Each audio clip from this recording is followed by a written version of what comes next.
Chapter 1768 The Battle of the Arrow Blurg. Hai opened his mouth, and blood leaked over his lips. The arrow neatly punctured his heart, bringing him down to the ground. He kept twitching, and his faint breaths would only sustain himself briefly. Death would soon claim him. Nitsai felt cold. One baron had ambushed two viscounts, and killed one with relative ease. If Nitsai hadn't seen it with his own eyes, and the arrow used wasn't his, he wouldn't have believed something so outrageous had occurred. Is this guy from a higher race than the pirates? If he isn't, I don't see how he has managed to last so long. Nitsai's mind couldn't stop racing. Few creatures possessed genes that were perfect enough to do what Han-sun was doing. Han-sun didn't spend much time in thought though. He pulled the arrow out of Hai's chest.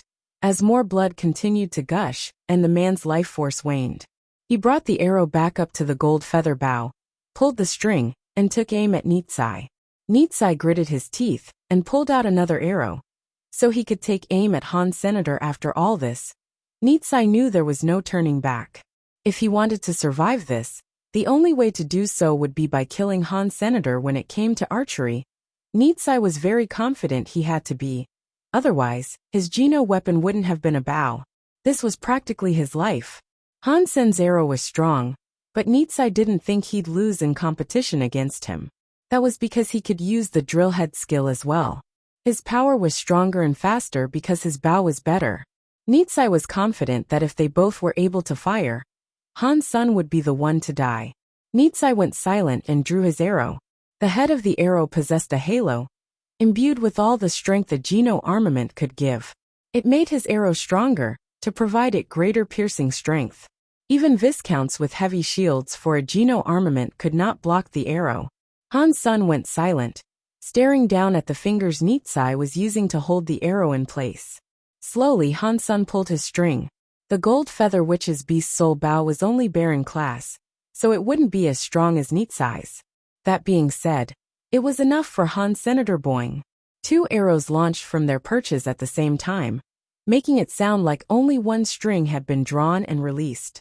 Two arrows flew out with a severe drilling force. They were like vipers, cutting the air with a speed that made them disappear from sight. The most unbelievable thing about all this was that the viper-looking arrows met with each other in the air. The snake-like arrowheads collided with each other, but Nitsai's speed and power were greater. So when the arrows came against each other, it was at a distance that was closer to Han Senator. Nitsai didn't expect this to happen, but he was delighted by it. He had been worrying about how he might dodge Han Sen's arrow, but now he no longer had to consider it. The power he had put into his arrow would be enough to break Han Sen's projectile. They were both drilling arrows, and his speed and power were stronger. The spinning arrowheads impacted like two drills coming against each other. The arrowheads sparked like there was lightning contained in the two. At that moment, a victor was determined between the two arrows. One arrow was like a ragged cloth from a washing machine, and it was tossed aside. The other arrow, after the impact, did not slow. Instead, it sped up and cracked the sky. Nitsai was shocked. He couldn't understand why his arrow had been defeated, despite the fact Han-sun should have had less power. Han-sen's arrow didn't slow down, it sped up. That was against the laws of physics. Before he could think, the arrow was before him at a blinding speed. Nitsai had almost been unable to dodge, and he pulled out a knife from his waist belt and tried striking the arrow mid-air. The arrow was brimming with power, and it went off course to avoid his block. It was as if the arrow had come alive. "You want to deal with me like this? You are too naive," Nitsai shouted. He grabbed his bow and threw it at the arrow, and then, the arrow flew away. Just as Nitsai was feeling better, he turned back to look at Han-sun, and his eyes opened wide. His pupils shrank to the size of a needle, and his face was stiff with fright. The shadow of an arrow was growing bigger in his eyes, and Han-sun had only just finished firing, and was lowering the bow. "My arrow, why is it here?" Nitsai thought. Right before the arrow he fired blew through his head. Pang! Nitsai looked back, and he did not understand why the arrow he had fired had shot him. Then he was dead. Han-sun came before Nitsai's body. He took the arrow back and put it away, thinking it was some good stuff. Unlike the Archangel bone arrow, which was ridiculously difficult to make use of, These new arrows made for good weapons in the hunting of a Viscount Xenogeniac. Han Sen's arrows were not as strong as Nietzsche's, but the yin-yang blast he used allowed Han Sen's attack to borrow Nietzsche's power. It sped up a second time, but even so, he couldn't kill Nietzsche with his attack. The man was too good with drillhead. So Han Sen made his target the fired arrow. After a swift calculation, and after he used yin-yang blast to hit the arrow, he calculated that the arrow would fall into his hands. Han Sen had grabbed the arrow and silently fired back at Nietzsche. By the time Nietzsche noticed this, it was too late. When it came to raw power, Han Sen was not as capable as Nietzsche. But Han Sen was the master of skills and techniques. He was not weak in the Geno universe, and already he was better than Viscounts like Nietzsche. Han Sen looted Nietzsche and Hai's bodies, and he found some good stuff. Then, he chucked their bodies into the water before running back into the forest in front of Old Dragon Rock Mountain. Mr. Elephant was riding a white elephant. He looked at the dragon-like mountain. "Sir, why are you risking this? Why are you going to provoke Old Turtle?" The white elephant addressed Mr. Elephant. "You think I'm here for Old Turtle?" Mr. Elephant said, looking deep and cold. White Elephant was shocked, and it said, "Old Turtle should be the only one on Old Dragon Rock Mountain. Are there any other Xenogeniacs?" Old Turtle used to follow Heavenly Pirate. "I can't see why that woman from Pirate would come here and break the vows," Mr. Elephant said calmly. He looked at the mountain with passion. White Elephant looked at the mountain with passion and said, "Abandoned thief stole things from all over. He took a lot of treasure. If Old Turtle followed in his footsteps, he'd be nothing more than the crook. Still, he might earn himself quite a bit of treasure too." Mr. Elephant smiled and nodded. "I see. If it wasn't for that woman of the pirates that came here, I wouldn't have learned about this. Still, we need to be wary of any who have had contact with abandoned thief." White Elephant raised his head and said, "Do not worry, sir. I will help you get the Old Turtle, no matter what comes." Mr. Elephant smiled and coldly said, "No rush though. Maybe we don't even need to do anything." White Elephant wished to say something more, but Mr. Elephant had him walk towards the mountains ahead. They didn't scale Old Dragon Rock Mountain. Half a day later, a pretty shadow neared Old Dragon Rock Mountain. It was going up the mountain quite sneakily. It was higher. She was heading up Old Dragon Rock Mountain. When she came before the wall, she looked around her and proceeded to knock on a rock that had appeared seamless suddenly cracked open to reveal a cave. "This is it," Hire said to herself. Her small body slipped inside and disappeared into the cave. Then the rocks moved again. Not a crevice remained when the stone closed up the cave. Not long after, Mr. Elephant rode White Elephant up to the wall. He looked at the wall that was inconspicuously sealed. "Mister, should we enter?" White Elephant asked. "No. Just wait here," Mr. Elephant answered placidly. After Han Sen had obtained 2 Viscount arrows for himself, he was perfectly equipped. He could easily kill Viscounts now, and there was no need for him to be afraid of them. Still, Han Sen did not make his presence known. He remained hidden as he traveled to Old Dragon Rock Mountain. When Han Sen arrived, he saw Mr. Elephant and White Elephant standing before the wall. Old Dragon Rock Mountain lived up to its name. It was indeed shaped like a dragon, albeit one that was looking up to the sky. Mr. Elephant and White Elephant were up near its neck. Han Sen used Dongxian aura to hide his presence. He hid himself in a nearby wood and watched Mr. Elephant. He wondered what he was doing. There was a stone wall directly in front of him, but he couldn't detect anything weird about that. Mr. Elephant was still riding atop White Elephant. Like a robot without batteries, it stood in front of the wall without moving an inch. Han Sen didn't move either. Mr. Elephant might have been a Viscount, but a higher class of Viscount would be nothing like Hai. Han Sen thought White Elephant was nothing simple, either. It looked like Mr. Elephant's mount, but Han Sen had the sneaking suspicion that the creature was a scarier foe than Mr. Elephant himself. Han Sen was hidden in the woods, waiting. He knew that Mr. Elephant wouldn't stand where he was for no reason. Something must have been on the precipice of happening. After half a day, the wall made a catcha-catcha sound, and the wall that had no seams suddenly started to open. It became a cave that was a few meters tall. Before Han Sen could spy what was inside, a small shadow suddenly appeared. It was Higher. Higher initially looked very happy, but when she saw Mr. Elephant, her face changed completely. Lady Higher, I have been waiting for you for a long time. Mr. Elephant looked as if he was smiling. He looked at her like she was a little treasure for the taking. Why were you waiting for me? Higher asked, her facial expression remaining carefully neutral. Mr. Elephant didn't change at all, and went on to say, I have heard pirates are horrible evil thieves. I didn't believe it at first, but it seems all too real right now. You used that innocent lowlife to pull people's attention away from you, so you could go and look for treasure undisturbed.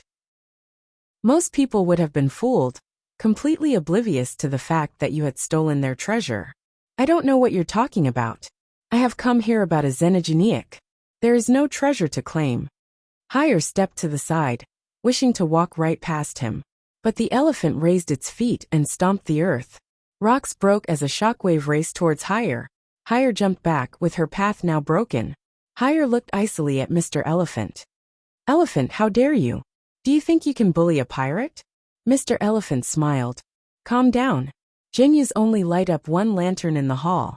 They say we are of a higher race, but compared to the top races like the pirates, we are lowly. I wouldn't purposely be rude to you. It's good that you know. Higher hummed and started to step past Mr. Elephant, but Mr. Elephant continued speaking. But the leader of the pirates, the powerful abandoned thief, promised they would not enter the Danshian system. You wouldn't touch anything here. We really respect him, and we always take his reputation into consideration. If you would like to leave, I won't stop you. But please leave behind the item that belongs here. Do not tarnish abandoned thief's name. I see. You should have told me this sooner. Higher looked as if she really understood everything. She pulled out a pair of gold eggs and presented them to Mr. Elephant. She said, This is what I got from here. You can have them. After that, Higher moved like a bird. She jumped atop a wall, wanting to climb across. Lady Higher, if you are going to be this stubborn, then I will have to be rude, Mr. Elephant said in a hard voice. Then, White Elephant lifted its trunk, which struck directly toward Higher like a white snake. Higher's toes stepped across the wall, and she tried to dodge, but the trunk was too fast. Before she could dodge, it snared her body, wrapped her up, and pulled her down. When Higher was captured by the White Elephant, a catch noise sounded from the stone wall. The rocks opened up again, and a red shadow flew out. It landed right near Higher. The red thing was an old turtle with a red shell that was the size of a grinding wheel. The turtle stood on 2 feet, and it swung the other 2 like clawed hands to grab White Elephant by the trunk. The turtle managed to unfurl the nose that had grabbed Higher and save her. The turtle and the elephant were engaged in a tug-of-war, with neither of them clearly winning. But the rocks all around were breaking, as if getting struck by hammers. White Elephant pulled back its trunk, and eventually lifted Old Turtle off the ground. It was fast, and Old Turtle's body whipped through the air. The turtle had latched on tightly though, with flames blooming from its claws. It crawled up the trunk to reach Mr. Elephant. Mr. Elephant moved, jumping off of the elephant. Then White Elephant's trunk extinguished the fire and said, Sir, I will deal with the turtle. Mr. Elephant did not hesitate. He simply chased after Higher, who had run off. Higher was tricky, but she was only just a baron. She was weaker than Mr. Elephant, and he managed to catch up easily. Mr. Elephant hastily approached Higher, saying, Lady Higher, leave the item behind and I will pretend I never saw you. Didn't I give you the eggs? Higher asked innocently. If you still don't understand, I will have to be rude. Mr. Elephant didn't hesitate again, and he moved to grab hold of Higher. Higher was frightened and she stumbled back. She tried to dodge but couldn't. So the precise moment that Mr. Elephant was about to grab her by the shoulders, Higher drew a soft sword from her waist belt. It was like water, and it rushed at Mr. Elephant's hands. Mr. Elephant seemed to recognize it, and so he jerked back his hands and said, The pirate bone sword? It seems as if your rank amongst the pirates is higher than I thought. It's good that you acknowledge this. Now get lost. Higher spoke with the sword raised. Even though you are of the pirates, and a first daughter at that, you have disobeyed the abandoned thief's vow. They can't stand for you any longer. Mr. Elephant was not afraid, and he moved to grab her again. Hire used her pirate bone sword to fight him. The blade switched between being hard and soft on a whim. When it was hard, it was like steel. When it was soft, it was like a ribbon. It went well with Hire's strange sword skills, and her strange sword lights.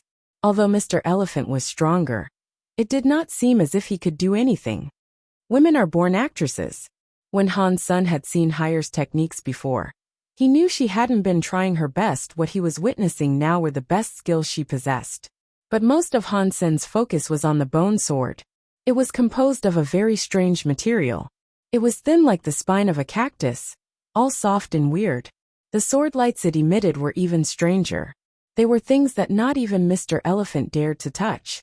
Han Sun watched the fight with his Dongxian aura. The sword was inferior to the Archangel bone arrow, but superior to the horn arrows. It could have been an earl or marquis treasure. Han Sun was very good when it came to the bow and sword.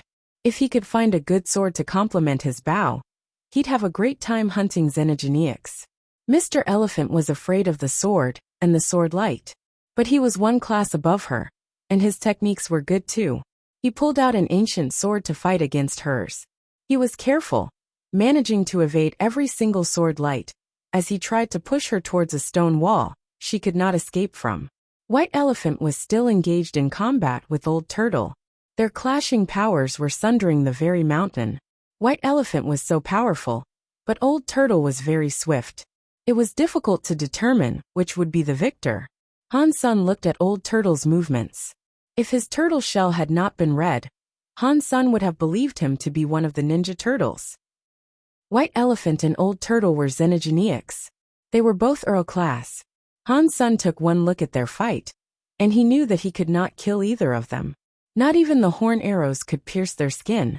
But Han Sun still had one hope despite it all. He fancied the idea of using the Archangel bone arrow to kill one of them. That would make for a fine reward. His transformation time would be limited though. Han Sun believed he'd only be able to fire the arrow once.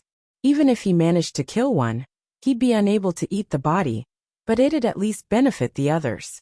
So, Han Sun was just watching for now. He was hoping to find the right time to strike. White Elephant and Old Turtle were both strong, and it looked as if neither of the two would get tired. Many fires scorched the rocks all around them, as the elephant's trunk smashed everything in its path. The mountainside was looking terrible, but they both managed to avoid the spot where Mr. Elephant and Hire were fighting. They didn't want to hurt them. Unfortunately, Hire was doing bad on her own.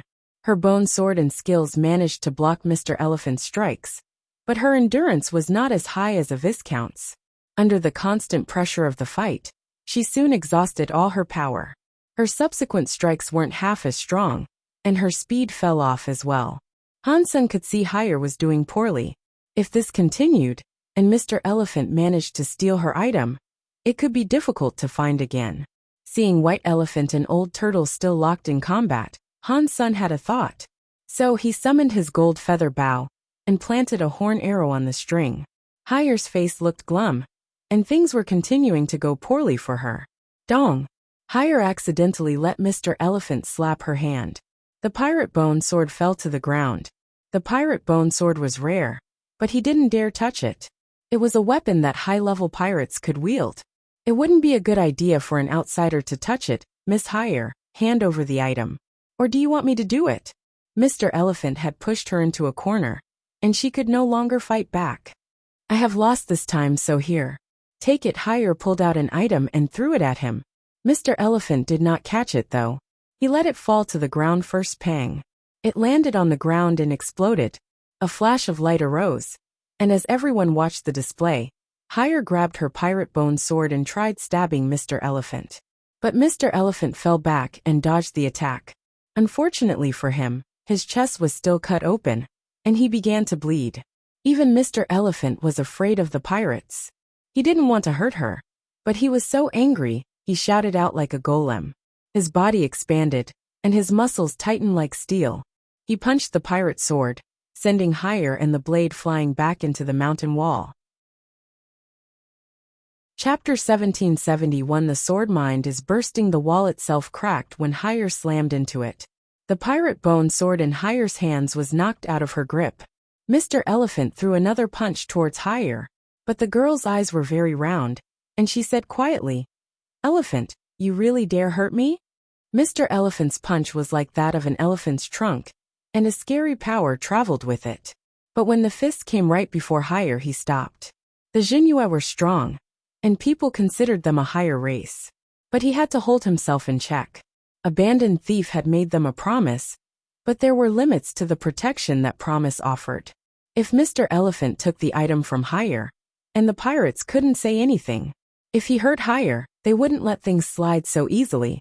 Abandoned Thief had gone on thieving sprees a lot back in the day. The higher races of the Geno Hall were frightened due to the frequent robbing. Although Abandoned Thief was long gone, the pirates continued his legacy. Mr. Elephant did not know if his actions could be avenged, but he'd rather not find out. After all, thieves never failed to keep their promises. Everyone in the universe knew the reputation of the pirates. If Higher was important to them, it would risk the entirety of Jinhua being ruined. He didn't want to find out what might happen if he injured or killed her. No. Mr. Elephant's face was still directly in front of Higher. He started to say something further, but his face suddenly changed. He roared, lifted his arms again, and spun around. A horn arrow was racing towards his throat. Mr. Elephant threw his fist towards it, but the horn arrow suddenly disappeared. When it appeared again, the arrow was directly in front of his chest. The spinning arrow was going to pierce through his armor and drill through his flesh. Roar! Mr. Elephant moved his body, and in that moment, he teleported 1 foot away. He dodged the evil arrow. The next second, Mr. Elephant's look of victory was replaced by fear. Another, more silent arrow was touching his belly. The spinning arrow tip managed to pierce through his armor. Mr. Elephant moved his body and tightened his muscles. He released a burst of power, but it was too late. He couldn't dodge the silent arrow. The horn arrow wasn't sharp enough to pierce all the way into his belly. It could, however, break his bones. The powerful drilling force shredded muscle and bone. After inserting itself half an inch into his stomach, it stopped swirling. It was too late to pull it out, though.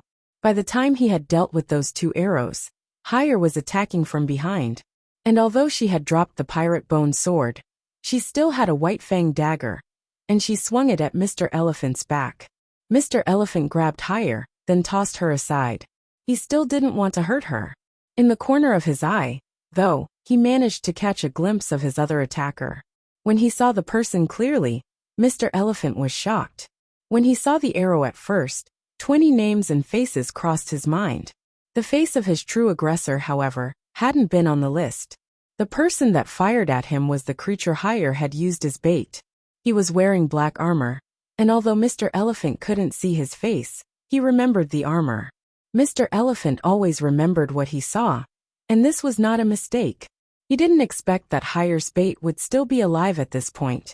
And on top of that, the lesser being had come to Old Dragon Rock Mountain and attacked Mr. Elephant twice. Mr. Elephant knew that anyone capable of using those arrows was not weak. And yet despite that, he knew that this being was merely a baron. It was shocking that a baron was able to hurt him. If the arrow had been any stronger, he'd have been killed. When Mr. Elephant threw Higher away, Han Sun stepped over to the wall and picked up the pirate bone sword. Han Sun had encountered several viscounts, but Mr. Elephant was far stronger than Nitsai and Hai. He was a greater foe in every aspect, from strength to speed to techniques. Higher was hit hard, and she was still unable to get up. Mr. Elephant was no longer paying attention to her, though. She was a pirate, and she was very evil, but she was too weak to pose a true threat to him. For some reason, Mr. Elephant was starting to feel nervous with Han Sun there. Han Sun and Higher were both barons, but Han Sun seemed to be the more frightening of the two, which was particularly notable considering that Higher was one of the pirates. Mr. Elephant stared at Han Sun and said coldly, "I didn't expect you to be a son of the pirates." Mr. Elephant thought Han Sun was a pirate too. Otherwise, how else could he have achieved such power? His power was not the sort of power one could expect any baron to possess. Even among barons of the higher races, it was incredibly rare to see someone of that level. Han Sun didn't say anything though. He was here to kill, and that was that.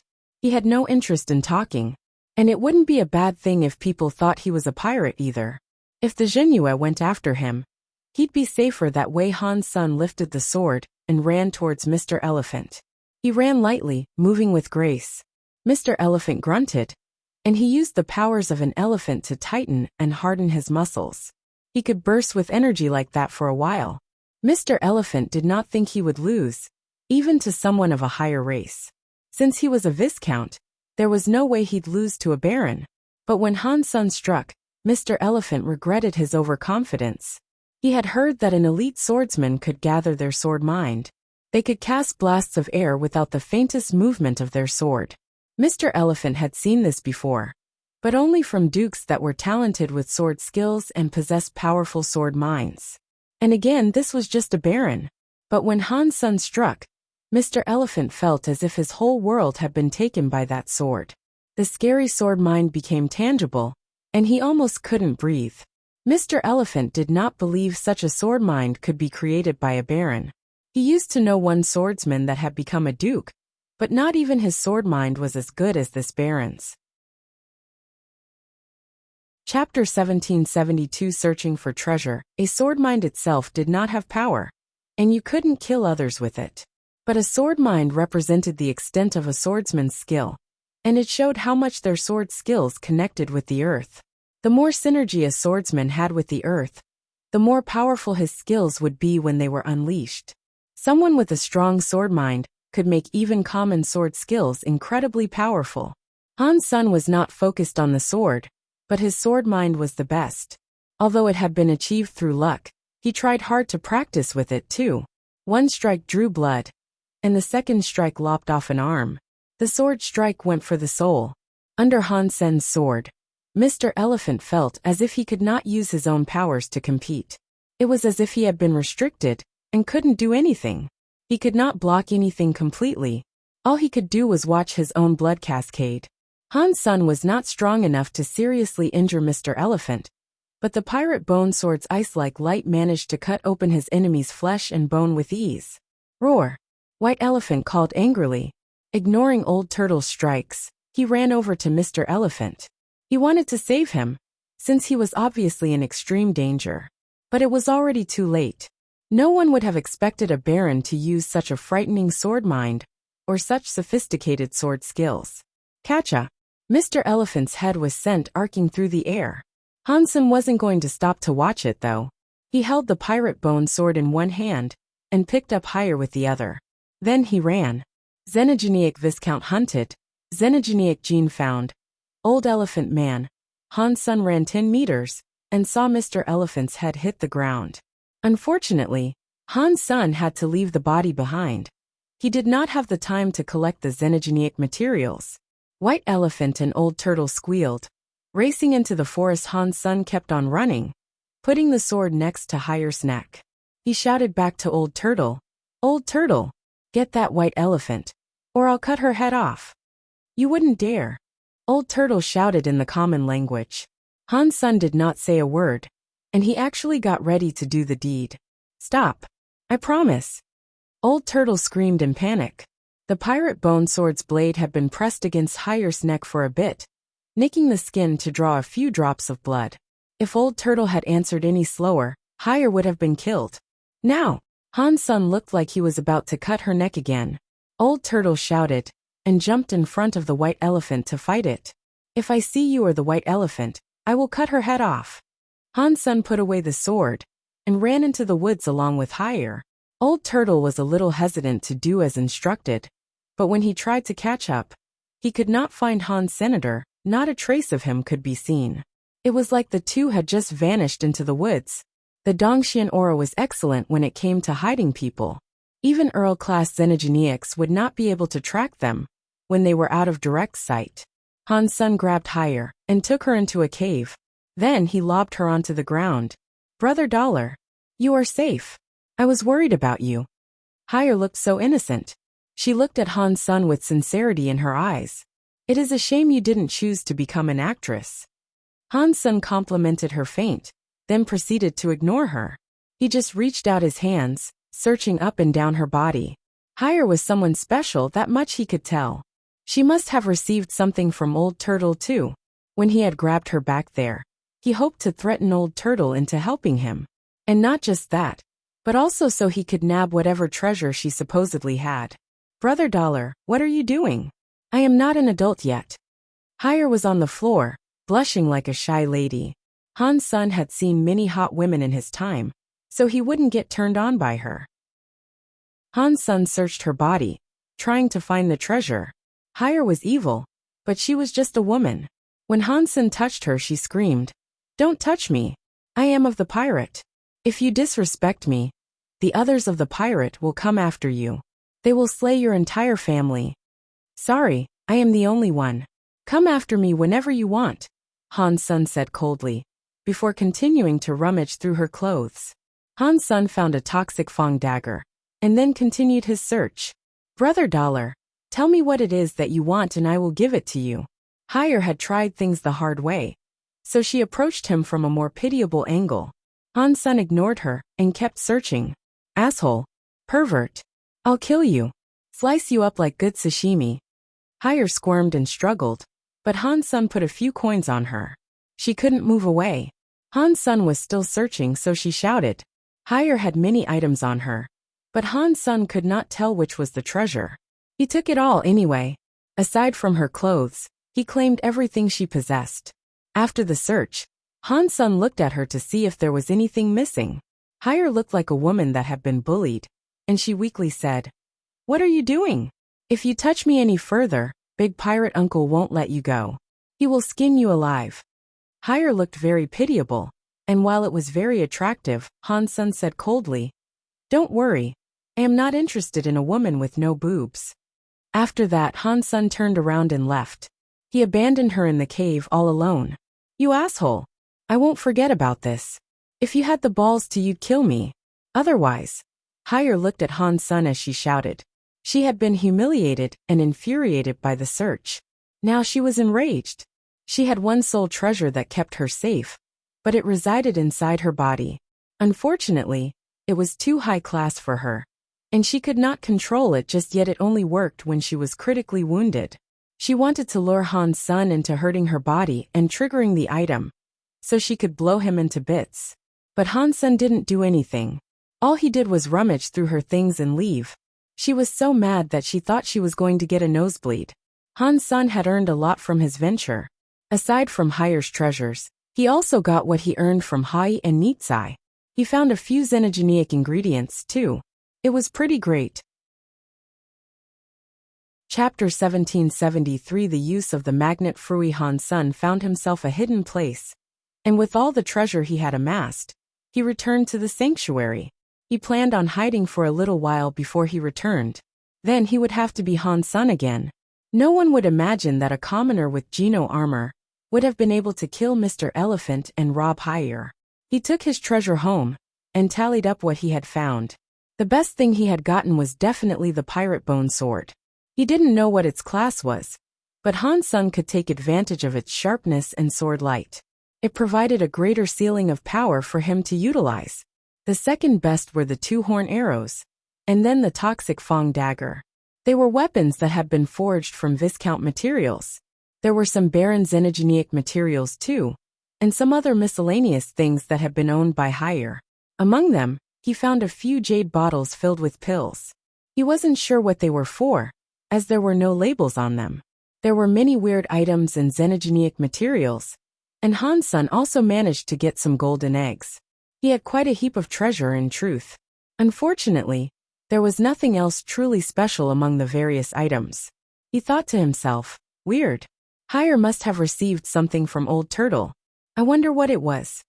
Han's son did not know what the item that Old Turtle gave to Hire might have been, so he put them all away for the time being. Seeing all the weapons and armors created by the xenogenic materials, Han's son felt glum. There was so much equipment he could not make use of, and he thought it was a great waste. If he sold them, people might be able to trace back their origin and find out who Han's son was. He wasn't quite sure what to do. These items were originally xenogenic materials. Maybe I can cook them? Han's son cooked up a Baron-class knife, leaving it to boil overnight. It did melt, which made him extremely happy. Come here, try my new meal. It's a weapon and armor mix. Han Sun called Little Angel and the others over to share the Geno fluid he had created from the xenogeneic material. But none of them dared to eat too much. They did not want to generate Geno armor and be forced to leave the sanctuary. Han Sun, I want to go to Kate. That night, as Han Sun was resting in the garden, Stay Up Late came over and spoke to him. Why? Han Sun looked confused. I want to look for Little Flower, Stay Up Late said with seriousness. I have tried. Little Flower might not even be on planet Kate. I don't know where Old Cat might have taken him, Han Sun said. It's fine. I just don't want to sit around here doing nothing. Little Flower was my target for observation. So I have to do something, Stay Up Late said. Okay. I will take you if you are willing to try these magnet fruits. The information I have found suggests that magnet fruits can evolve Geno armor a second time. But I am not sure. It is up to you if you want to give them a shot, Han Sun said. I will, Stay Up Late said immediately. Han Sun took Stay Up Late up to the storage unit. He unearthed a box which contained the magnet fruit. Stay Up Late picked up a magnet fruit, and without hesitation, he took a big bite. Unfortunately, the skin proved to be too hard, and he couldn't eat it. Han Sun took out the pirate bone sword and used it to cut the fruit open. When the lotus seed broke, a liquid like maple syrup flowed out. Stay Up Late quickly sucked up all the juice and swallowed it down. The fruit was rather big, but there was not much juice. There were only 2 to 3 liters. Only the transparent fruit skin was left behind. After drinking the magnet fruit juice, Stay Up Late's Geno armor appeared without being summoned. The Geno armor took in some power, and then it started to melt suddenly. There was a strange movement in the air. The sanctuary gate felt Stay Up Late's changes, and it began to open in order to throw him out. Han Sun's face changed. He put his hand on Stay Up Late and used his mutant blood power. He teleported with Stay Up Late, taking him right to planet Kate's xenogeneic space. Han Sun looked around and fortunately, there were no other creatures around them. Stay Up Late's Geno armor was still in the process of evolving. After it became liquid, it surged together into a sphere. It kept changing in front of Stay Up Late. Becoming a noble, huh? Magnet fruit is good. No wonder it was considered a treasure. Han Sun felt relieved. Han Sun began to relax. He wanted to see what sort of Geno armament Stay Up Late would generate. The Geno armor became liquid, and it swirled in front of Stay Up Late. Eventually it formed a shape. Watching the item generate, Han Sun felt strange. The Geno armament he generated was a teapot. When the Geno armament finished forming, it was indeed It was snow white. What is this weapon for? Han Sun looked at the teapot in his hand and asked. This was the first time he had ever seen something so strange. Stay Up Late laughed and said, At least we know it can turn into an armor, but I'm not sure about anything else. Han Sun didn't ask again, so he just looked around and said, Now you are isolated by the sanctuary. You cannot go back. Let's go see Qiao. Her wizard team needs people after all. You can stay with her and get used to the environment. Okay, Stay Up Late agreed. Han Sun took Stay Up Late to the xenogeneic space's exit. He wasn't wearing his Dongxian armor, so others wouldn't recognize him as Dollar. It had been 4 days since he had robbed Higher, and surprisingly, there was no danger along the way. They didn't glimpse any nobles either. They left the xenogeneic space peacefully. When they just exited, however, someone appeared. They weren't traveling the same way, but their paths crossed each other. When that person saw them, his voice sounded weird. He said, The crystallizers haven't gone extinct. Han Sun and Stay Up Late were both shocked. After the crystallizers lost the war, they went to the sanctuary. But that was billions of years ago. It was strange for someone to simply see him and immediately recognize him. They looked over in alarm, and they saw a man wearing feather clothing. His head had a white feather, and he looked rather human.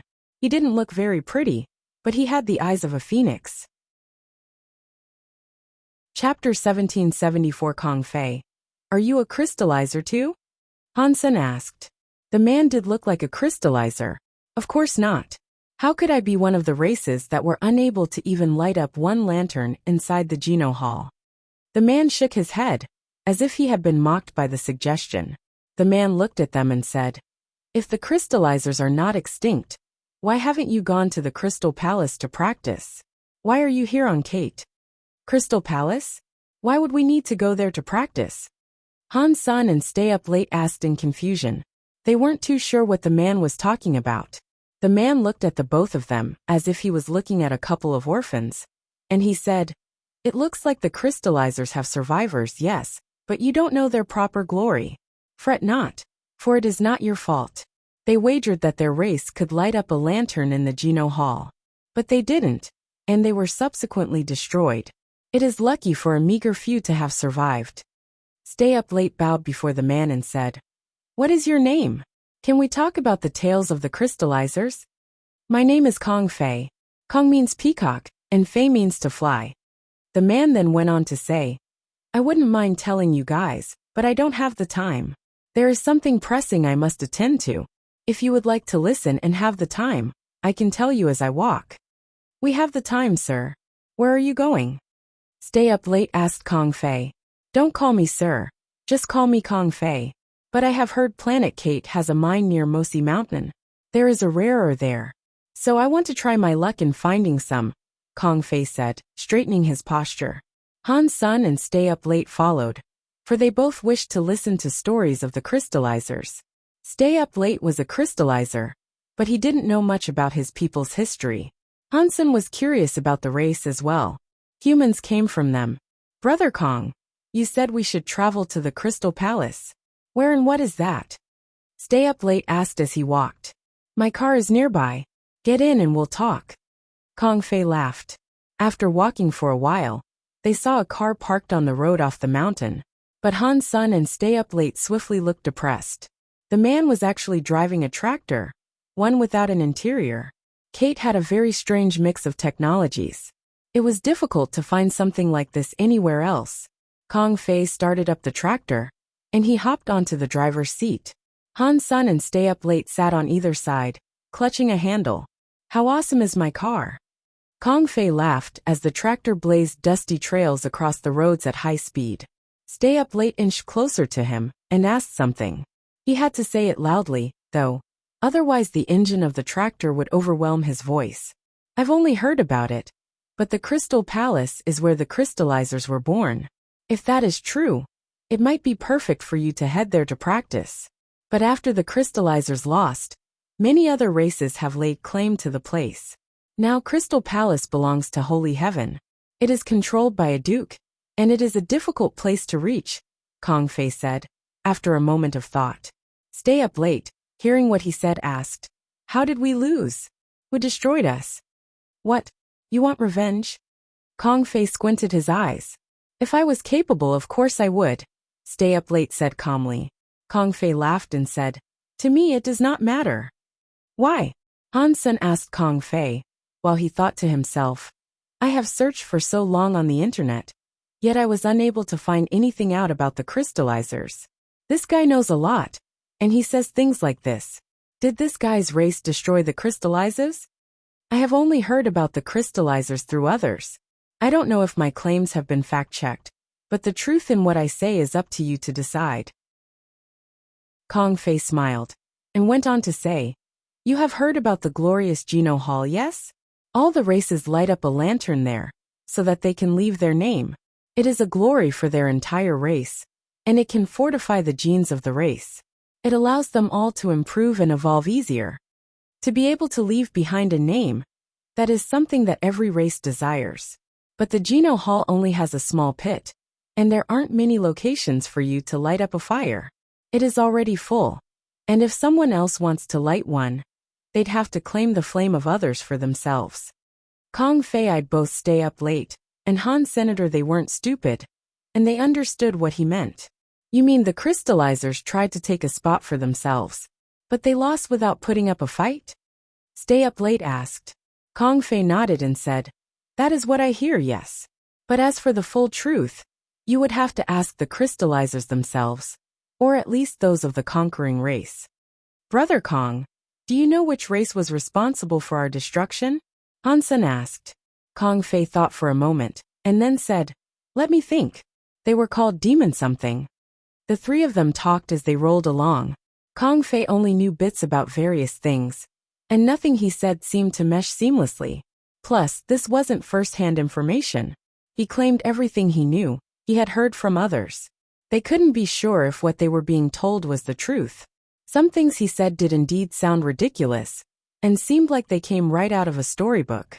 So they focused on listening to what he said, alongside a bucket of salt. "Brother Kong, what is your race?" Kong Fei spoke about how great his race was, but he never told them the name. Stay Up Late felt compelled to ask. "Mine?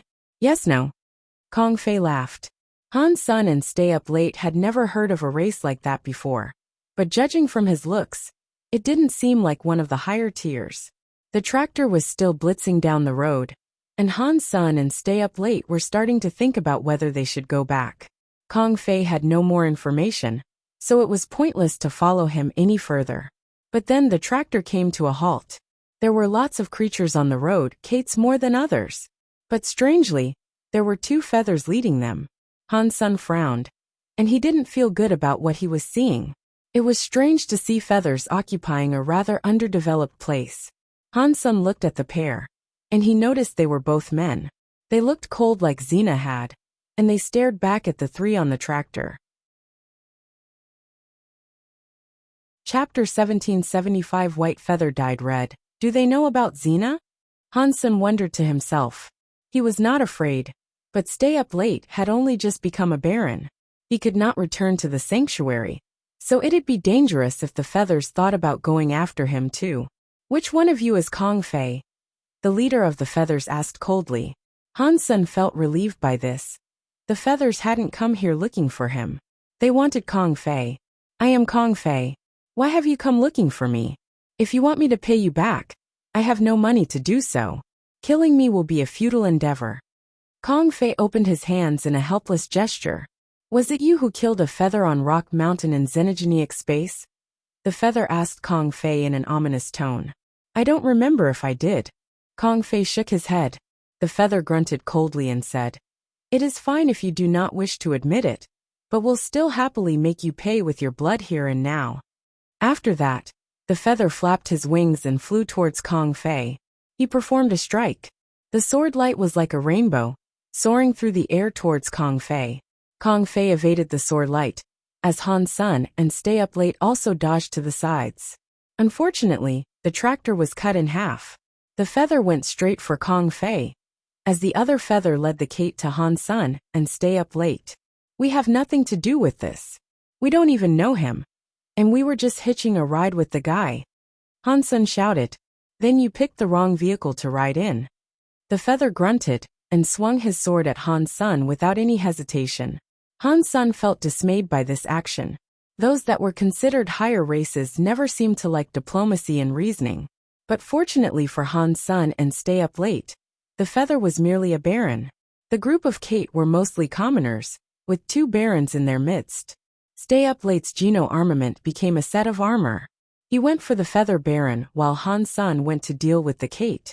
Although Stay Up Late had only just become a baron, his fighting experience was still there, and it led to him being a more formidable fighter than the feather that challenged him. He was better than the feather, but the feather seemed to be at an advantage. Han Sun ran as the Kate tried to surround him. He didn't want to kill them, but he did not enjoy running. Han Sun did not know what was going on, and he didn't want to kill anyone without even knowing why. The last thing he wanted was to make more enemies. That would not be a very wise thing to do. What the feathers wanted was Kong Fei.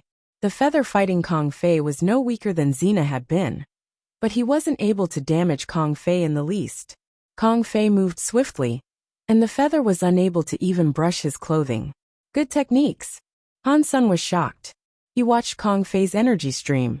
He had initially assumed him to be a baron at the most. Witnessing his talent in battle, Han Sun knew this was a character that wasn't as simple as he first appeared. While his skills weren't very complicated, they were very deep. Han Sun wouldn't dare say he was better than Kong Fei was. When Han Sun looked at Kong Fei, he noticed that the man wasn't even focusing on the feather, either. It was like while Han Sun was watching him, he was watching Stay Up Late, and Han Senator Kong Fei noticed Han Sun was looking at him. So he beamed a smile. It looked rather nice. and it shocked Han's senator after the smile. Kong Fei pulled a feather from his clothing and drew an invisible sigil in the air. The feather he used did not touch anyone, and it simply waved through the air. But somehow it now looked bloody. The blood on the white feather was very obvious to see. It came running down the feather itself. Where it actually came from, Han's son had no idea. Blurg. A second later, Han's son knew exactly where the blood was coming from. The two feathers and the Kate stopped chasing them. They all put their hands on their necks, screaming in agony, but the blood still poured through the gaps in their fingers. Eventually, they all crumpled to the ground twitching. Their ability to breathe was snatched from them shortly after. Han's son and Stay Up Late were scared. They could not figure out how Kong Fei had managed to kill them all with his feather. Kong Fei held on to the feather. He swished it back and forth, and the blood all vanished. He put the clean feather back into his clothing. He smiled to Han's son and Stay Up Late. Do you still want to go to Mosi Mountain? I guess now we have to. Han's son had a wry smile. It was not a coincidence that the feathers had blocked them there, of all places. But if the feathers found out Han's son and Stay Up Late had accompanied Kong Fei in the slaughter, splitting up wouldn't make a difference. They'd still be chased down. Then let's go. Kong Fei walked forward 2 steps, and then thought of something. He came back and knelt. He started looting the dead bodies, while saying, "Since you guys are dead, you won't need your things. Let me use them on your behalf." Before Han's son and Stay Up Late could react, Kong Fei had rummaged through all the dead bodies. He had taken everything he could find, almost going so far as to look inside the underwear of the corpses. Han's son and Stay Up Late knew that Kong Fei's road would be a perilous one, and that wasn't the last they'd see of the feathers. But they did not know why Kong Fei was happy to accept their company and bring them with him. Han's son didn't have to be too afraid, as he could always slip into the sanctuary. But Stay Up Late could not do that, and Han's son would have to find a way to protect him. "Brother Han, I saw your move set. It is quite good. Where'd you learn your style?" On the road, Kong Fei asked Han's son this with much interest. "I didn't learn it from anyone. I learned it all myself," Han's son said. Kong Fei was shocked to hear this, and he smiled. "That's great." After that, Kong Fei did not ask any more questions. He simply lowered his head and continued walking. After a few miles, they heard aircraft in the sky above them. A very advanced aircraft hovered high above. Seeing the model, they could tell it did not belong to the Kate. The Kate did not have the ability to create advanced aircraft. They could only create helicopters. This must have come from another planet. The aircraft slowly approached, and before Han's son and Stay Up Late could see what they wanted, Kong Fei pulled out his feather and drew something invisible across the sky again. Pang! The aircraft in the sky was cut in half, and it fell down in 2 balls of fire. They landed on 2 different fields, forming 2 large craters. Kong Fei acted like nothing happened, and he put the feather back into his clothing. Han's son and Stay Up Late looked at each other. It looked as if Kong Fei was even stronger than they thought. No, not just stronger. 1776 Angel Feather Clothes. Ever since the aircraft was cut down, the road had stayed quiet. No others made an appearance. "Brother Kong, you are so powerful. Of course you might be fearless, but we are merely ordinary men. If the feathers try to take us out, then I fear things might turn out poorly." Han's son spoke to Kong Fei as they walked. Kong Fei squinted his eyes and looked at Han Sr. "Do you want me to take responsibility for you? It is not about you being irresponsible.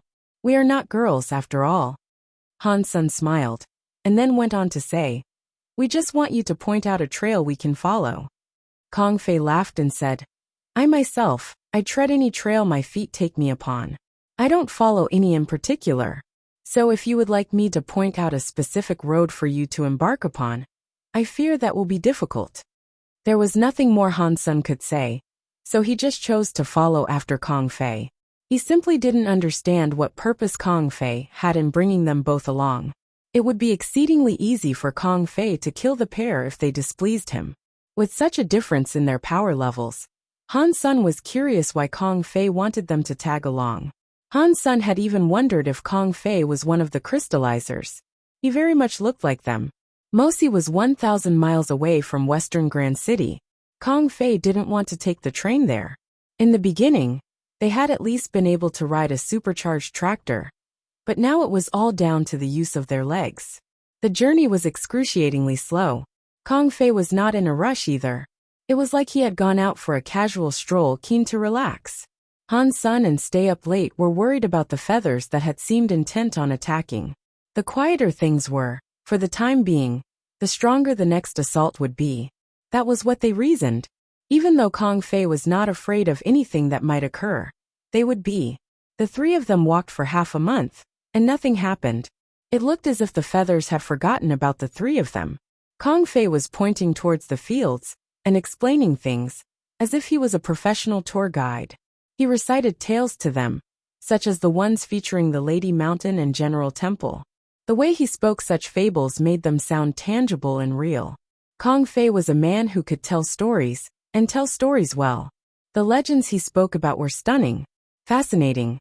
Even if Han Sun and Stay Up Late knew the end of a tale he had begun speaking about, they'd still listen eagerly, just to hear him tell it. On the 17th day, as they neared a stone bridge that crossed a river, Kong Fei stepped onto the bridge and spoke to them. By crossing this bridge, we will have reached Mosi Mountain. If you are not here to collect ore, then there is no need for you to follow. We can part ways here. Han Sun and Stay Up Late were in shock.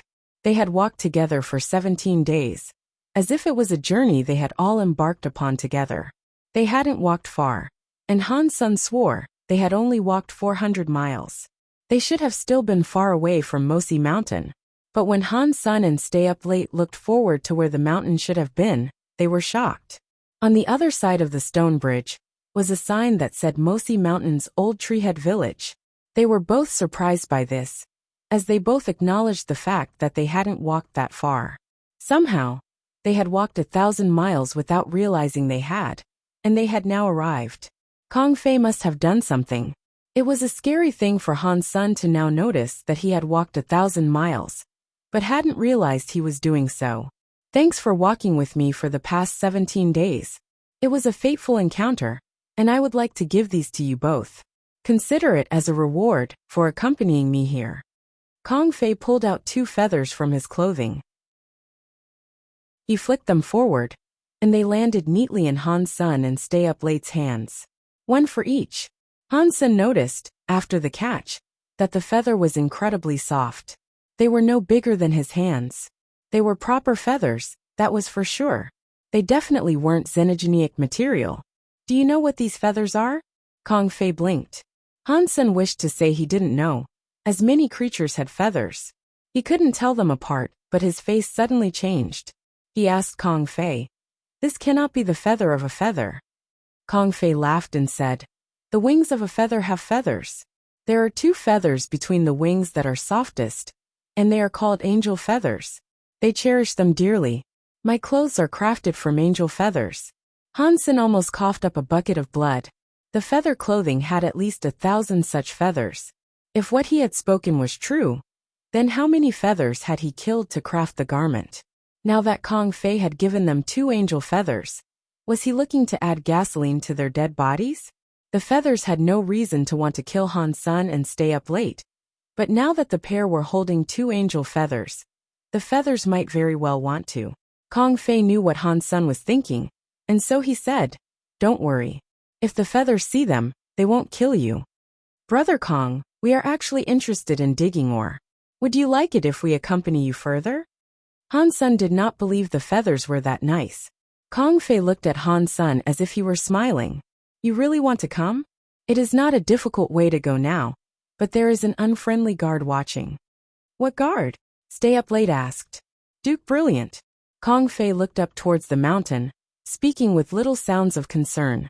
Han Sun and Stay Up Late looked at each other. After being chased by feathers, and now having a possible contest with the Duke, it looked like big fights would always be part of the package when it came to following Kong Fei.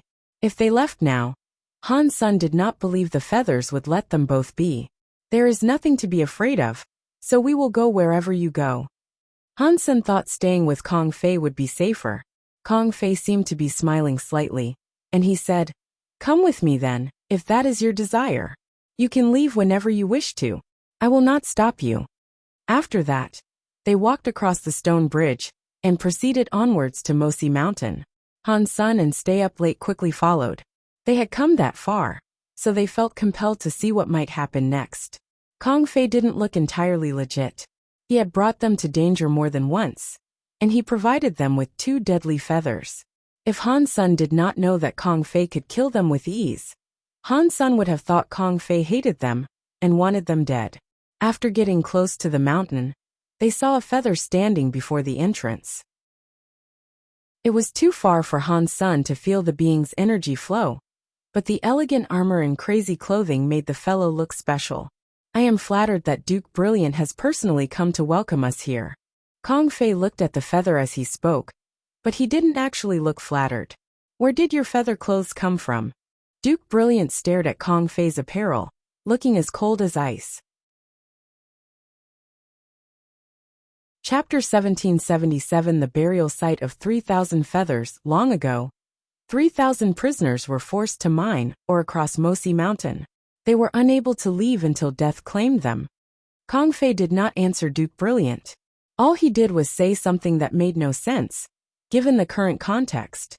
But after Duke Brilliant heard what he was told, his face paled and he shouted, "Who are you?" Kong Fei still did not answer. He kept going, saying, "Those 3,000 prisoners were slaves kept here forever. They would each die in the same bindings they were birthed into. After their deaths, the feathers between their wings were plucked. There were 3,000 of them, and they provided the basis of this garment." "Impossible. We already killed all the traitors a long time ago. Who are you?" Duke Brilliant's eyes cut like blades. He looked as if he was ready to tear Kong Fei apart and slice up all his organs. But Kong Fei just smiled and took off his feather clothing. His upper body was naked, but 2 strange scars were visible on his back. They looked as if they could have been the slots where wings might have once existed, but they had been ripped off. Duke Brilliant saw the scars on Kong Fei's back, and when he did, his face changed. His eyes flared with the fire of murder, and he yelled, "I cannot believe there are traitors that yet remain. It is lucky you were able to live this long. How dare you appear here, having killed feathers? You must die." After that, Duke Brilliant waited for no further reply. His body shone with the color gold, as his wings spread out like suns of their own. Their light shone across the area, and everything the light touched was turned into gold. The rivers became solid, and the rocks became clumps of pure gold. The entire vicinity became its own world of gold. Duke Brilliant was most certainly the god of this world. Han Sun and Stay Up Late were in shock. They knew that everything happening was very bad, and such scary powers would be difficult to fend off. And if they themselves were turned into gold, they'd be killed immediately. But before the gold light doused them, the white feathers Kong Fei had given them started glowing with a bright white light. The light was like a bubble that shielded their bodies from harm. The gold light was unable to penetrate the holy light. Kong Fei stood on the ground and put on his feather clothes again. He ignored the gold light, and with much disdain told their enemy, "Of the 3,000, only I am left. But the 3,000 feathers are still here, and I will seek vengeance for each of them." "A traitor speaks of justice?" Duke Brilliant grunted. His wings flapped like gold suns, firing shockwaves through the atmosphere. Each time the wings flapped, Duke Brilliant became stronger. His body wasn't so big, but it did seem as if it was becoming larger. He was taking on the appearance of a statue as he stood there upon the mountain. Han Sun and Kong Fei were like ants before him. It was quite scary. In the homes of the powerful feather families, there were 7 kings and a number of dukes watching the video relay of a satellite imaging system. They were watching what was happening on Mosi Mountain. When they saw the scars on Kong Fei's back, they were all shocked. King Sky King the ruler frowned and said, "There were 3,000 feathers stuck in the mines of Mosi Mountain for their entire lifetime. They were all turned into dust, or so it was believed. How could one of them have survived?" "My king, they did become dust. We could not have been incorrect, and the king in those days confirmed this. There were no survivors. Unless..." Song King stopped speaking there, and did not continue. "Unless what?" King Sky King asked coldly. "Unless one of them had a baby inside the gold mine without us knowing." that child might not have been counted amongst the 3,000. But if it were in places such as the Eclipse gold mine, they could not have lived there. How could the prisoners have bred successfully? And if they did, the baby could not escape the eye of the watcher. It could not have survived and lived. It just makes no sense. Song King shook his head. This person appearing now is pointless. Just go ahead and kill him, and get this done. Holy Column King did not move his eyebrows as he spoke. He just said things lackadaisically. All the other kings agreed, and they proceeded to watch the video. Duke Brilliant was like a Buddha, as he tried repeatedly to strike Kong Fei with his palm. The golden palms covered the entire sky, like a golden palace was falling. The shadows they cast were abyssal, shrouding the landscape in darkness. Kong Fei's eyes did not move. He just pulled out a white feather and drew across the sky. A small white light rose into the air. It cut the giant hand. A lesion appeared across it, and grew bigger, until it was revealed that the hand had been sliced in half. Gold blood started to cascade. Arg! The scream was incredibly loud, but the hand did not stop descending. A small white line traced up the hand, down the arm, and across the body that the arm connected to. Duke Brilliant's gold body was cut open, splitting in two. The earth was shaking as the blood rained from the sky with the force of a river. Mountains and rivers were further dyed with the gold blood. Only the white feathers looked new and undrenched, without a speck of blood on them. Han Sun and Stay Up Late were surprised. For him to have killed a duke so easily, Kong Fei had to have been a king. The many kings and nobles were in shock. Song King himself looked dim and said, I cannot believe that hybrid managed to become a king. Leader, please grant me permission to fight the hybrid. One king stepped forward, looking murderous. Killing a hybrid like this will require thunder. I will fight alongside you. Holy Column King stood up, asking King Sky King for permission to depart before he replied. Kong Fei waved his white feather again. Mosi Mountain, which was 1,000 meters high, was sundered in two by the same feather. Below the 1,000-meter-high mountain were thousands of nameless graves. If the mountain had not been broken, no one would ever have known. And yet so many lives were buried there. Kong Fei walked in front of the nameless graves. And just when Han Sun thought he was going to pray for them, Kong Fei grabbed his clothes and shook them. The clothes exploded in the air. The feathers scattered all across the graves. The feathers flew onto the graves and exploded. They revealed the bones that lay hidden beneath. The bones were rotten, and many had been reduced to nothing but dust. 2 feathers landed on each grave. 3,000 years of hope-sapped waiting. 3,000 years of sadness and injustice. 3,000 years of humiliation. I am going to win it all back. You guys will not need to wait for me any longer. You don't need to stay in this world any longer. Chapter 1778 The fight to extinguish the light. As his solid voice echoed, Kong Fei's body started to unleash power. The water wave did not come from his body, but it was as if the whole world was answering his summons. The earth was quiet, and the stars in the sky were shining. Even though it was daytime, the stars were everywhere. It was as if he was breathing in the galaxy, brimming with power. Kong Fei's back was against the graves. He looked to the sky. Between the stars there was a temple. It was floating, up in the atmosphere. Amidst the endless numbers of planets and systems, they all saw this temple in the sky. They were all shocked. A Geno Hall has appeared? Who has what it takes to summon it? Who is the challenger? Wondered everyone who saw it. Even the higher races of the galaxy were shocked, seeing this. It had been 1,000 years since a Geno Hall last appeared, and there it was showing up again.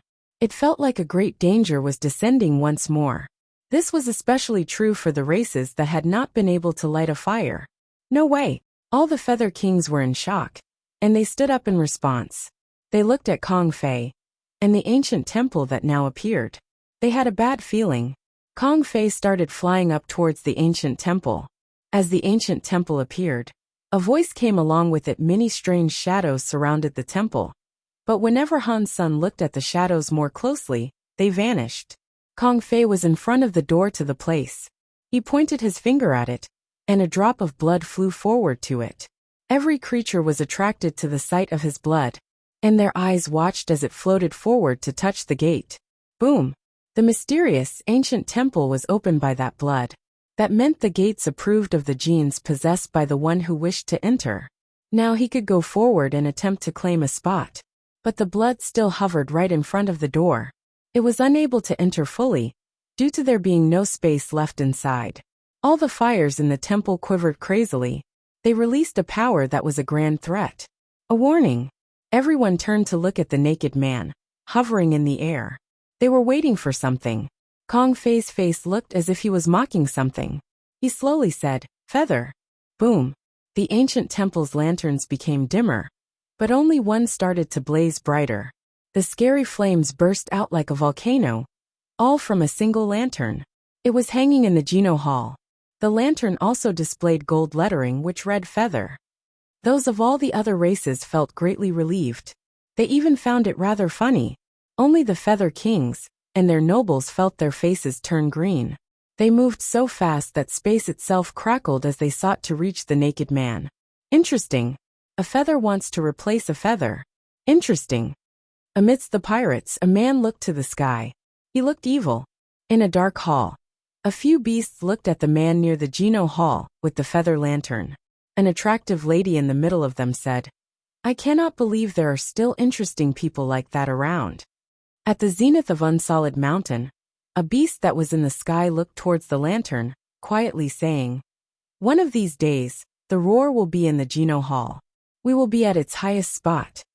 Han Sun, standing in front of Mosi Mountain, could feel the brilliance of that power. He had a lot of thoughts running through his mind. The Feather Kings soon entered the space, and the nobles were like a swarm, surrounding the naked man. They were so loud, they could have roused the entire universe out of a slumber. Kong Fei had no more white feathers, as the original 3,000 feathers had been returned to their owners. The 2 feathers that belonged to Kong Fei himself were in Han Sun and Stay Up Late's hands. The feathers' light had brightened up. All the feathers were heading for the air, because of the light. If the heavens ever fell, all the angels would fall to the earth and frighten all the other races. No one had extinguished a light in 1,000 years, but 1,000,000,000 years ago, fights like this were common events. This was an average fight between 2 different races. The competitors would use all they could muster to defeat their opponent, to take their place and light up a fire in the Geno Hall. This was ordinary, but Kong Fei was fighting a race all alone. What was most unbelievable about this, though, was that he was a feather without wings. 7 kings, the leader included, had come for him. The sword lights cracked the river of time. Breaking it, a scary presence was swallowing the galaxy. All this power came from the sky, and Kong Fei did not take a look. He only stared at the lantern, with the word "feather" on it. 7 Feather Kings, with the other feathers, landed on Kong Fei. But Kong Fei kept dodging, as a weird light beamed through his muscles, skin and hair. All that power came for him, but it didn't even brush his hair. It was all just like wind rustling around him. Blurg. But the Feather King and the other nobles suddenly started to cough up blood. Many of the feathers were falling, and it was difficult to tell how many of the feathers had been killed. Their faces all looked pale, with plumes of feathers descending. God body. He became a god. Holy Column King screamed as he coughed up blood. He wasn't just a god for the feathers. This was for every race. Everyone was shocked seeing this. Many people screamed just like Holy Column King did. They yelled, "God body! Kong Fei, are you really not going to stop this?" King Sky King wiped away his blood, looking at the man as he spoke. "Death is the only thing that will stop me. Or your death perhaps," Kong Fei said coldly. He then raised his right hand and swung it at the lantern. King Sky King angrily shouted, "Protect our lantern!" Millions of feathers and King Sky King himself roared in unison. The entire feather race was racing for the fire. The lantern was shining brightly, with power gathering up. It became a gold angel statue clutching a great sword, and it was swinging towards Kong Fei's hand. Chapter 1779. One person. One race. The angel figure that the gold flame had created gathered up a power that was indestructible. It looked as if it would only take one hit to destroy an entire galaxy. It could destroy the future. Many powerful races were thinking that the feathers were practically almighty. If the race wasn't strong, then the lantern wouldn't unleash a power that was as brilliant as that. It represented the strength of that race. If it was strong, it'd go bright. It was weak, it'd go dim. Creating a sword that could destroy the universe proved how strong the feathers were. Kong Fei faced the lantern, but his own face didn't change. He looked at the word feather on the lantern and reached out with his arm to strike it. His arm was glowing. It was very bright. He didn't fall back, despite facing a race composed of 1 billion beings. His confidence was unwavering. Han Sen's blood ran fast when he witnessed all this. He wished he could fight with that man in the air and let the blood flow. But Han Sen knew his place, and he knew his power wasn't high enough to fight alongside him. Any noble there would be killed in one hit. Han Sen held back his passion, and he watched as Kong Fei stood alone. He intently stared as Kong Fei faced an angel of the race that hounded him. The next second, the angel's sword lit up the planets in the sky. Everyone lost their vision, and all that could be seen was the color gold. The gold light lasted a few seconds, and when it faded, everyone could see what remained in the sky again. The gold angel was 1 kilometer tall, and she stood right in front of the door to the Geno Hall. Her back was still connected with the lantern. Kong Fei flew in front of her, with his right arm covered in blood. It had been severely cut, and you could even see the bone beyond the ravaged flesh. Did we lose? Stay Up Late's eyes were full of shock, and he said those 3 words. But in the next second, the angel's body shattered into nothing more than fragments of gold light. They all scattered and fell into the galaxy. The word feather on the lantern cracked and disintegrated as its light was extinguished. Darkness took its place. Blurg. All the feathers around coughed up blood, like a rain shower. Their bodies looked as if they had all been electrified. It looked like they had lost a big chunk of their energy. Countless feathers started to fall. Kings had their ranks reduced to being just dukes. As dukes became marquis, marquis became earls, and so on. This applied to every feather. The youngest of the feathers could not be any lower. Their base was damaged, though, and their talents were reduced. They were injured, and if they wished to evolve again, it would take forever. Kong Fei, just kill me. King Sky King shouted, with blood seeping out of him. Snuffing out the light was worse than killing him, he thought. The lantern of the feathers made them a higher race. They had held that loft for 1 billion years. Now that they had become a lesser race, this was 1,000 times worse than simply killing them outright. Kong Fei smiled and said, 3,000 ghost feathers suffered for 3,000 years. Cry for 3,000. Hate for 3,000 years. That is a pain that is worse than death. They had hope because they still had me. But you guys are all different. You have no hope. And you will fade without it after that. Kong Fei's blood landed atop the lantern. A white fire appeared, lighting up the place. Kong Fei, you are a feather too. We are sorry for what has happened. But you just murdered a bunch of feathers and even kings. This loss is far graver than the 3,000. This should end. I beg you to place the word feather on the lantern again. You can be my king, and I will adhere to your every command. Holy Column King kept on pausing to spit out blood. He shouted at Kong Fei, but there wasn't an ounce of intimidation left. He was a mere beggar now.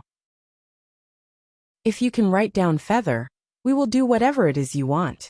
A few feather kings, King Sky King included, begged before Kong Fei. Kong Fei's blood was not pure, but he did have feather blood. Writing down feather would make them a higher race once again. The moment I ripped off my wings was the moment I discarded my belonging to the feathers. Kong Fei sounded normal, but his aura of hatred was scary. One race, my race, will one day be called No. It will start with me, and it will end with me. No other race will be granted the title of belonging to No. Kong Fei's voice was so loud. Even the stars trembled in response to his frightening vow. The Geno lantern with its white fire soon displayed the word No. Blurg. King Sky King continued to cough up blood. Kong Fei's word cut all chance of possibly sharing the lantern. The feathers could not be regarded as a higher race anymore. Rain. A heavy rain. All the planets started to rain, and the lightning danced among them like dragons. It looked like they were crying for a higher race having fallen, but celebrating the birth of a new higher race. Han Sen was standing in the rain, looking up at the Geno Hall. The moment when the No lantern flew into the temple's hall, Han Sen's heart felt strange. It looked to him as if there were eyes on the inside, staring down at him. The Geno Hall was watching the entire world. The black armor that had no movement suddenly brimmed with a phantom strength. It made Han Sen feel as if he was frozen. All he could do was stand in the rain. What's going on? Han Sen was in shock. When the lantern entered the hall, the Geno Hall's doors shut. When it vanished to wherever it had come from, Han Sen felt a weird power enter his sea of soul. It went straight into his black armor. Han Sen's body returned to being normal again. His black armor had no movement, and it was as if it was dead. Han Sen looked to where the Geno Hall had disappeared, and his face looked confused. When the Geno Hall doors shut, that feeling slowly started to disappear. And the black crystal armor's power only seemed to cover him during the time when it was open. This could not have been a coincidence. What is the black crystal armor? Is it like this because of me? What was that feeling of being watched? Is something living inside the Geno Hall? Han Sen now had an endless list of questions, none of which he could currently figure out. The spirit hall left, and weird things no longer occurred on other planets. You could only see an empty sky returning now. The broken feathers and Kong Fei himself were gone from sight. Han Sen was standing in the rain thinking. Then a naked man suddenly approached him. It was Kong Fei, who had become a no all alone. Chapter 1781 White Feather and 3,000 Stars. Kong Fei stood in front of Mosi Mountain, which had been sundered in two. He was standing in the rain, letting it drench his body. He stood there in solemn silence without speaking a word. A while later, Kong Fei sighed and said, "You guys have wanted to leave for all eternity. Even in death, you still wish to be free. I guess a burial is not what you're interested in." After that, he waved his hand. Inside the mountain, 3,000 graves unleashed a bright white light.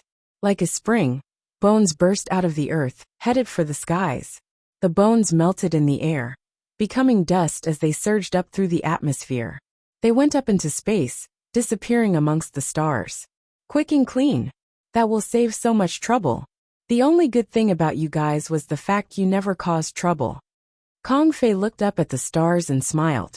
But then, a glistening tear fell from his face. Han Sen and Stay Up Late were standing a few paces away from him, speechless. A while later, Kong Fei smiled and spoke to Han Sr. "Do you guys understand yet why I wanted you to accompany me?" Han Sen and Stay Up Late shook their heads. They didn't know. After all, why would Kong Fei choose them to come along for something so important? Han Sen had initially thought that Kong Fei wanted to trick them, but he had realized by now that things weren't that simple. Kong Fei walked over to them and patted their shoulders. He said, "I was found by a crystallizer, and that is how I escaped the fate of my people. I escaped the mine that none of the others could make it out from. I was helped by a crystallizer, and now, you two appeared as a reminder. It's fate. It had to be. A crystallizer helped you escape? Who was he?" Han Sen and Stay Up Late were shocked. They couldn't believe that someone who had conquered a lantern would have a connection to the crystallizers. "I don't know.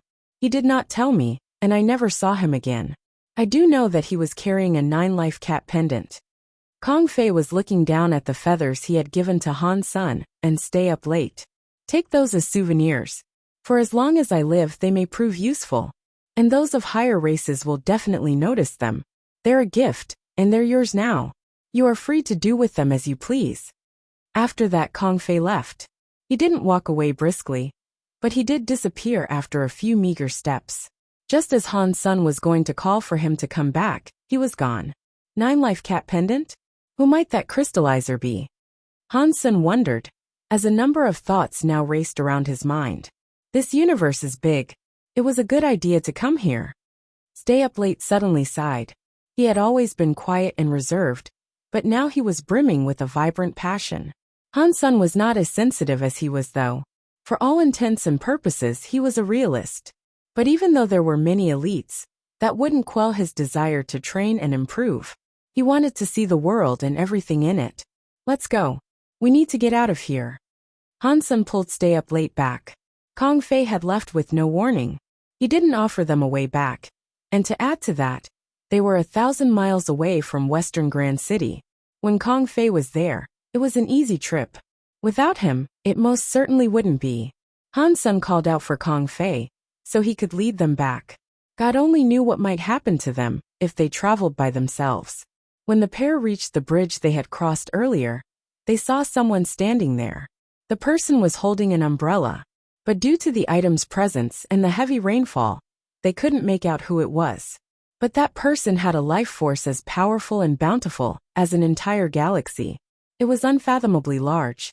Han Sen and Stay Up Late stopped to look at him, and when they did, the person turned to look at them. A while later, the person asked, "Are you guys willing to sell the white feathers you possess?" "No." Stay Up Late shook his head. Han Sen just smiled. "What's your price?" "The feather is priceless, but a trade always demands a price for negotiations. 3,000 deposits of star or for one feather," the person slowly said. "Too low." Han Sen shook his head. 300 life planets for one feather," the person said. Han Sen shook his head again. The enigmatic figure did not speak to him again. Instead, he turned to talk with Stay Up Late. "If you enter my tribe, I can help you reinforce the white feather.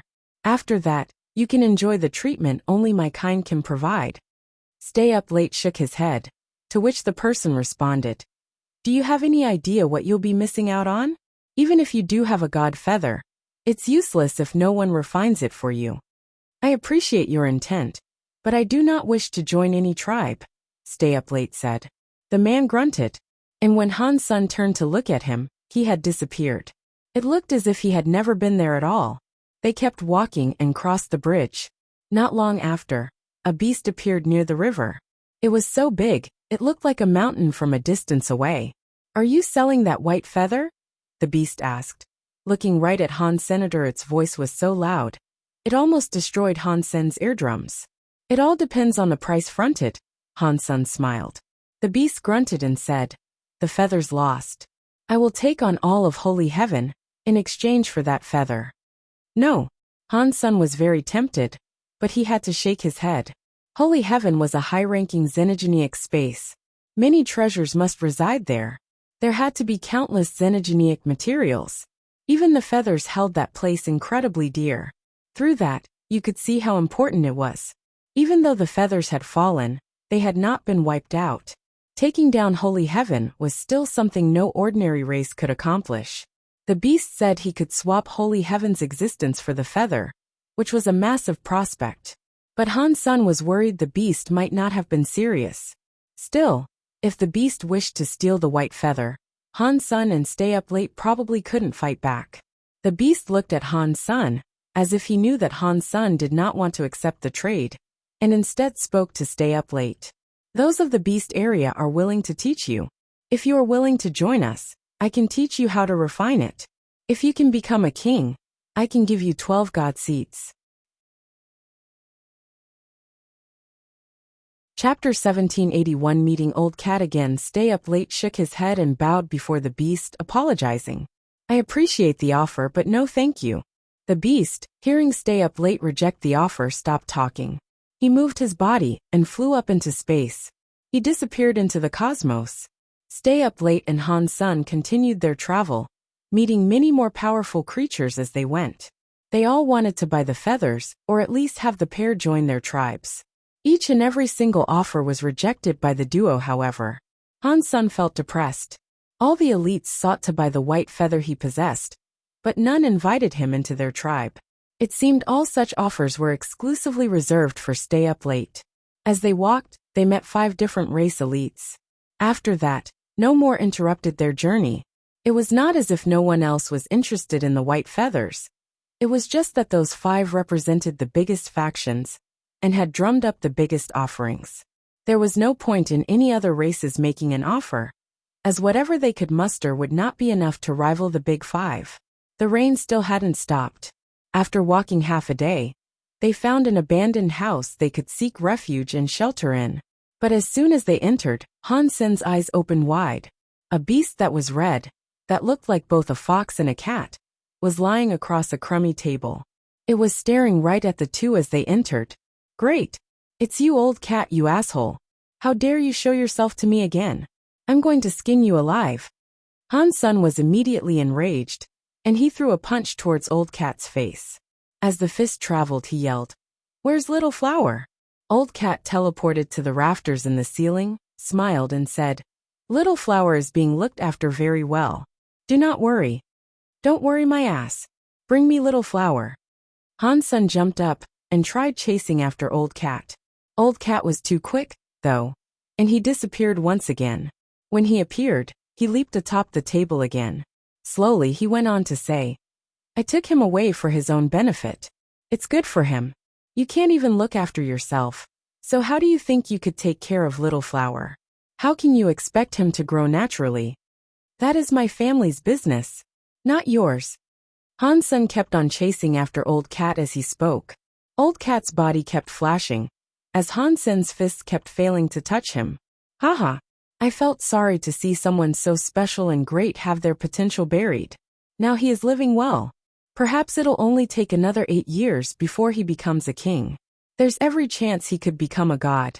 He could become a deity like Kong Fei did. You are a father. You should support what's best for him. You shouldn't limit his potential and hold him back. Old Cat was obviously trying to convince Han Sr. I will take care of my own son. You better give him back, or I'll skin you alive right here. Han's son angrily said, Little Flower cannot come back just yet, but I can show you this. Old Cat threw an item at Han's Senator. Han's son had a look, and noticed it was a communicator. There was a video feed already linked, and on it he could see Little Flower. Auntie May, I really can't eat anymore. Can you help me eat this fruit? Han's son put off his idea of killing Old Cat, and held the communicator close. He stared at Little Flower intently. That was mainly because he knew his abilities were actually worse than Old Cat's. Killing the cat would be impossible with his current strength. Thus, the continued chase was pointless. The video was obviously a series of snippets, with many sequences that had been trimmed and stuffed together, to give Han's son a picture of what day-to-day life was like for his son. Little Flower was definitely eating a lot each day, and a beautiful woman and 3 monsters took their time to train with the boy diligently.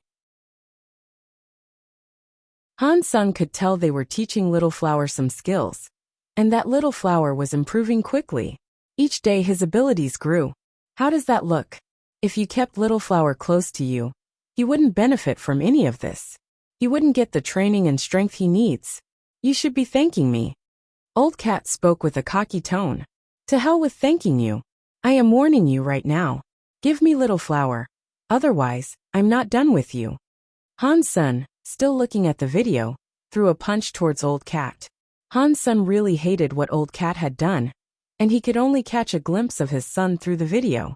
He wanted his son next to him, and nowhere else. Why can't you just be nice? Old Cat looked depressed. Could you stop swinging for a minute? I have come here to discuss serious business. Old Cat kept dodging as he said, Little Flower wants to learn sword skills. He needs a short sword, and that feather can craft one that is perfect for him. Fuck you. Han's son didn't wait until Old Cat finished talking before trying to punch him again. Han's son knew the assholes wouldn't just give him the video out of kindness.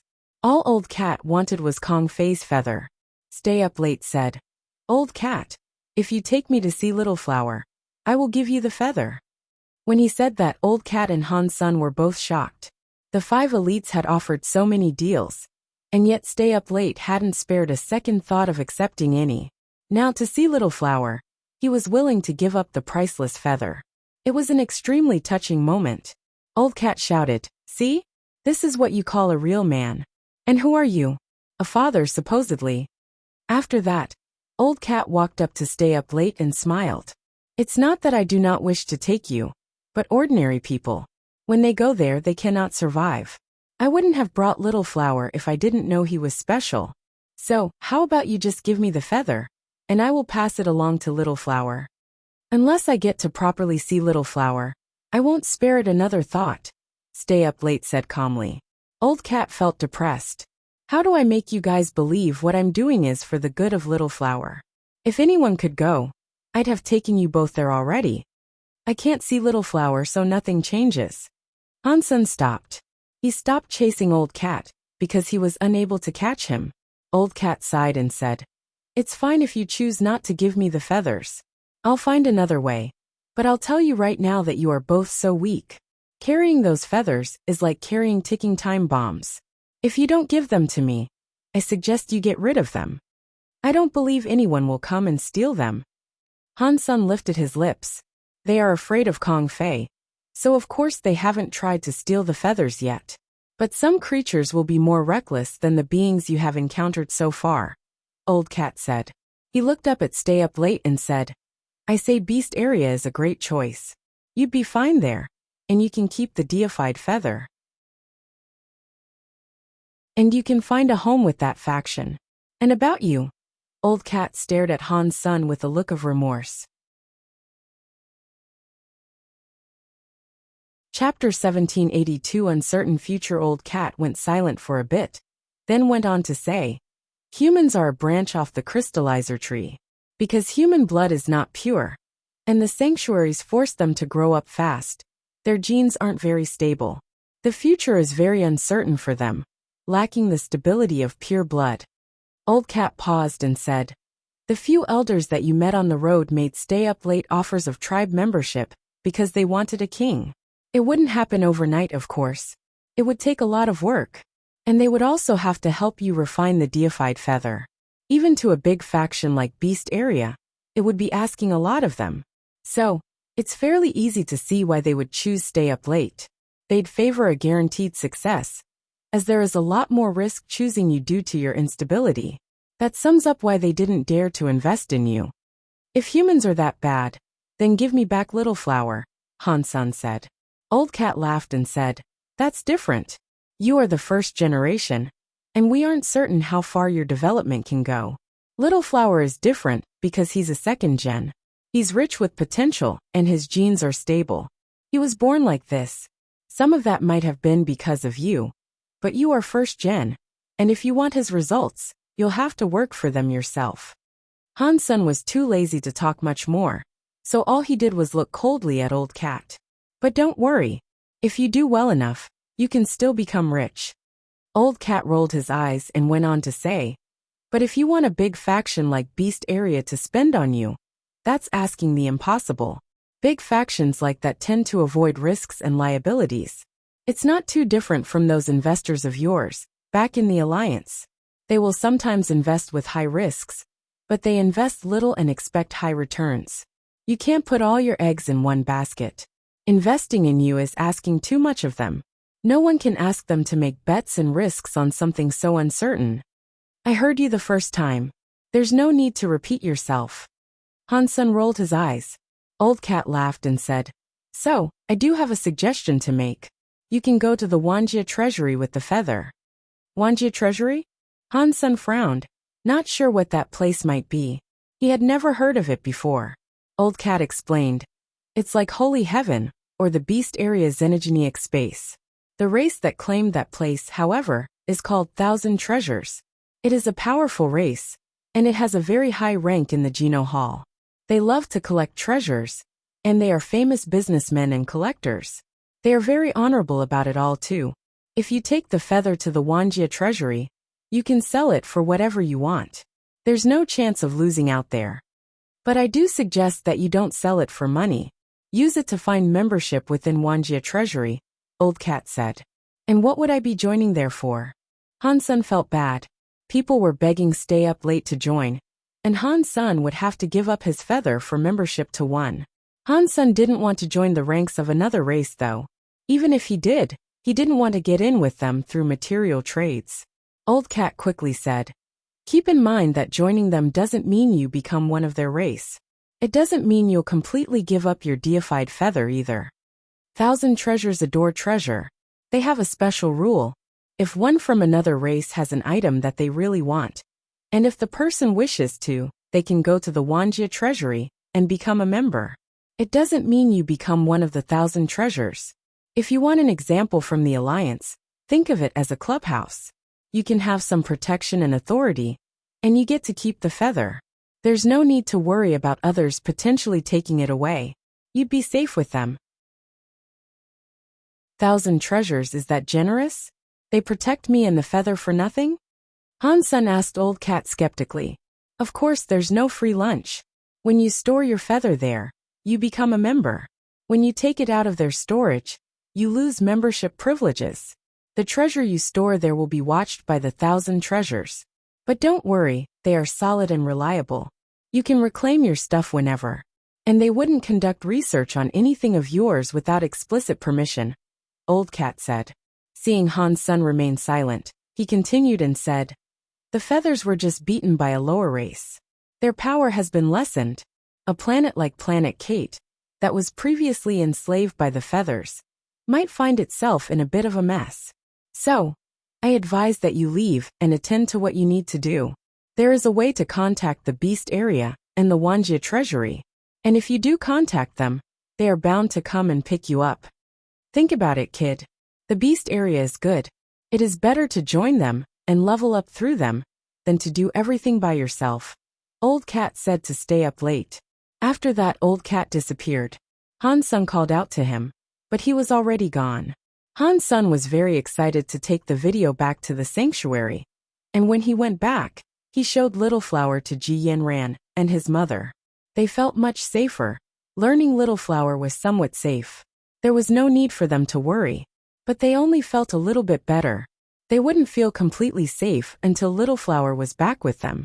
After Han's son returned to the abandoned room, he spoke to stay up late about what they should do next, although Old Cat often had dubious intentions. In this case, he was right. Planet Kate would descend into chaos, and it was best that they form a game plan. After a while, stay up late told Han's son, I want to go to the Wuxia Treasury. Han's son thought that it was a good idea, as it at least comforted him to know that no one would fight for the treasure there. The treasure could only be accessed by the person who put it in. That sounded pretty great. Han's son wasn't planning on going there though. The offer sounded good, coming from Old Cat's mouth. But perhaps a little bit of chaos would be good for him. He was planning on staying on Planet Kate. Han's son was surprised Stay Up Late had decided not to join up with Beast Area. But Stay Up Late didn't say why he had made the decision he had, and Han's son wasn't going to ask. Next, they used the number Old Cat gave them to call the Wuxia Treasury. After the call, someone flew an aircraft over to pick up Stay Up Late.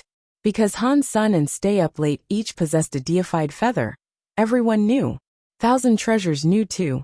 All they did was look at the feather on the return to the Wuxia Treasury. Before leaving, Stay Up Late told Han's son he would resume his search for Little Flower. If he learned anything new, he'd give Han's son a shout. Han's son was touched that Stay Up Late was that nice to Little Flower.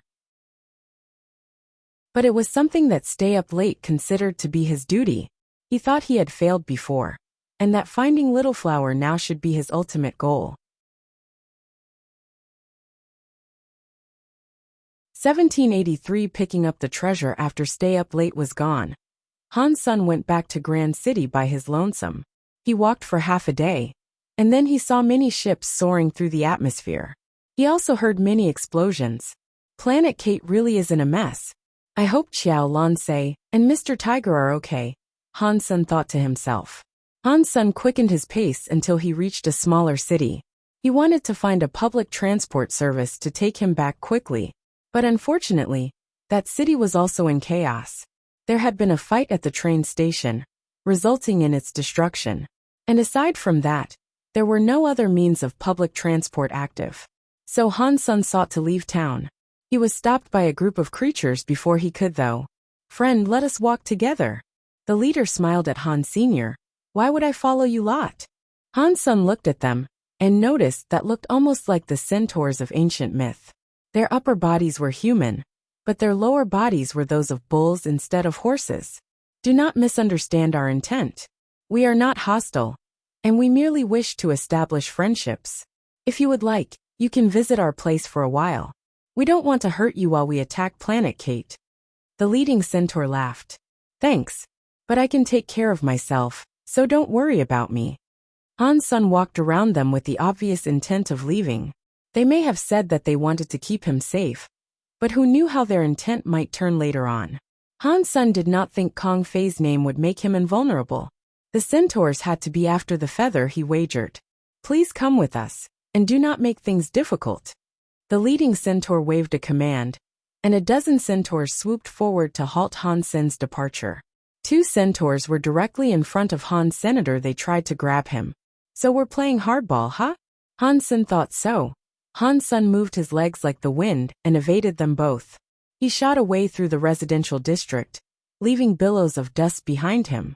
Don't let him escape, the leading centaur shouted, as the rest of the centaurs gave chase. Han Sen was not afraid of a stampede, and he was able to use his Dongxian movements to effectively bob and weave through the streets. The centaurs kept on chasing for quite a while, but they eventually lost sight of him. Han Sen emerged from a ruined building. He put on his Dongxian armor. The armor made his presence seem much different than it did in his simple spell armor. He was planning to escape the city from its other end. But before he could, he saw an old airship docking there. Many Kate and others were queuing there. Brother, are you a noble of the Kate? When Han Sen walked past the ship, a Kate approached and asked him politely. Kind of. What is it? Han Sen said. You know the feathers are no longer protecting the planet, right? It has led to planet Kate descending into chaos. We are being invaded. We are from 7 mirrors, and we are looking to recruit members. We are in dire search of brothers like you. If you join us, you will receive great treatment. You will not have to suffer in the midst of war, the Kate said, as if his offer was something sublime. After a while, Han Sen understood what was going on. 7 mirrors was a higher race like the feathers. There weren't many of them though, and they already had a planet to manage. So they were happy to welcome outsiders to join them. After the feathers fell, 7 mirrors sent members to begin recruiting from the planet owned by Holy Heaven. Hearing of the conditions and the treatment he would receive, and the way they seemed to do things, Han Sen was tempted to join. The reason Han Sen was tempted, though, was because after recruiting here, they'd venture to another city to try their luck. Grand City would be on their list of destinations. Han Sen thought having a free ride wouldn't be too bad. It'd be better than walking there. At least, I'll have a look and check it out. I won't guarantee I'll join though, Han Sen said to the recruiter. Sure. You should take a look first, but I assure you, you won't regret this. The Kate sounded very passionate about all this. He led Han Sen on board the airship, going on to say, but there is a test you must undergo. It's a rule of ours. And don't worry about it too much, as the results don't mean much. The Kate brought Han Sen to the ship. He didn't have to take the test with the other Kate, and he was taken to a special lobby for it. In the lobby, there were a few other Kates, and others of a different race he had no chance of identifying. They looked like barons. Laojuama, not bad. You found a baron in this dump. A Kate baron lifted his lips. A few other barons turned to look at Han's senator. They couldn't discern much about him, due to him being clad in armor. The Kate that brought Han Sen there, Laojuama, laughed and responded, good people can find themselves blessed by God anywhere. Everyone looked at him in disdain when he said that, but no one actually said anything else. Laojuama brought Han Sen to an empty room. There was a Geno tree on the table. Laojuama pointed at it and said, it's just a progress test. It doesn't matter what the results are. You'll still earn the treatment we promised. If your results are excellent, we will offer you even more though. We wouldn't want to bury the geniuses. Han Sen did not say anything, and he simply pricked his finger and allowed a drop of blood to fall onto the tree. He did not know how much power he had. Ordinary barons were around 100. When Han Sen's blood dropped onto the tree, it started to grow. The white bone flowers started to bloom. When Laojuama saw the bone flowers, his eyes almost dropped out of their sockets. How can there be so many? Laojuama was frozen for a while. He was counting them like mad. Han Sen looked over there too, quickly totaling the flowers. There were 434 flowers on the tree. It was a scary number, since normal barons had only around 100. It was more than quadruple. Viscount nobles could only reach 1,000, and some of them only had around 700. Han Sen's fitness was half that of a Viscount. Laojuama could not believe what he was seeing, and he kept on trying to count. He was standing beside a monster. It was astonishing to think a baron could have such high fitness. We have found a treasure. Laojuama, thinking this, started to tremble and shake. 1784 Killing say brother friend. Are you from a higher race? Lao Zhuoma was going to call Han Sun brother, but it wasn't appropriate. So he called him friend. Lao Zhuoma thought Han Sun was from a higher race, because normal barons should never reach that sort of level. It didn't matter how much they practiced, they just couldn't. On the form, didn't I tell you I was human? Han Sun acted like he didn't understand what he was being asked. Yes, you did. Lao Zhuoma felt disheartened, as he had never heard of a human before. And he knew there was no higher race called that. Lao Zhuoma still felt depressed, and without saying much he told Han Sun, "Dollar, you will have to wait a few days on this airship. But going to 7 Mirrors won't take long, once we depart." "That's okay. I greatly enjoy traveling," Han Sun said. Lao Zhuoma gave Han Sun a room to live in, but without anything to do, Han Sun found himself going up on deck. Many refugees wished to board the airship and go to 7 Mirrors. Going to an underdeveloped planet was better than remaining in a war zone, or so they felt. But 7 Mirrors wasn't willing to take just anybody. The nobles were always favored, which made it difficult for commoners to be accepted. 7 Mirrors was not a charity, and they were only going to take those who could prove themselves useful. The old, sick, or injured weren't allowed on board. "What race do you belong to? You don't look like you're from planet Kate," a Baron Kate asked. He had come forward to check Han Sun out. "Human," Han Sun answered. "I have never heard of them, so I can only assume they are even smaller than the Kate." The Baron wasn't insulting Han Sun. He was mocking himself, more than anything. Han Sun looked at him and asked, "What can I do for you?" "I am Mike." The Baron introduced himself, and then said, "So we've been recruited by 7 Mirrors, and we're headed to an underdeveloped planet for work? If you want, why don't we go to the same place and partner up?" "I still haven't decided if I want to go yet." Han Sun did not reply. Mike shook his head. "When the fighting starts, it's not only the common folk that will be in grave danger. The barons will be too. Land reclamation is hard, but it is still better than war. So why the hesitation?" "We'll see." Han Sun didn't much care for what he was being told. Han Sun had spoken to Qiao, and he was able to confirm that war had not yet reached Grand City. Qiao and Lan Se were thinking of ways they could escape, and where they could go, but they had so far been unable to reach a decision. Han Sun told them about 7 Mirrors recruiting, and they told him they might consider it. They'd talk about it in greater depth once they were all together again. The third master had evacuated from Planet Kate with Mr. Tiger, and they extended an invite for Han Sun to join them at another headquarters of the Black Gold Group. It was an offer Han Sun quickly rejected, though. Mike wished to say something more to Han Sun, but something occurred down below. They both looked down and saw a legion of centaurs in front of the airship. They surrounded the people who were waiting for a chance to conduct the test in the hopes of boarding the airship. Lao Zhuoma quickly went down to meet the centaurs, though. He smiled and said, "Taurus, please do not misunderstand. We are from 7 Mirrors, and we are friends, not enemies." After that, Lao Zhuoma pointed at the 7 Mirrors emblem on the ship. The leading centaur recognized it. In fact, it was the reason that the centaurs had taken action. The centaur, seeing the 7 Mirrors symbol, looked at Lao Zhuoma and coldly said, "We don't care about 7 Mirrors. Kill all these Kate." The centaur warriors lifted their spears to kill the Kate that had been lining up. Lao Zhuoma looked horrified at the wrath of the centaurs. He had joined 7 Mirrors, yes, but he was Kate. It hurt to see his own people get slaughtered. "Can you show mercy? 7 Mirrors will be accepting these Kate. We were going to take them to help develop an empty planet. Please." Lao Zhuoma gritted his teeth. Although many people would fail the test, Lao Zhuoma was a Kate himself. He couldn't just watch them die. Mike looked just as angry too. He said, "The low lives of Taurus happily licked the boots of the feathers when they were in control, but now that they have fallen, these scumbags have aligned themselves with the enemies of the feathers. This is fucking horrible." "Which race did they sign up with?" Han Sun asked curiously. "I think they are called demons. They looked similar to the Kate, but they have horns on their heads," Mike said. Han Sun wished to say something, but the leader of the centaurs shouted, "What a load of crap! Only the people currently on board the ship count as 7 mirrors. Just kill the rest of them. After that, he commanded his warriors to attack the people. Stop! Lao Zhuoma shouted. The leader centaur coldly laughed and said, What?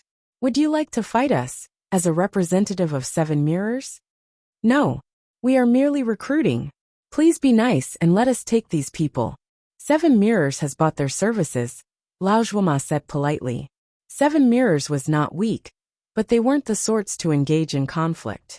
This time, when they came to Planet Kate, the supervisor had informed them not to come into contact with any demons. Okay, let's make this simple. From now on, if they are on the airship, they are yours. If they cannot get on board, then I am sorry. After the centaur leader said that, he gestured with his hands for his soldiers to rush forward. Lao Zhuoma didn't fight, he just shouted at the people saying, Get on the ship. Hurry. Animal. Mike shouted down from atop the ship. Why are they killing them? Don't they need people to develop Planet Kate too? Han's son asked with a frown. Mike coldly said, Taurus is a race that takes pleasure in killing.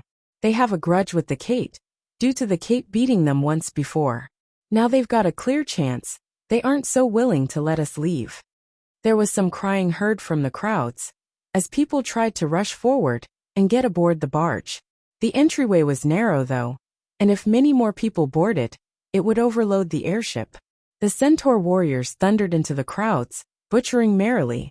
The Kate were all just commoners, and so they had no chance of killing the centaur warriors.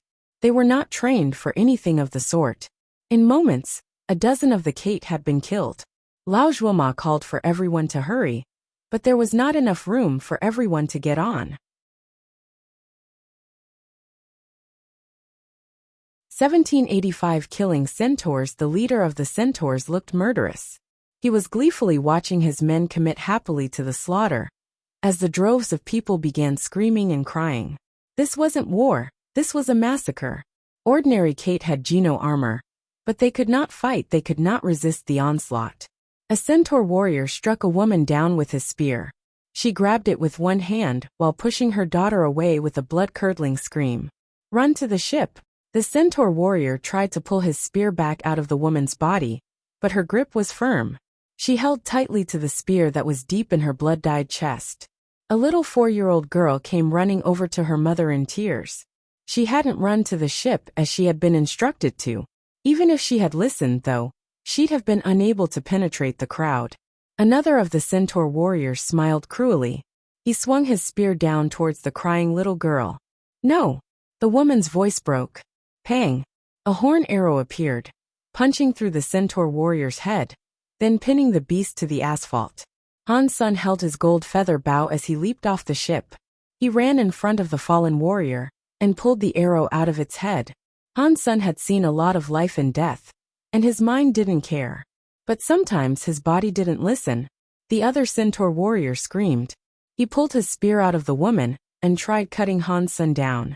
But all Han's son had to do was move slightly and step past the warrior. He moved his bow and brought its string up to the beast's neck.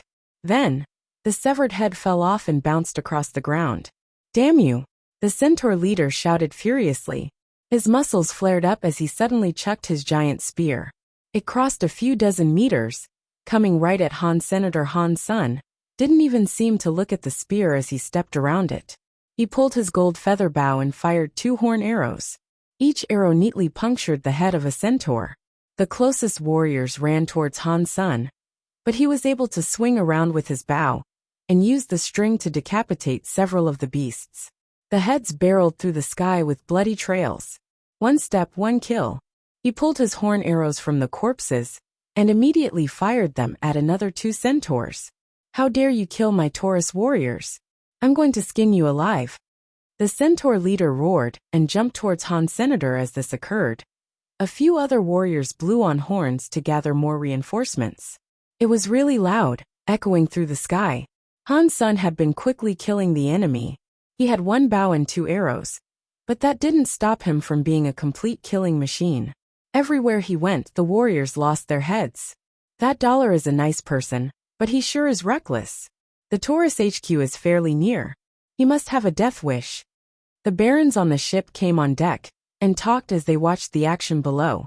Mike's face kept changing. He wanted to go down and save the crowd, but he knew his own limits and realized that he likely couldn't help. It would be easy to get off the ship, but nigh impossible to get back on. If he killed one of the Taurus warriors, those of 7 Mirrors would not let them back. With the situation unfolding the way it was, choosing to engage the Taurus really was akin to having a death wish. As Han Sun was killing like mad, Lao Zhuoma looked at him with a conflicted expression. He felt both touched and ashamed. He was a Kate, but he had been unable to protect his own people. With Han Sun there, the warriors did not run to the crowd. They all tried to kill Han Senator as Han Sun fought. He kept moving further and further from the ship.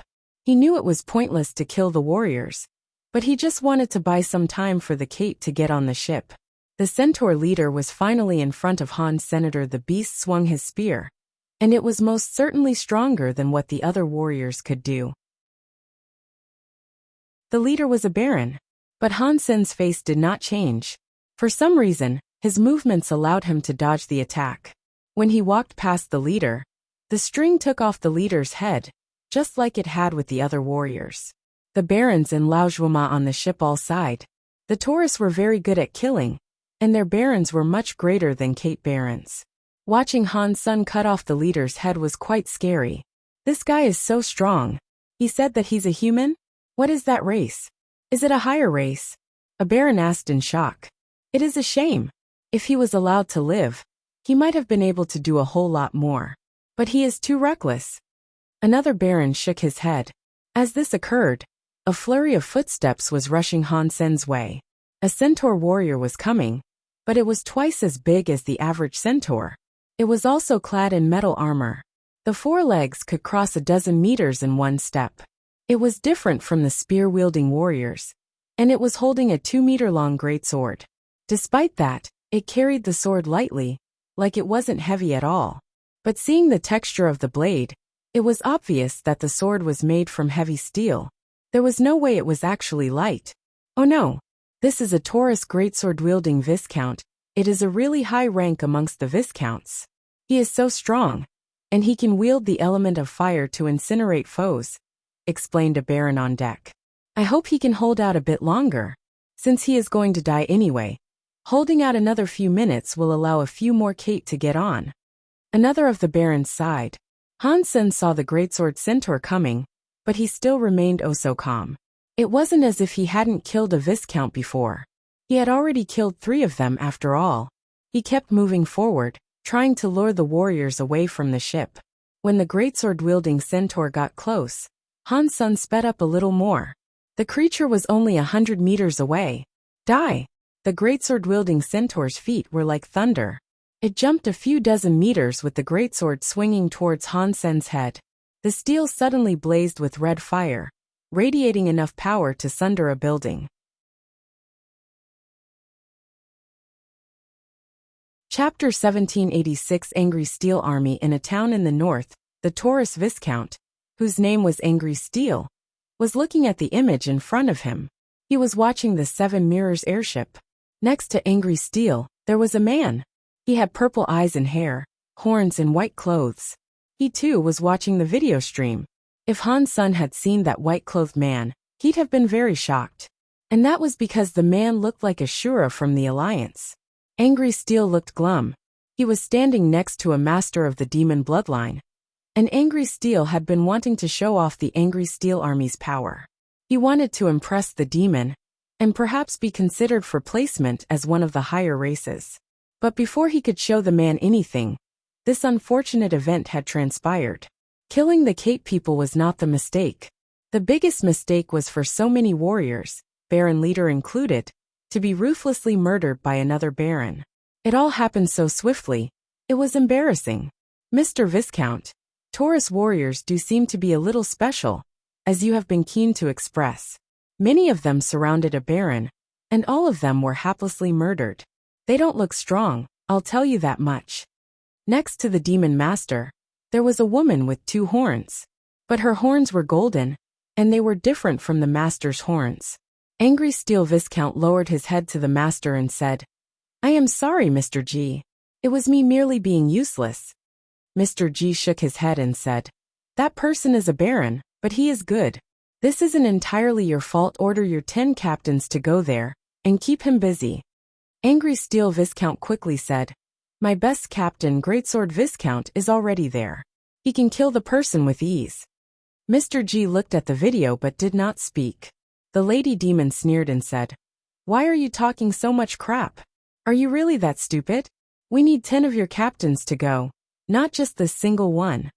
Angry Steel Viscount felt a little enraged by her chastisement, but he refrained from showing it. He nodded and said, "Yes, I will order all 10 captains to go at once."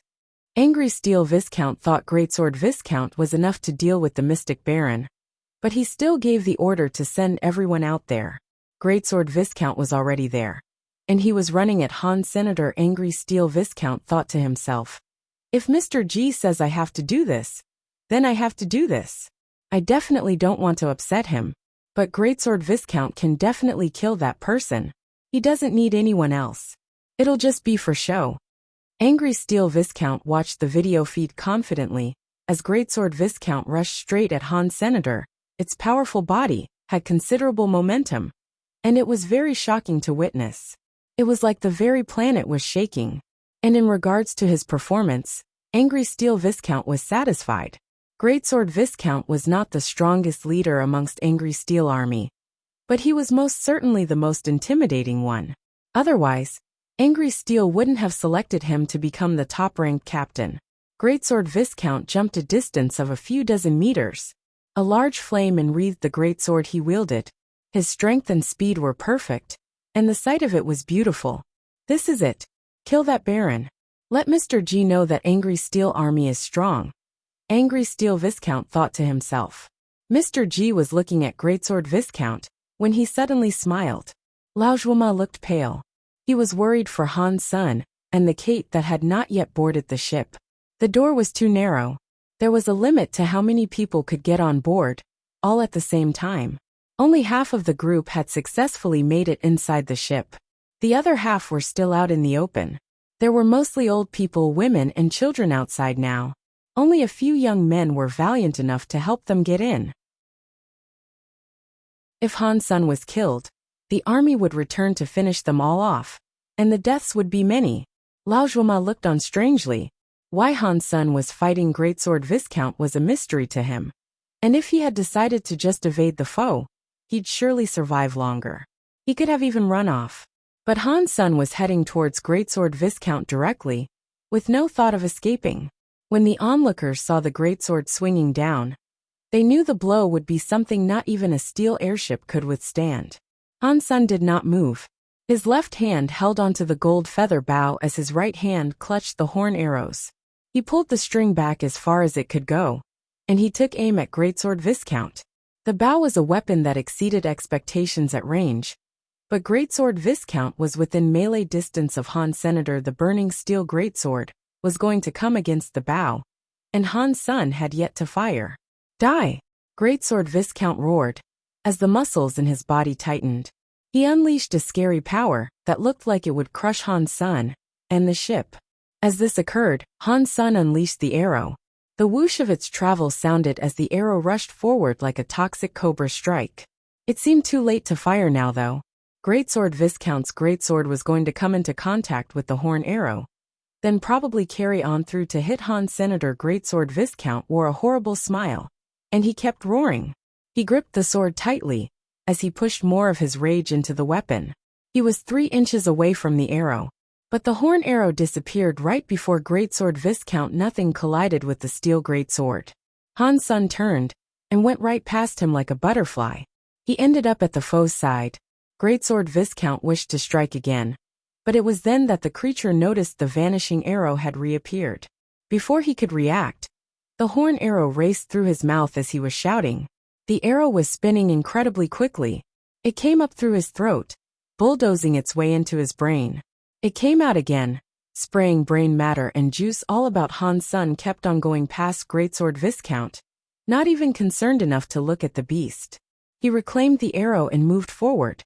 Greatsword Viscount's team was still in the area. Greatsword Viscount's body fell backward, creating a dozen-meter-long trail. The corpse twitched, as brain juice leaked and poured out everywhere. He was going to die. Han Sun had no reaction, like this was an everyday activity for him. But Lao Zhuoma and Mike were in shock, and even angry Steel Viscount was floored. None of them could believe their eyes. For a Viscount Taurus to go out like that was crazy, especially when its enemy was simply a baron. The team of Taurus warriors had been fighting in a bloodthirsty rage, but after watching Greatsword Viscount be murdered, they were in massive shock. They no longer looked intimidating. In fact, they looked rather scared. Chapter 1787 One Sword to Fight Alone. All teams need to reach the battlefield in 5 minutes. No, 3 minutes.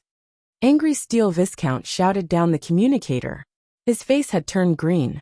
He didn't think Greatsword Viscount would be killed quite so easily. That baron was pretty scary, and Angry Steel felt so angry, knowing his men were proving to be so useless against the attacker. Usually this would be fine. But now Mr. G was watching as the Angry Steel army got massacred by a mere baron, and watching as that same baron destroyed a strike team. It made Angry Steel want to dig a hole to hide in. Mr. G watched the video feed of Han Sun for a little while longer. Then he turned around and left. Mr. G, please give me another chance. Angry Steel army will kill that baron, Angry Steel said hastily. Keep him busy. Mr. G walked out of the camp. He was looking in the direction of the battlefield. The maid followed behind Mr. G, and as she walked she said, "Sir, he is just a baron. You don't need to challenge the man yourself. If you want to see him alive, just tell Angry Steel Viscount to go and grab him." Mr. G laughed and did not say anything. He kept his eyes to the battlefield as he walked. After he was gone, Angry Steel was incredibly furious. He was shouting into the communicator saying, "I give you 5 minutes. Kill that baron before Mr. G gets there. Otherwise, you will all suffer military punishment." After shouting, Angry Steel exited the camp and chased after Mr. G. Angry Steel Army's 9 captains did not dare to move slowly. They all led their teams to the battlefield. Taurus were supposedly good at fighting and killing. Their vitality was above average, and their fighting skills were really good. They were in a rush to get there now. But the formation of the teams was not a mess. With 9 captains, they were all going to strike at once. Han Sun had already killed 1 strike team, and it didn't even seem to have slowed him down, because there were too many of the centaurs, all racing to kill the innocents so quickly, he couldn't chase them away. He had no choice but to kill them. Amidst the killing, however, Han Sun discovered something interesting. His Dongxian armor could absorb power.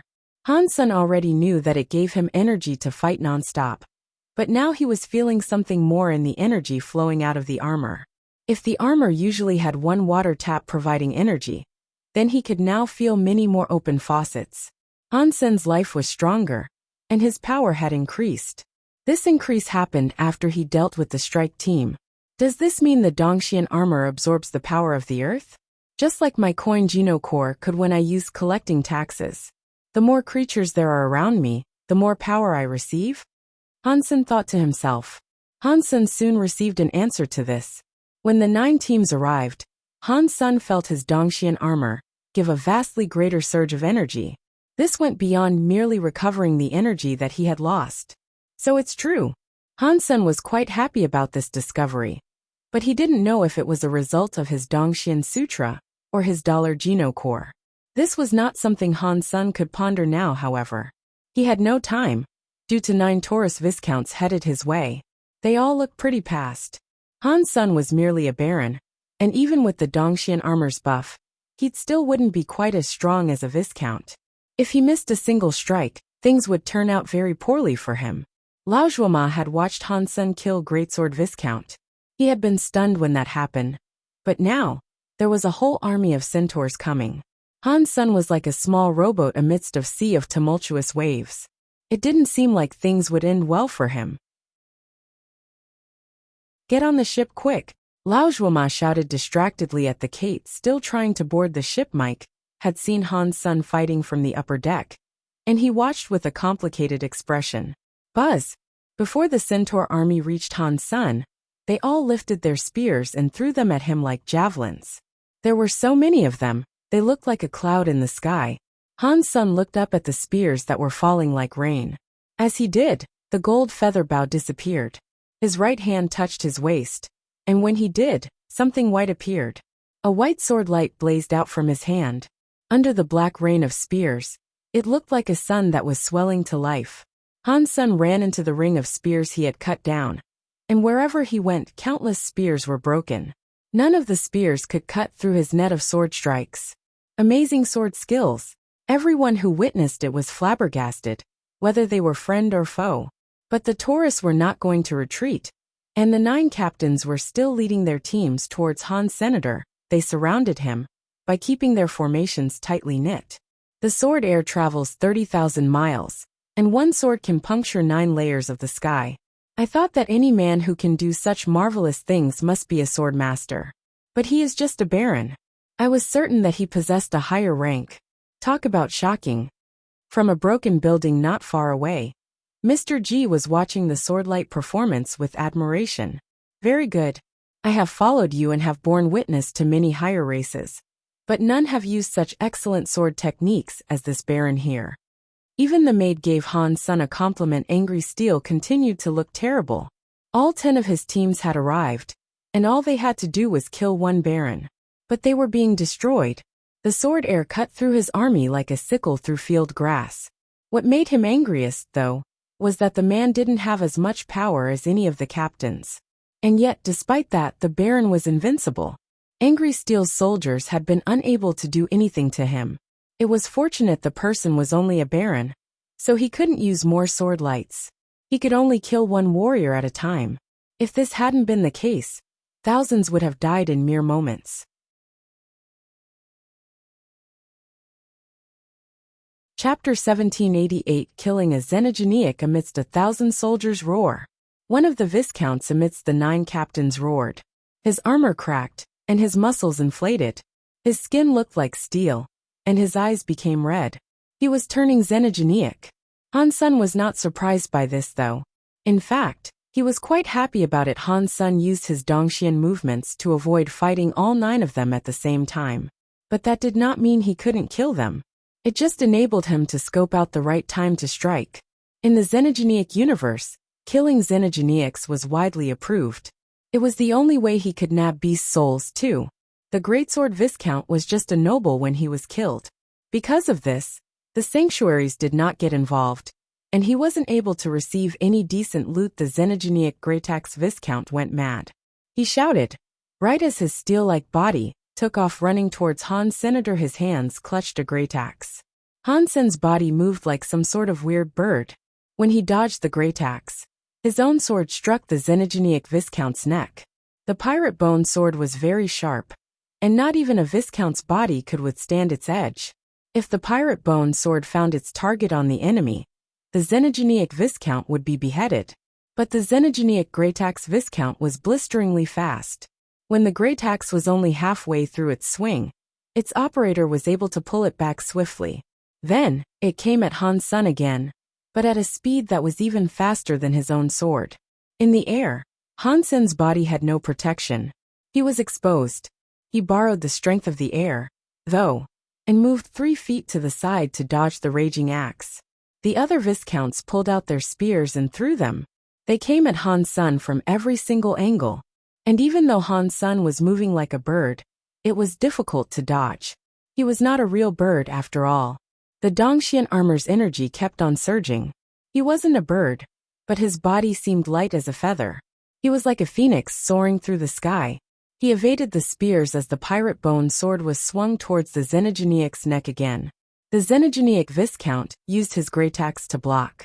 It had been forged from Xenogeniac Viscount materials too. But even so, it was broken in a single hit. Luckily for the Taurus, the Xenogeniac Viscount was very fast. He roared and fell back a few meters to avoid the deadly strike. A few other Viscounts approached, with all the other weapons being cogs in a machine that was coming for Han's senator. Han's son moved with incredible precision. Despite being locked in an impossibly small space, he was able to break through the effort to surround him. He was still coming for the Xenogeniac Viscount. Everyone could see that this was what he wished to do, however. Amidst the effort of surrounding him, He wanted to kill the Xenogenic Taurus Viscount above all. He is so brave. He is so strong. He is so awesome. Mr. G complimented Han Sen 3 times. Even Lao Zhuoma and Mike knew what Han Sen wanted to do, and it was a strangely obvious move to make. Am I crazy or is he crazy? Does he really want to push and kill the Xenogenic Viscount while he is still surrounded? Is this guy really a baron? Mike was very surprised. If he isn't a baron, it makes sense why the Taurus are being killed so simply. A baron gave a wry smile.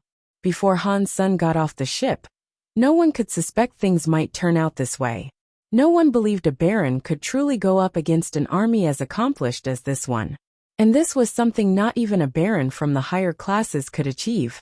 In fact, amidst the highest lanterns in the Geno Hall, there were barons. But none of those would be as dexterous as Han. Senator Han Sen wouldn't say he was the strongest, but if he fought solo, he was the absolute best. The combination of the Dongxian aura's buff, the Dongxian movements, and his phoenix techniques was something none of Han Sen's opponents would be able to overcome. Assuming no one extra strong appeared, Han Sen would be undefeated for sure. The scary thing was, he had infinite power. He wouldn't be fatigued. Stop him! Angry Steel shouted. He had never experienced such a dire state of affairs before. A baron was challenging the whole of his army, and the baron was going to kill another of his best captains. If the attempt was successful, it would be mortifying. Aside from the Xenogenic Viscount, the 8 other captains knew that if Han Sen captured the Xenogenic's corpse, the Angry Steel army might still be considered a joke even if they killed him. They all tried to stop Han Senator, but as they moved to attack, they saw that the situation had changed. They were no longer surrounding Han Senator, it was more like Han Sen was chasing their leader. After all the fighting that had transpired, they could not stop the sword lights. They knew it was only a matter of time before Han Sen put an end to the Xenogenic Viscount. But when Han Sen moved, he was never where they expected him to be. Their swords could not hit Han Sen, and many of the swords were broken by Han Sen's pirate bone sword.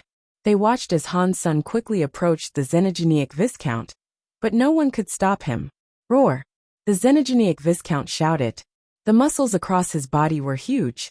In one hand he held a broken handle, and in the other he held the broken head of the axe. He was now running towards Han Senator. There were 2 Viscounts on the right and left, and there were 2 Viscounts behind Han Senator, but Han Sen looked so calm, and all he did was move quickly.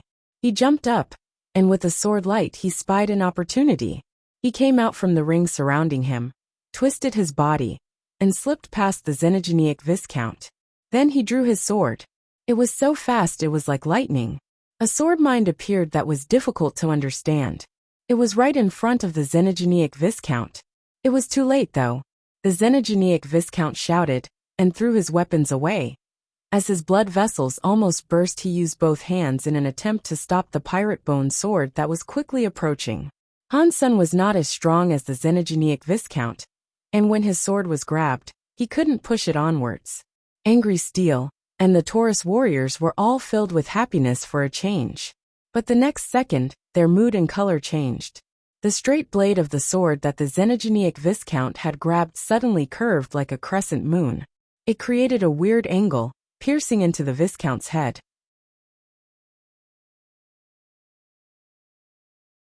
1789. The meeting of one palm. The whole battleground was deadly silent. The hand that had grabbed the pirate bone sword was depleted of its strength. Blood seeped out the back of the Viscount's head, and he crumpled to the floor. Xenogenic Viscount hunted, Xenogenic gene found. Xenogenic beast soul obtained, Steel Centaur. Han Sen was so happy about this. He had obtained another beast soul, but he was still in the middle of a fight. He couldn't take a time out to examine it just yet. Where did this guy come from?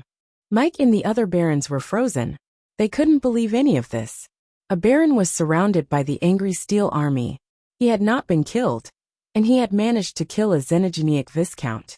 It beggared belief. After the Xenogenic Viscount was killed, the morale of the Angry Steel army began to wane. The assassination was serious stuff. Seeing it really dealt a blow to their resolve. Angry Steel's face turned red. He was bursting with a scary flame. He bowed to Mr. G and said, Mr. G, I am going to kill that baron myself. After that, angry Steel Earl flew towards Han's senator. Although it was embarrassing for an earl to be forced to kill a baron, now was not the time to be concerned with that. If he couldn't kill Han's son now, it would be a tremendous loss for the angry Steel army. He'd lose most of his reputation for sure. Everyone fall back, Mr. G said quietly. Angry Steel froze. He turned around and asked him, "What did you say? Are you stupid? Or are your ears clogged? He just told you all to leave." The maid lifted her lips to say. But angry Steel still wished to speak. "This is your third time questioning the judgment of the master's command. The tourists are bold." The maid looked at angry Steel Earl coldly.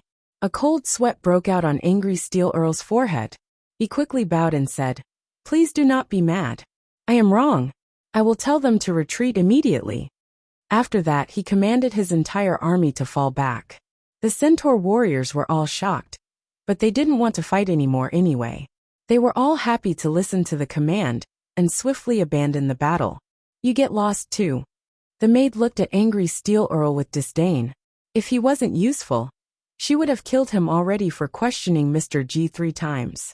Angry Steel did not say a word in response, and his face was expressionless. He didn't look at Mr. G, and simply returned to the camp with his army. Han's son was shocked to see the army suddenly fall back.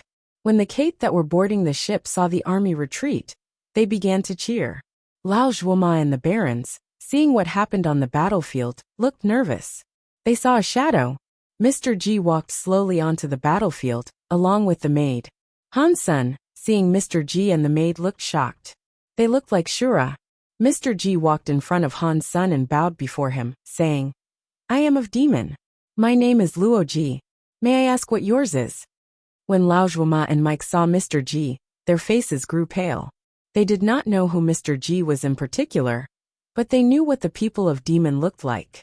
Demon was one of the higher races, unlike the Taurus. Demon.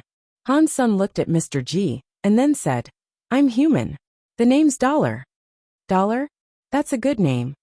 Luo Ji smiled, but he didn't care if it was a real or fake name. He continued on by saying, "Dollar, you know that the Taurus are a subordinate race of ours?" "Yeah," Han's son answered. "It's good that you know that. I'm not going to bully you though. If you aren't damaged by my palm, I will let you go. I promise you that no one will subsequently try to bring you harm," Mr. G coldly said. "What if I don't accept?" Han's son asked. Han's son knew that if Mr. G wanted him dead, the man wouldn't have spoken to him as much as he already had. He was here for something, and he wasn't planning on killing him. "If you do not accept, you will have to help me deal with something. And after that you will be free to go," Mr. G said. "That sounds fair, but you aren't a baron." Han's son lifted his lips. Mr. G laughed and said, "I am a viscount, but when I use my palm, I will gauge it to a level that rivals yours. If you find out I use more power than I should, consider it my defeat." "Okay, that'll settle it," Han's son agreed. Han's son had just fought several viscounts, but the demon Luo Ji was not like the centaurs. He wasn't at the same level. Luo Ji did give Han's son a sense of danger though. Han's son didn't want to be reckless walking into this. But with what was being offered, it didn't make much sense to reject. If their levels were going to be balanced, Han's son didn't think he'd have trouble dodging the palm. Luo Ji smiled and raised his right hand. His fingers were really long, and his skin was really pale. It looked like the hand of a young executioner. But when he lifted his hand fully, Han's son's face changed. As his right hand was raised, it gathered up a weird power. It made no sound or sense, and normal people definitely wouldn't be able to feel it.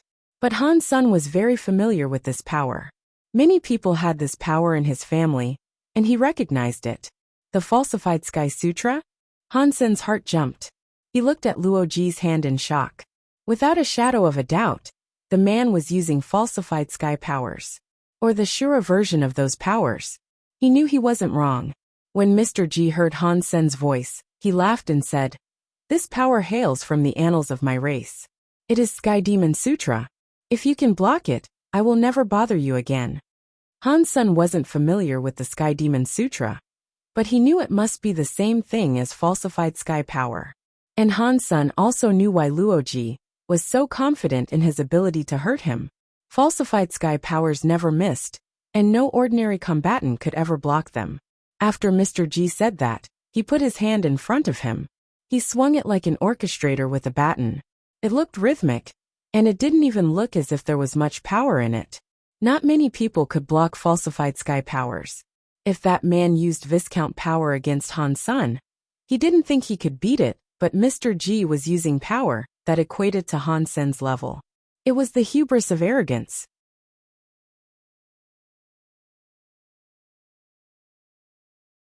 $1790 human dollar. Han Sun lifted his own palm as he faced off against Mr. G.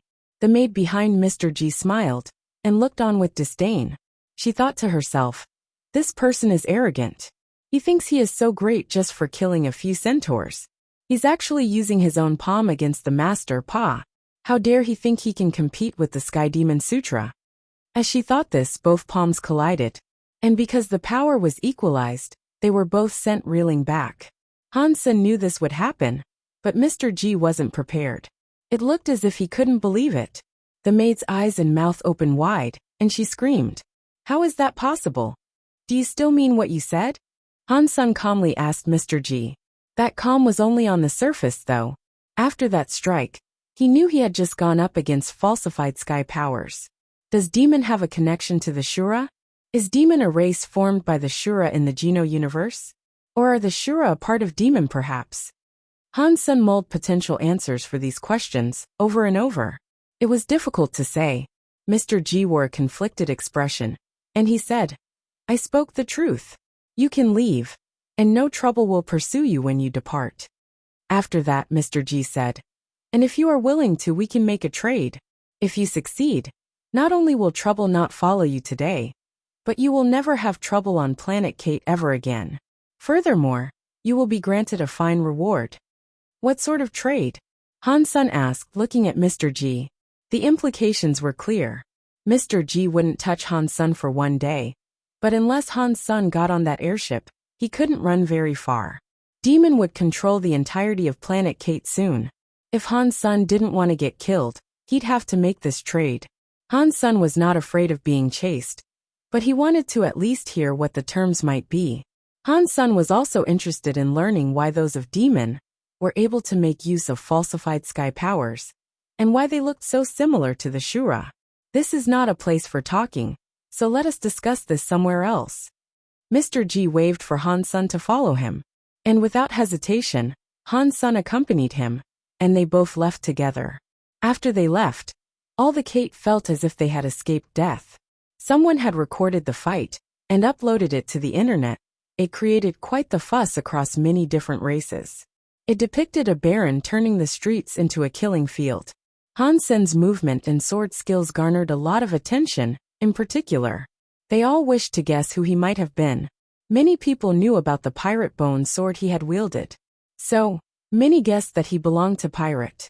But Pirate lacked people with techniques and talent as impressive as what the video showed. While the sword skills known by Pirate were strong, they were not as strong as Han Sen's. The form Han Sun had filled in on the ship was revealed.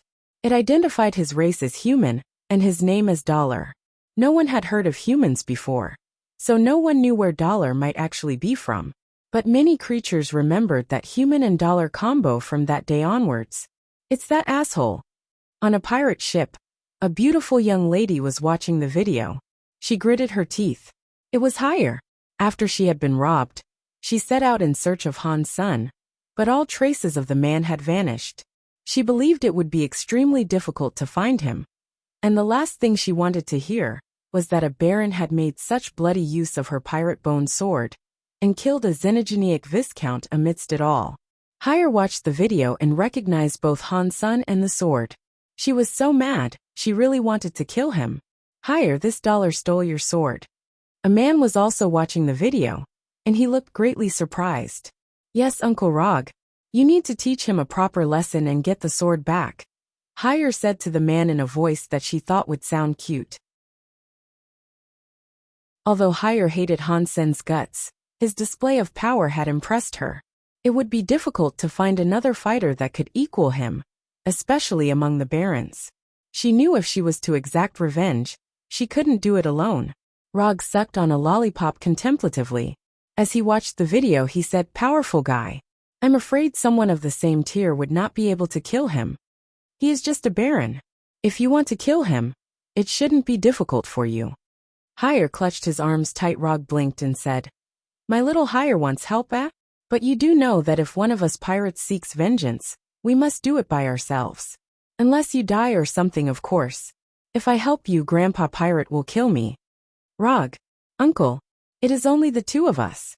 If we don't tell him, he won't know. Please help me." Hire started to swing his arms. Fine. Stop shaking me," Rog said. "So you agree?" Hire sounded excited. "I can't actually do this myself, of course. You'll have to get the sword yourself. Otherwise, Grandpa Pirate will kill me." Uncle Rog sucked his lollipop with a smile, and then he said, "I can most certainly help you level up to be a Viscount, though. He is strong, but if you are a Viscount, killing him won't be difficult." She looked upset at first, but after hearing his offer, she seemed much happier. She said, "It would be good to kill that asshole myself. How can I level up to be a Viscount in a short amount of time? This is the Geno material I was able to retrieve from a marquee whale. It is from the Lightning Sea. I made battle pills from it. The next time you practice, consume one. I believe that within 10 days, you can become a Viscount." Rog gave Hire a bottle of the stuff. Hire accepted the bottle and bared her teeth, saying, "Dollar, I am going to take your life."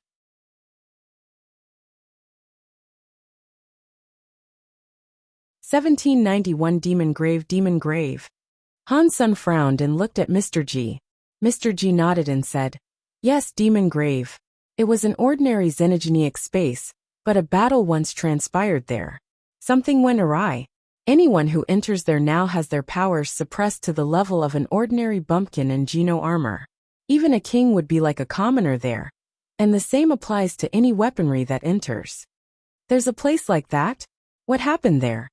Han-sun asked. "You have seen how powerful that Kong Fei is, yes? The one of No?" Mr. G inquired. Han-sun had a front row seat for that particular show. He nodded and said, "Yes, I have. Demon Grave is the result of two elites like Kong Fei having a brawl," Mr. G said. "It is useless to try and resist the suppression of that zone. Your strength won't mean squat there. You will be a commoner when you enter. The strongest people that opt to reside there are ones like you. It is true skill that sets them apart. When you are there, you might find yourself able to kill a king." "Why am I going to that place with you?" Han-sun frowned. A place like that did indeed seem to be good for him. But Han-sun didn't think he was invincible enough to march in blindly. The Geno universe, in one way or another, had the falsified Sky Sutra. Demon was not the strongest race, though. And that meant there were powers out there that were even greater than it. Han-sun did not think Mr. G would be invincible if he went to this place. Furthermore, his power would be greatly suppressed. Death would find him easier there, so that wasn't good. The legends say two god elites fought for a treasure in xenogenic space, and that was how the place became Demon Grave. I am unsure which of them might have managed to take this treasure, but after their battle, there were many xenogenic plants. The fruit they bear is very mystic, and I will need just one of them. I am hoping you will be able to go with me to retrieve it. If you aid me in this venture, you will be highly rewarded," Mr. G said seriously. "If these fruits can provide such a big benefit, and they are still there for the taking, this place must be quite dangerous," Han-sun said. Mr. G did not want to hide these facts. He picked up some notes, and then laid out everything he had gathered. Demon Grave has a lot of xenogenic plants, but there are no xenogenic creatures there. Don't worry, but inside the place, there is an indigenous race. They are the lesser sort of race that can only wear Geno armor. None of them can become nobles. Growing up there, however, allows them to munch on as much of the xenogenic fruit as they want. They cannot become proper barons, but their raw strength is higher than the average soldiers. They are roughly the equal of an average baron. Mr. G went on to say, "If they are outside that place, it matters little how strong they are. They are, for all intents and purposes, rubbish. Inside Demon Grave, however, even a king might lose to them. They are our biggest enemy to fear." Han Sun surveyed the information in front of him, and he found that most of the papers were drawings that had been done by hand. There weren't any actual videos or surveillance photos. You cannot use tools in there. This is all we have, so take a look, Mr. G explained. Han Sun kept on looking at the pictures that had been drawn, though, and he admired the artistic qualities. The bodies of this race looked human-like, but they possessed butterfly wings. Their hair grew upwards like fire, and their bodies were like those of a human. They wore silver Geno armor, and they looked really nice. The documents said they were called Chaos.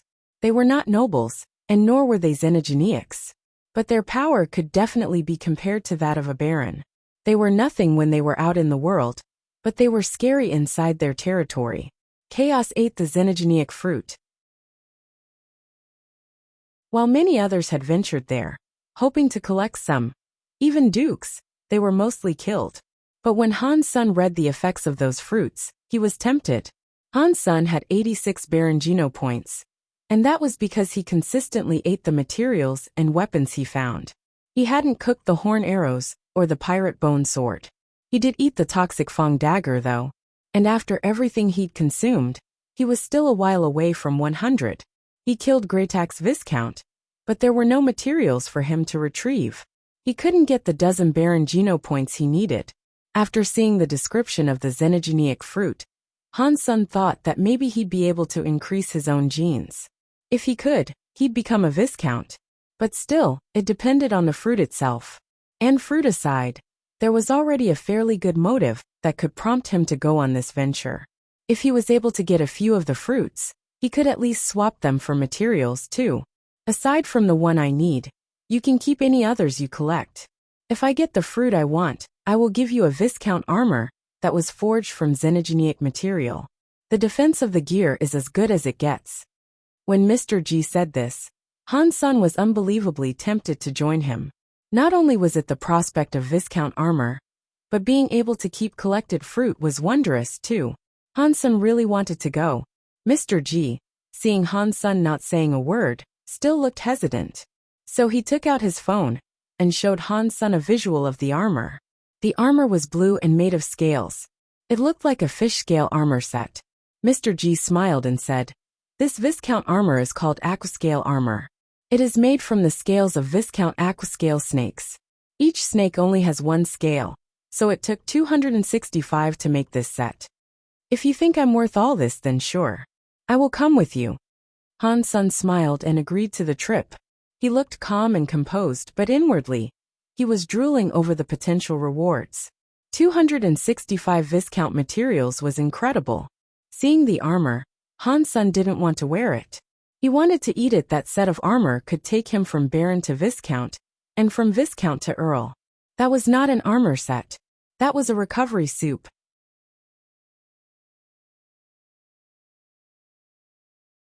Chapter 1792 Demon Grave. Mr. G told Han Sun that the Aquascale snakes were a powerful race, but of the lesser variety.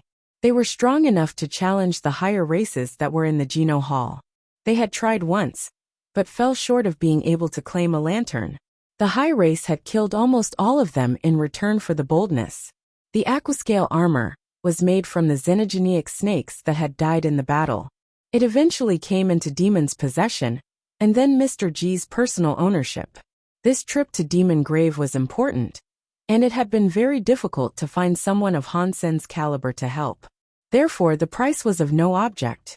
After accepting Mr. G's invitation, Han Sun noticed not just anyone could travel to Demon Grave. When Demon Grave was created, a few of the higher races established a rule. They could send people in whenever the entrance opened up, but only within certain limitations. Demon was a part of the ensemble that had made this rule. They could send a group of 4 inside, but 2 of the party had to be demons. Since 2 members of the party had already been chosen, Mr. G only had 1 space remaining.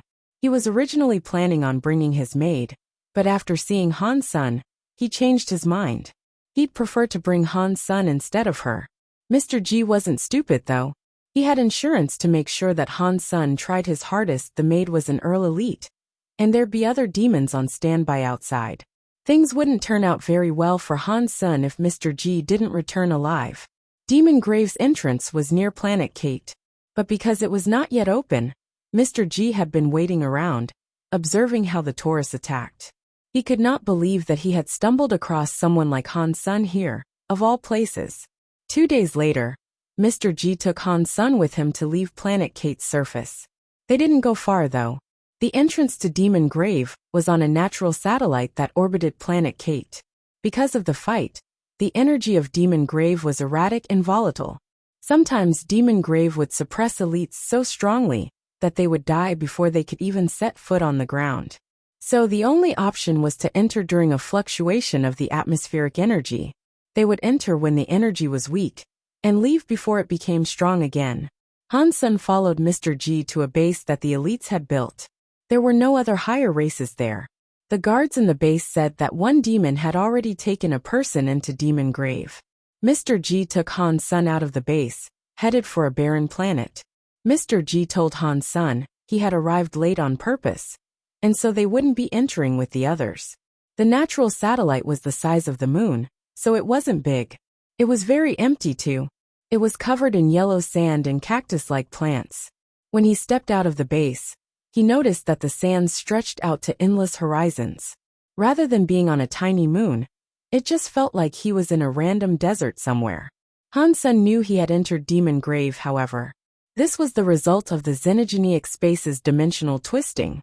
Mr. G, as he kept on walking, told Han Sun, "We have entered Demon Grave now, and there is something I must tell you." "Go ahead." Han Sun was not surprised by this.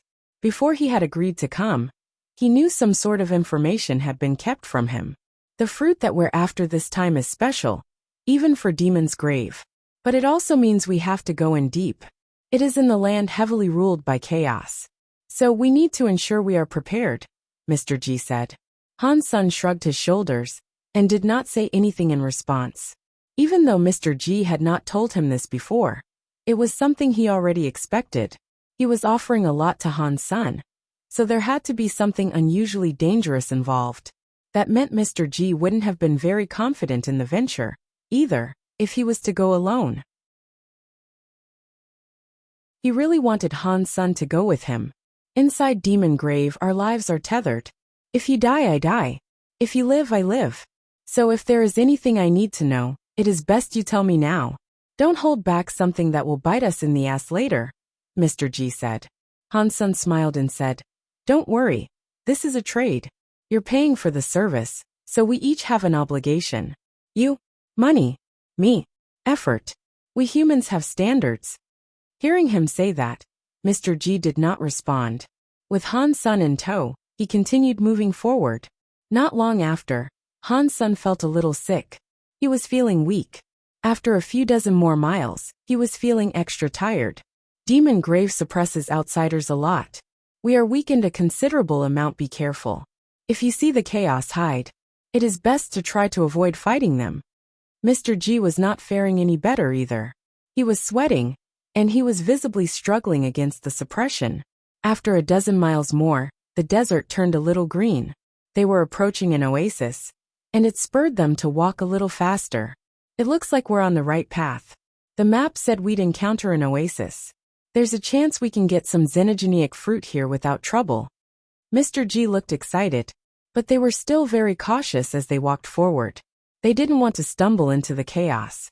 As for the other powerful races that had entered Demon Grave, Mr. G said not to worry. He had chosen a very dangerous path that would lead them to the Chaos Camp. Normal people wouldn't go there.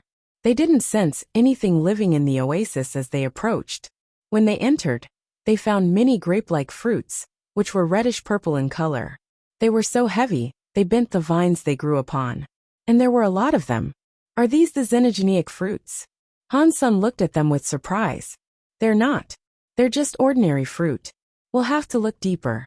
The xenogenic fruit we seek will look like crystals," Mr. G said. Han Sun followed the grapevines, and a little later, he found a grape that looked very special. Just like Mr. G had said, it looked crystalline, like a piece of jade. Just as Han Sun reached out to pick it up, he felt danger coming his way. He quickly fell back and looked at the vine.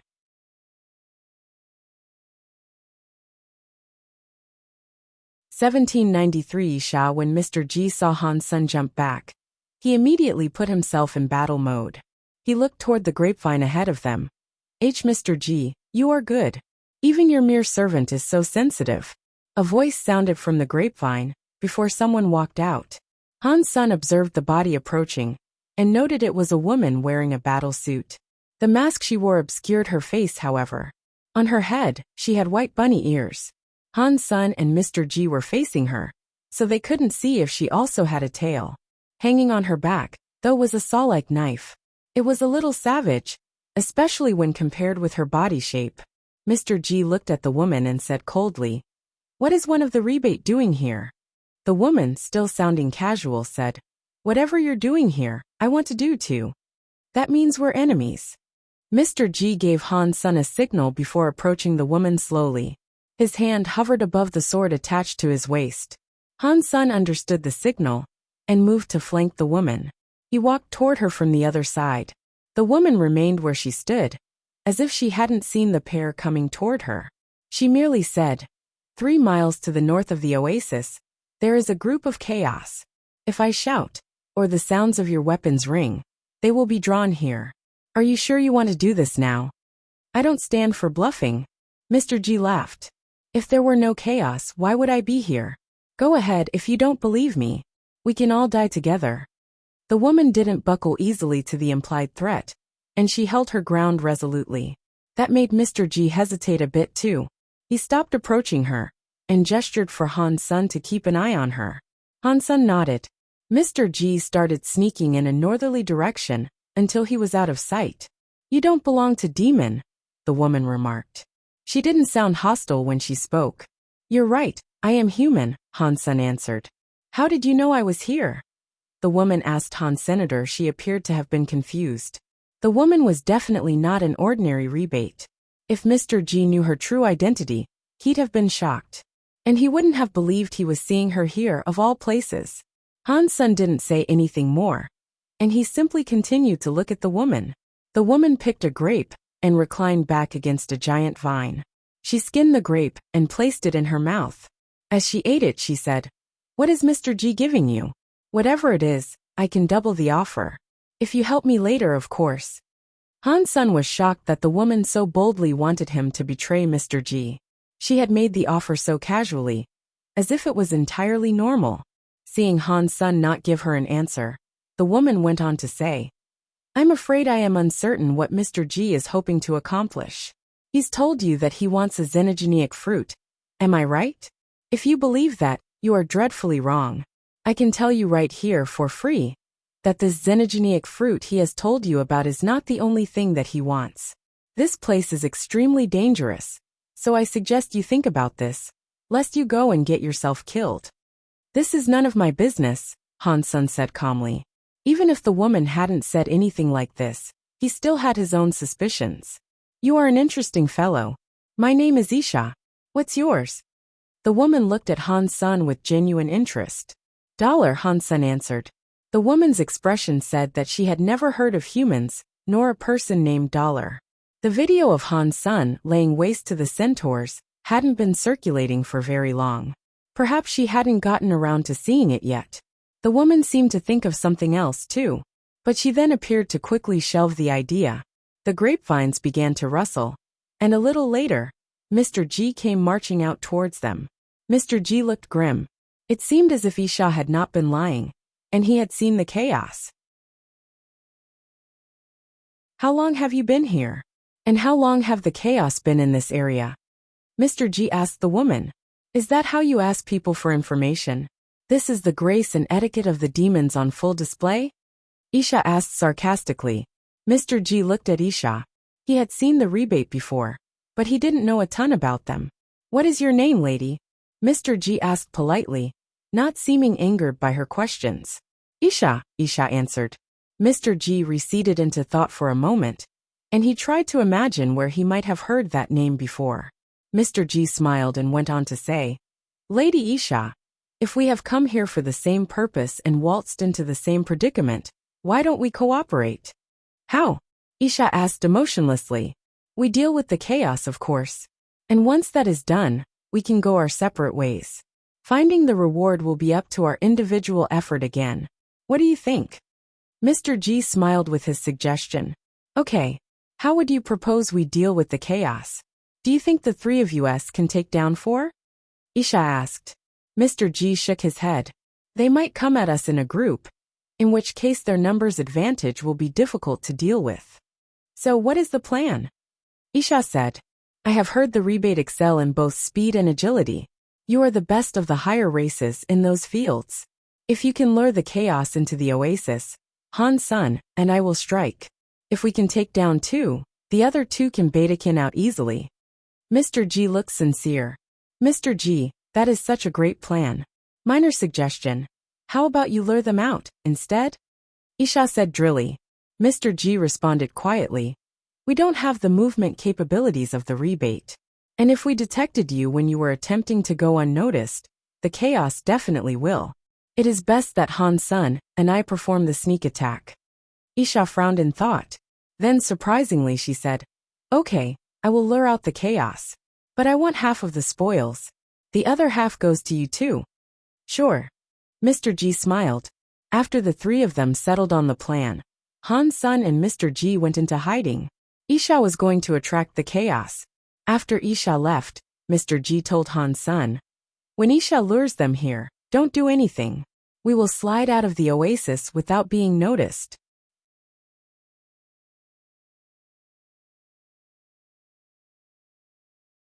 (1794) Chaos. Han-san frowned, but he didn't have much of an opinion about Mr. G breaking promises.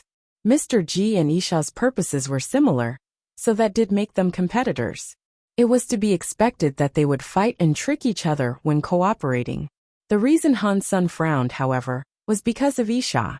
He thought she had agreed too quickly to the idea of luring the chaos there, and that she herself was planning to betray them. If they left now, they might lose an advantage. While Han-san was still in thought, a noise came from further into the oasis. From where they were hiding, they could see Isha was running towards them with haste. Isha was incredibly fast, but she didn't look to be too concerned or rushed. Several arrows flew through the air right past her. It was a terrifying scene for Han-san to watch. Her abilities of movement were not inferior to Han-sen's own Dongxian movements. Not far behind Isha, for chaos were flapping their wings in pursuit. They had bows, and they were repeatedly firing arrows down at her. Their power and speed were scary as well. Inside Demon Grave, Han-san was probably much slower than they were. The chaos looked just like the artistic renditions he had previously seen. They were clad in silver armor, and they possessed butterfly wings. Their bows were forged from wood or sturdy vines. Isha was able to avoid the 4 of them as she ran back to the oasis. She hadn't been dealt an injury, which was rather amazing. When Isha ran into the oasis, she followed the current plan and went for the grapevine. There were a lot of vines there, and visibility was severely limited. The chaos flew down to the ground and began making their way through the vines. The backs of their wings were weird. When they were open wider than a man with his arms stretched out. When they closed, they threaded together to look like a cape.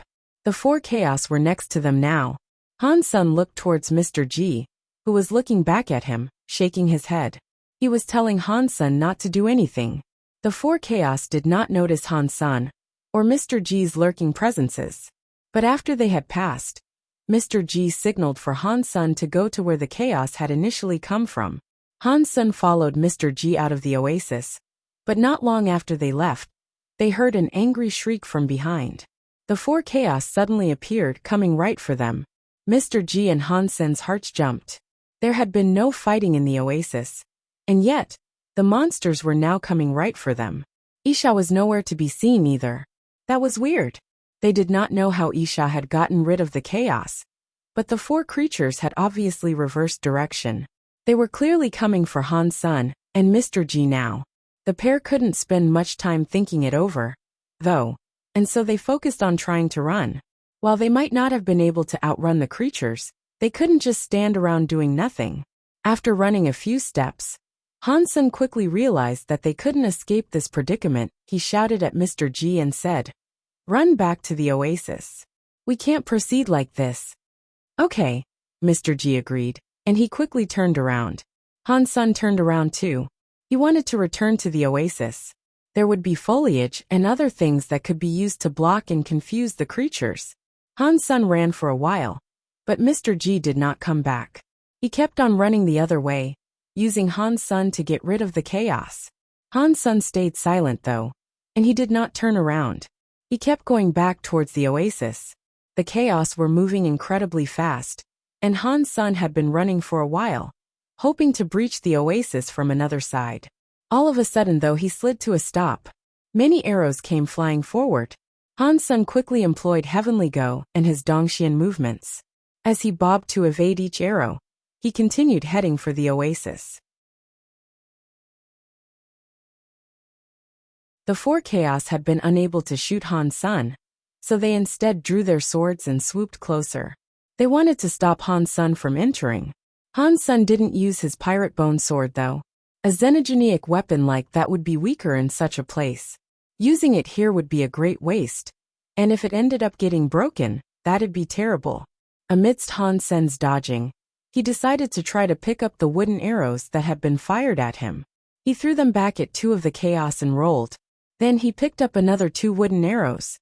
He threw those at the other two. The chaos chopped the approaching arrows down with their wooden swords, and continued after Senator Han-sun grabbed more wooden arrows, using them as melee weapons to deflect incoming sword strikes. Pang! The sword hit his arrows with devastating force, and Han-sun stumbled back with bleeding hands. His chest ached, and he coughed up a little blood. Before Han-sun landed, a chaos was running at him again with its sword drawn. It wanted to cut Han-sun in two while he was still in the air. But Han-sun moved like a bird and avoided the strike. He threw a wooden arrow toward the two chaos that were running at him. The two chaos swung their swords to cut the arrow down, but suddenly, the arrow moved low and went past them.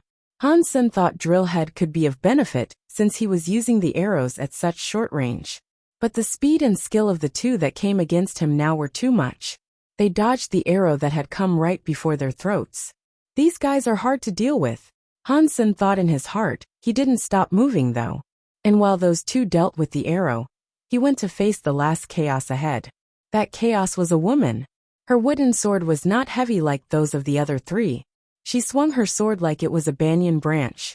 A multitude of shadows flashed through the air toward Han-sun, like a net ready to snare him. But Han-sun did not hesitate. If the three chaos caught up, escape would be incredibly difficult. Like a ghost, Han-sun headed towards the net with his horn arrow in hand. Catcha! The Viscount rank horn arrow was struck by the wooden sword and broken. But Han-sun used this chance to escape the sword net, and before he had time to feel sad over his loss, he was headed for the oasis. The four chaos continued shouting angrily, but none were able to stop Senator, and in the midst of the oasis, it was easy for him to hide.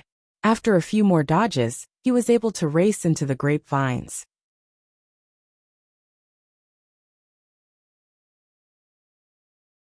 Chapter 1795 The Fight on the Statue. After entering the area with the grapevines, things became much easier for Senator. The fighting skills that the four chaos employed were rather simple and a little clumsy, but they weren't weak.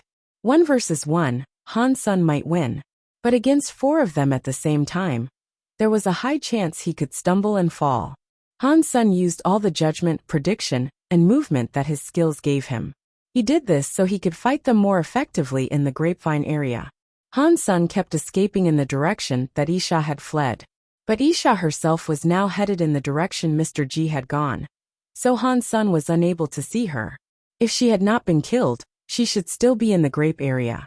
Han-sun was still curious about how she had managed to get rid of the chaos that were chasing her.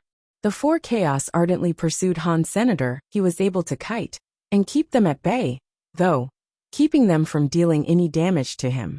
In this manner, they went deep into the grapevines. In the beginning, Han-sun could catch glimpses of Isha's trail. But after going this deep, he had lost sight of it. What did she do? Han-sun frowned. He was fighting four chaos all alone, hoping to find something that could help him out of the bind. The grapevines there were very big.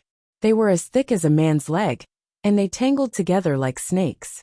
They webbed and clogged the skies, making it difficult for sunlight to pierce through and illuminate the undergrowth. The whole place was like one labyrinthine cave system. Han-sun wouldn't have dared go this deep if he didn't know there were no xenogenics there. Han-sun thought the complicated geography could weaken the resolve of the chaos. But they seemed to be very familiar with the place, and Han-sun still couldn't shake them off his tail. The Dongxian armor absorbed the power and strength of the earth, but it was very limited where they were right now. Perhaps it was because of the atmosphere that had been damaged by the two elites so long ago, and consequently, the barren Dongxian armor was suppressed. To make matters worse, without the constant replenishment, the energy he was using was starting to make him feel tired. When Han-sun wondered whether or not he should risk trying to take a hostage, he suddenly saw something bright. The vines seemed to be opening in front of him, and the sunlight was extra bright there. It was being reflected by something, and Han-sun assumed it might be water. Han-sun did not know how he had gotten here. He ran forward, and lo and behold, he saw a lake that was skirted by the rest of the oasis vines. A statue stood in the middle of the lake, and surprisingly, Isha was there. Isha was sitting on the shoulder of the statue. She looked surprised when she saw Han-sun emerge from the knot of vines. But when Han-sun left the vines and approached the shores of the lake, he heard the chaos make warning sounds. They were warning Han-sun not to venture too close to it. Han-sun didn't care for what they thought, though, and he just continued on towards the lake. He jumped to Isha's statue. The statue was sculpted to look like a person. It sort of looked like a human or a crystallizer. There were no butterfly wings, cat ears, or tail of any sort. It was just a 3-meter-tall person with clothes on. The lower part of its legs was submerged beneath the surface of the lake. When Han-sun jumped, the chaos stopped near the shore. They gave up their chase, and neither did they fire any more arrows. Han-sun flew to the left shoulder of the statue. Isha, who was on the right shoulder of the statue, drew out her saw-like knife. She slashed it at Han-Senator. Han-sun had seen many powerful skills, like falsified sky sword skills, but this was scary. There were many swordsmen in the sanctuary, and lots of them were masters. But Han-sun had never seen someone as cruel as she was before. Most sword skills he had seen so far were intended for slashing or stabbing. Sometimes they were fast and powerful, but Isha's skills were weird.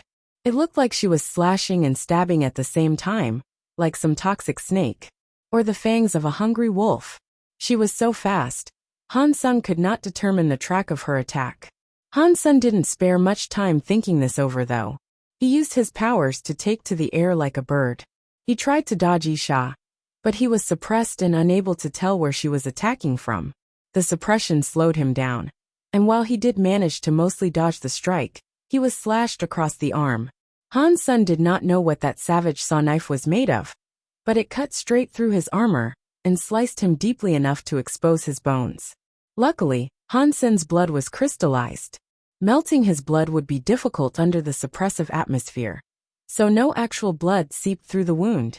Having failed to stop Han-sun, she lifted her weapon to strike again. She was going faster and faster, with more strength in each subsequent lunge. She was like some toxic beast opening its mouth to bite Han-Senator. Han-sun was in the air, flying like a bird. He tried to gain more distance to dodge Isha's attacks. Isha was still standing on the statue, though. Eventually, she was unable to reach Han-Senator. She didn't chase him, and it seemed as if she only wanted Han-sun off the statue. But it was apparent by the look on her face that Isha was surprised. She was stunned that Han-sun had managed to dodge her attack. Han-sun was in the air, thinking over what had happened. Isha was far stronger than he had imagined she would be. Her attacks were almost as good as Han-sun's. She was definitely a master with the blade. She deliberately let go of Han-sun and Mr. G, and it seemed like she had been using them as more than just bait. Perhaps she was staying here, not because of the chaos, but something else. Perhaps she had a plan that involved the lake, the statue, and maybe the entire oasis itself. Han-sun felt as if he couldn't use all his strength. If he had enough energy, he could fly freely and not worry about falling. But inside Demon Grave, Han-sun really was weak. Flying like he had already lost much of his power. He wouldn't last much longer. Han-sun looked at the lake and noticed how clear the water was. He could see the bottom of the small lake. The water reflected light very strongly though. The reflections would hurt your eye. There were no creatures in the lake, and neither was there anything like seaweed. But even so, with the fact that none of the chaos would approach, Han's son did not have a good feeling about the place. Han's son gritted his teeth and circled around in the air before trying to return to the statue.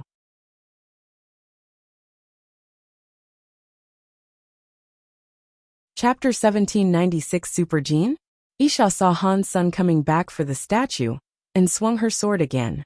The sword moved like a subtle dragon, and it wasn't as obvious as Han Sen's approach. Her sword mind was not any weaker than Han Sen's. In fact, she was the most difficult enemy Han's son had faced since entering the Geno universe.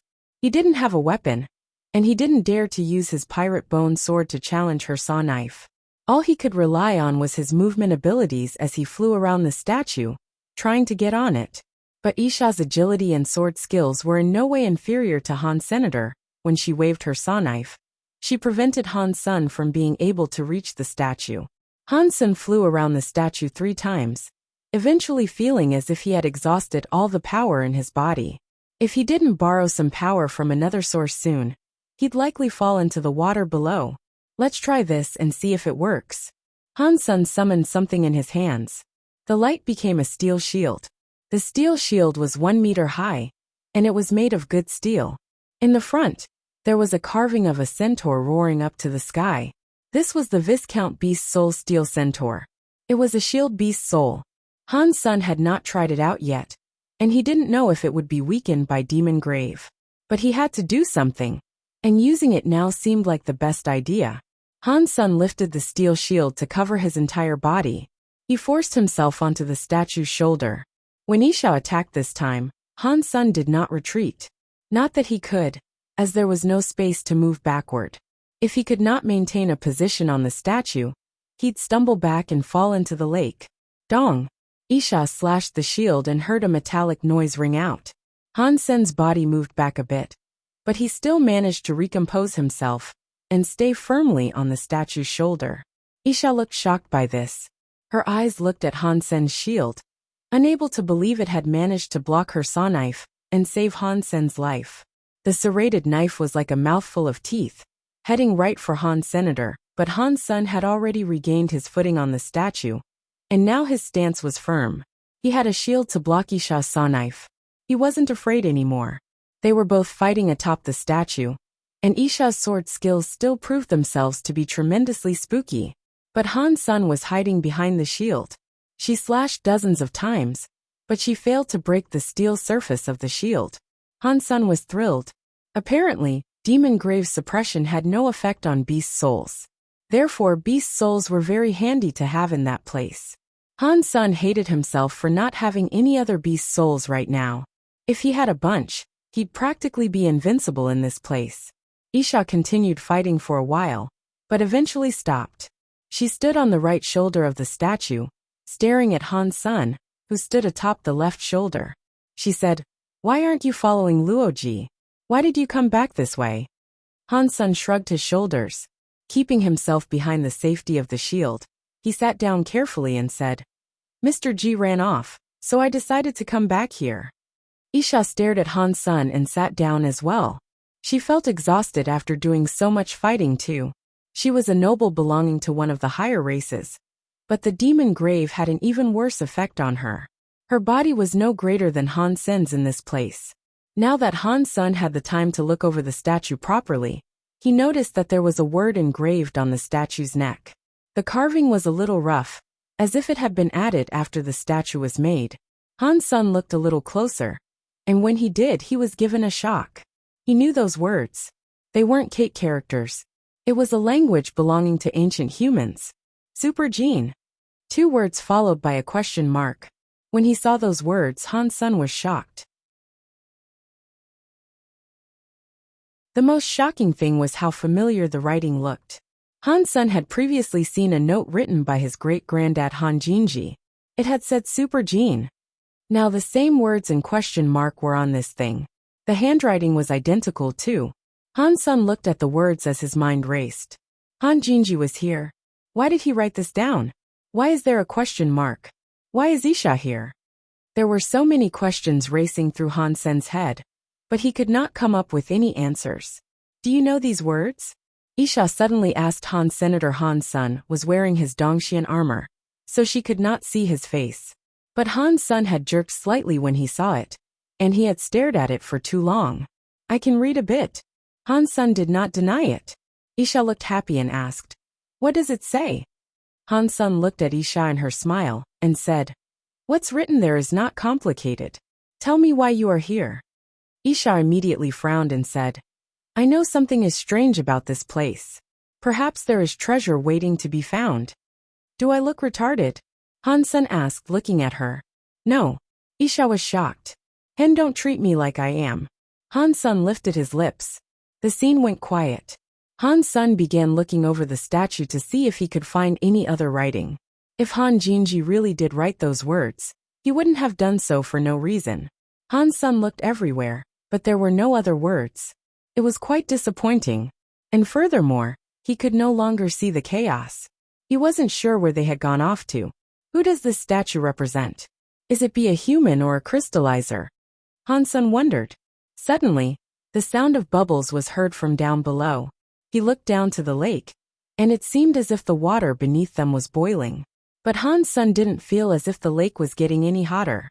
And there were so many bubbles emerging, you could not even see beyond the surface. Dollar, do you want to live or die? Isha asked suddenly, looking at Han Sr.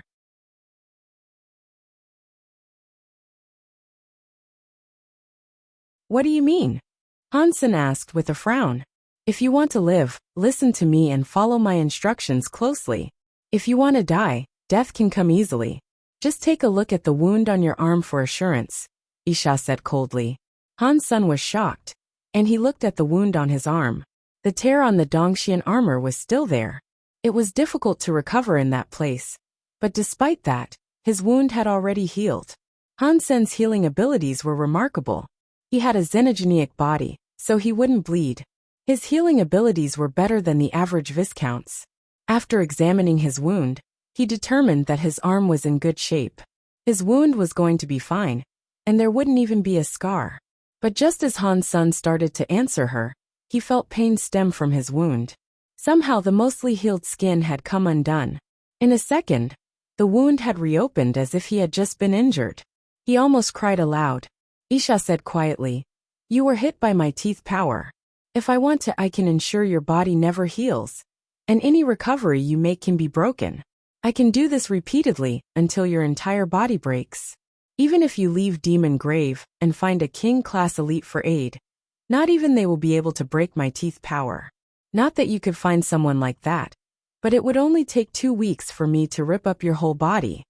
Han Sen did not respond, but he could definitely feel that his wound was slowly tearing wider. It was slow, but difficult to control. It felt like there were a number of teeth in the wound, digging into his body. He tried to control it, but he could not stop the skin tearing further and further. The only reason it would take me 2 weeks is because of your ability not to bleed. If you did bleed, you'd be dead within a day. Isha looked at Han Sen's wound. Han Sen's bloodless wound was a strange sight for her. Her teeth power could break through flesh and speed up any bleeding process. Even those who incurred the slightest of wounds would bleed profusely. But Han Sen hadn't bled a drop. Han Sen's face didn't change, and he asked Isha, what do you want me to do? If you want me to die, you don't have to say that. Isha sighed and told him emotionlessly, I need you to do nothing. Han Sen understood what she meant. She wanted him to stay where he was, do nothing, and avoid disturbing her. If you can stand still, you won't disturb my business. We can avoid a feud, and I promise you that when we leave this place, I will remove the teeth powers I have inflicted upon you, Isha said. Han Sen neither agreed nor disagreed, but he did say, as long as you're not putting me in danger, I can abide. Isha frowned. She was not happy with Han Sen's manner of promise.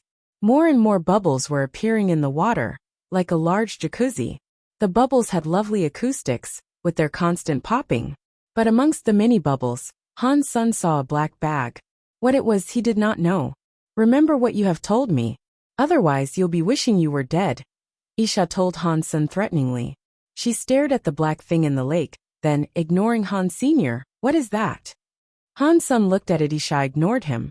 She continued staring at the lake, as if he did not exist. Han Sun, getting ignored, did not speak. He was thinking if there was some manner of nice treasure down below, he'd like to steal it. He didn't believe the promise Isha had made him. Once they left Demon Grave, it was likely she wouldn't remove the teeth power. It was possible she'd just kill him. Isha took whatever was inside the lake seriously. If he could steal whatever it was, even if he could not use it himself, it might work as leverage over Isha. Whatever the thing in the water was, it was moving faster, and it produced a large number of waves. But then suddenly, it burst out of the froth of bubbles. When Han Sun was finally able to see the item, he was shocked. Han Sun had expected to see something like a fish or a snake. He wouldn't even have been surprised if it was a dead body, as anything could happen in that place. But when Han Sun saw a scabbard come out of the water, he was shocked. It would make sense if it was a blade, as it could easily be deemed as a treasure of some worth. Or perhaps even a Geno armament like the Northern King glove. But it was just a scabbard that jumped out of the lake, minus a blade it could house. What use would a plain scabbard be for 3 no armamental? The scabbard was black, but it wasn't a matte color. It was crystalline, like some sort of black diamond. The scabbard hopped out of the lake like a fish. Its movement looked almost happy. "What is this scabbard?" Han Sun asked. When Isha continued ignoring him, Han Sun summoned his last horn arrow. He was going to shoot at the black crystal scabbard. "What are you doing?" Isha was shocked, and her saw knife immediately swung toward Han. Senator Han Sun ducked behind his shield and laughed. "I hate being lonely. If you don't talk to me, perhaps I will do something weird. Don't take it out on me if I happen to ruin your business here." Isha's teeth were getting itchy. If someone like Han Sun had spoken to her in such a manner outside of Demon Grave, she could have had him killed 1,000,000 times over with a mere wag of her finger. Rebate Sword Queen was half a god. Even kings tended to avoid her. No one had permission to speak to her in such a way. "When I leave this place, I will kill you." Isha was very angry, but there was nothing she could do. If Han Sun wanted to ruin her business and steal the scabbard, there was nothing she could do to stop him. "What is this scabbard?" Han Sun asked. "Have you heard about the crystallizers? If you haven't, then you wouldn't understand," Isha said coldly.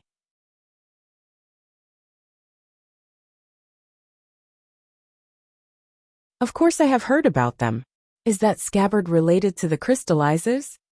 Han Sun's heart jumped, but he held his emotions in check and kept his voice flat. "If you know, then why do you ask?" Isha replied icily. "I have heard about this race, but I do not know much about them. Please explain it to me, but please be aware. If I am bored, I may do something unpredictable." Han Sun smiled as he fondled the horn arrow. Isha hated Han Sun, but she clamped down on her anger and said, "The crystallizers were a new race of the Geno universe. They were here for a short amount of time, and their evolution process was fairly average. In fact, it was worse than some of the lesser races. But the crystallizers were wonderful with Geno technology. They created a crystal Geno weapon that could enable normal Geno fighters to battle against dukes, marquis, and even kings. Something that strong resides here?" Han Sun was shocked. He thought the crystallizers had been unable to become strong, and had thus been destroyed. But with her saying this now, he was learning that while their bodies were not strong, their weapons did not seem weak. Isha ignored Han Sun and continued to speak. "After the crystallizers created their crystal Geno weapons, they grew in strength. They were ambitious, and they even sought to claim a position in the Geno Hall. But their strongest leader was merely a duke. He wasn't even a king-class fighter. No race with such limited power had ever tried to challenge a position in the Geno Hall before. But they failed. It seems like the crystallizers' crystal Geno weapons were inferior to those of kings." Han Sun could predict how it all ended. Isha looked at him with disdain and said, "Shut up if you don't know anything. The crystallizers' crystal Geno weapons were as good as the king's. If they challenged ordinary higher races, they might have indeed lit up a lantern, but they were too strong, and they invented a Geno weapon that was greater than the gods. And with that Geno weapon, they challenged a most mighty higher race. and the god elites of this higher race destroyed them. They disappeared shortly after. Han Sen was shocked. He hadn't known the crystallizers were that great, and so it came as a surprise. Could this scabbard be the crystal Geno weapon that is able to slay a god? Han Sen looked at the scabbard in the lake and became very excited. Isha said, "You think it's here? You think such a thing would still reside in a place like this?" "Who knows? Maybe no one knows." Han Sen smiled. Isha said, "You think too much. Power doesn't just appear as if out of nowhere." And the crystallizers were only able to craft a single one of those crystal Geno weapons. And yet they still failed. They weren't able to kill a god, not even a deified elite. The crystal Geno weapon was reduced to dust. Many races saw that happen, so a lot of them know. But after a while, the memory of the crystallizers has faded. Many cannot recall anything about them. What is this scabbard then? Han Sen blinked. It's an ordinary variant of those crystal Geno weapons. If it was complete, then it might carry one in a fight versus Duke class foes. Perhaps even King class. Now all that remains is the scabbard, and so its strength is decreased, Isha said. Han Sen didn't believe her, as he knew very little about her. But with her battle skills, it was clear to see that she was not an ordinary person from a higher race. She could be a duke or king herself. A character like her would not enter a place like this in search of an incomplete crystal Geno weapon. Han Sen stared at the scabbard and said, "Two elites once fought here. They fought over a treasure. That is why this xenogenic space has such strange suppressive properties. Might this be the item they were fighting over?" "Your imagination is quite something," Isha said coldly. Han Sen wanted to squeeze more information out of her, but the lake suddenly moved. The scabbard flew towards them like an arrow. Isha immediately became happy, as no more talking could follow. So, she reached out to grab the scabbard as it flew. She had only been talking to keep Han Sen occupied and calm. He hadn't done anything to disrupt the scabbard, just like she planned. And now that it was flying forward, she could happily ignore Han Senator. As soon as she grabbed the scabbard, her work would be finished, and she could kill Han Senator. He would be her first kill with it. The scabbard flew to the forehead of the statue, fitting itself neatly into a slot that Han Sen had noticed there. Han Sen originally thought that slot was something of a decoration. It might even have represented a third eye, but now he knew it was not anything like that. It was instead a slot for the scabbard. Han Sen had no idea why the scabbard would be drawn to the slot. Han Sen thought about it quickly, and he saw Isha on the adjacent shoulder. She was reaching out to catch the scabbard. Han Sen threw a punch, aiming towards Isha's hands. Isha looked murderous and she swung her sword. Luckily, Han Sen was able to dodge it. If he hadn't, he'd have lost his hand. Han Sen's other fist came into contact with Isha's other hand though. There was a pang sound, and both of them flinched backward. Neither of the two caught the scabbard. The scabbard flew past the pair, fitting itself neatly into the slot on the forehead of the statue. There wasn't a single seam, and it fit inside perfectly. "How dare you?" Isha looked extremely glum, and she couldn't stand his presence anymore. "Whoever sees it gets to share. I should have half of it, right?" Han Sen smiled. "Do you think I can't kill you?" Isha lifted her knife and looked at Han Senator. Her body was suddenly blazing with a purple fire. Anger was definitely the fuel. "I thought Demon Grave suppressed powers, and not even kings could overcome that. So what is this?" Han Sen's face changed. This was bad.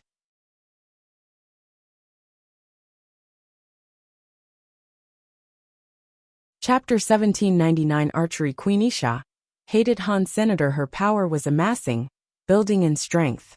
The purple flame broke through the enforced limit of Demon Grave. The power in her body was increasing, but breaking through the power limit did not mean the suppression of Demon Grave was ineffective. Isha's power was too strong, so she broke past a limit. She was crossing a line that allowed her to use a power that was not supposed to be in play there. Only elites like Isha, who were halfway to becoming a god, had the power to do this. Not even an average king class could accomplish the same thing. Because Isha was only half deified, she could not completely ignore the supposed limitations of Demon Grave. Her dramatic flare of power wasn't actually as big of an improvement as it seemed. Still, She could ignore enough of Demon Grave's suppression to raise her power to that of a viscount. Forcing her body to wield power like this was a definite strain. Even if she didn't fight, simply holding the power would damage her. If Han Sun hadn't forced her hand, she would never have done this. But she was a sword queen, and she couldn't idly accept what Han Sun was doing. So she decided to kill him where he was regardless of what it cost her. Isha was afraid Han Sun would steal the scabbard, and that was why she had been holding off. But now that it was inside the statue, nothing would happen. If she killed Han Sun, she could take the scabbard whenever she wanted. Now, without hesitation, she was happily unleashing her power. Although she could only raise the power of a viscount, that was enough. Isha was holding her saw knife. She didn't swing it, but a purple flame was crawling atop it. Han Sun was holding his steel centaur shield, ready to withstand whatever attack came next. Suddenly, a sharp pain struck his arm. His flesh was exploding. The wound on his arm was coming undone. Within a second, his entire arm was ripped open, revealing his white bones. The tear was spreading across his entire body. Han Sun was shocked. If this continued, it would only take a few seconds for his entire body to be torn apart. You thought the teeth's power was that slow? That was only because it was suppressed by Demon Grave. That was why it was so weak earlier. How dare you make me mad? Today is the day you die. Isha looked cold as her purple flames increased. Han Sen's wounds were being ripped up faster as a purple mist moved along his flesh and muscles. It was scary to see. Fuck. That's nasty. Han Sun shouted in his heart. He didn't hesitate as a red light suddenly appeared. It came right out of his jeans, wrapping up his entire body. Because the Dongxian armor had wrapped up Han Sen's body, you could not tell the differences below its surfaces. But inside his armor, his body was changing. He began to look like he was made of red metal. He was becoming transparent, and a powerful presence was growing within him. His super god body was activated. The tears in his arms stopped spreading, and the wounds that were covered by a purple aura were doused in white light. The purple air began to dissipate, and his wounds were starting to heal. Han Sun felt as if his previously suppressed body was no longer limited. Power coursed through his body, rumbling like a river. Isha looked at the white light overwhelming Han Sen's arm, and felt the scary presence he exuded. Her face changed and she said, You've touched the deified door? Han Sun did not answer. He pulled out a gold bow and a white bone arrow. The white light entered the arrow, activating a slumbering power. The bone arrow shivered to life, and a white light came out of it. The Archangel Bone Arrow? How? Isha was shocked. She was not shocked about the presence of the arrow itself, even though it had been made from the bones of a king feather. It had king power. Normally, an enemy of king-class power was no concern for Isha.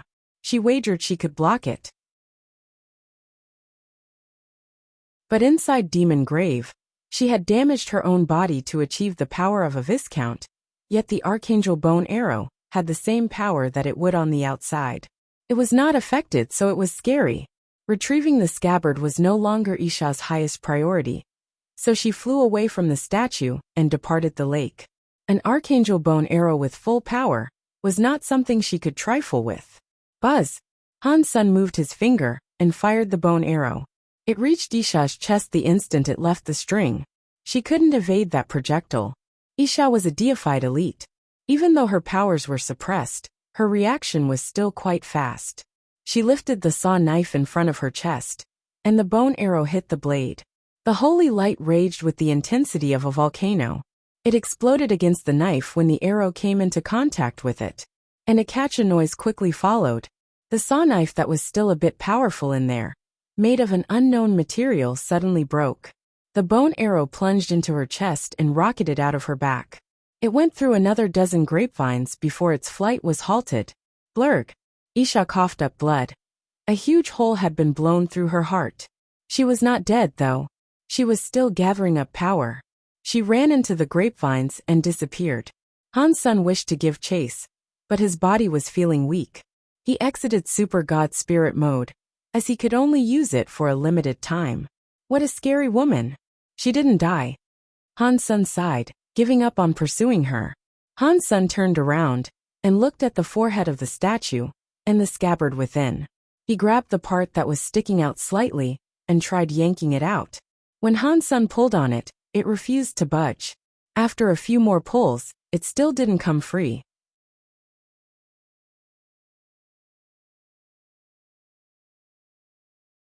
Chapter 1800. Knife Mind. Han Sen pulled at it a few times, but he was unable to remove the scabbard. It surprised him. Before Han Sen could make another move, he felt as if the scabbard had a beastly knife mind. It came for him like a monster, as if it wished to consume him. Han Sen frowned, as his own sword mind began to battle back against the knife mind. The knife mind would not damage Han Sen's body, but it was consuming Han Sen's own sword mind. His will was being swallowed along with it. If his will broke, even if he was not injured, he would lose his confidence to fight against strong opponents in the future. Han Sen's sword mind was rather scary, but it was shocking how much more terrifying the knife mind was. If Han Sen's sword mind was likened to a strong bull, then the scabbard's knife mind was like a dragon. It did not matter how strong the bull was, it ate grass. But tigers and dragons ate bones. And right now, it was eating Han Sen's sword mind. If the sword mind had a body, it would have been bleeding. Furthermore, this knife mind felt familiar to Han. Senator Isha's knife mind was very similar to it. The knife mind of the scabbard was even stronger than Isha's though. It is no wonder she came here for this. In some way, this item is connected to her, Han Sen thought to himself. Isha's knife mind was so strong, he believed she must have been a king. And with the scabbard's knife mind being stronger than hers, that led to only one possibility. The creature that left behind this scabbard, was he a deified elite? If he was, this could be one of those horrible elites that created this place. Was one of those beings a rebate? Did he leave it here? Han Sen got to thinking. Still, Han Sen didn't think that was quite right.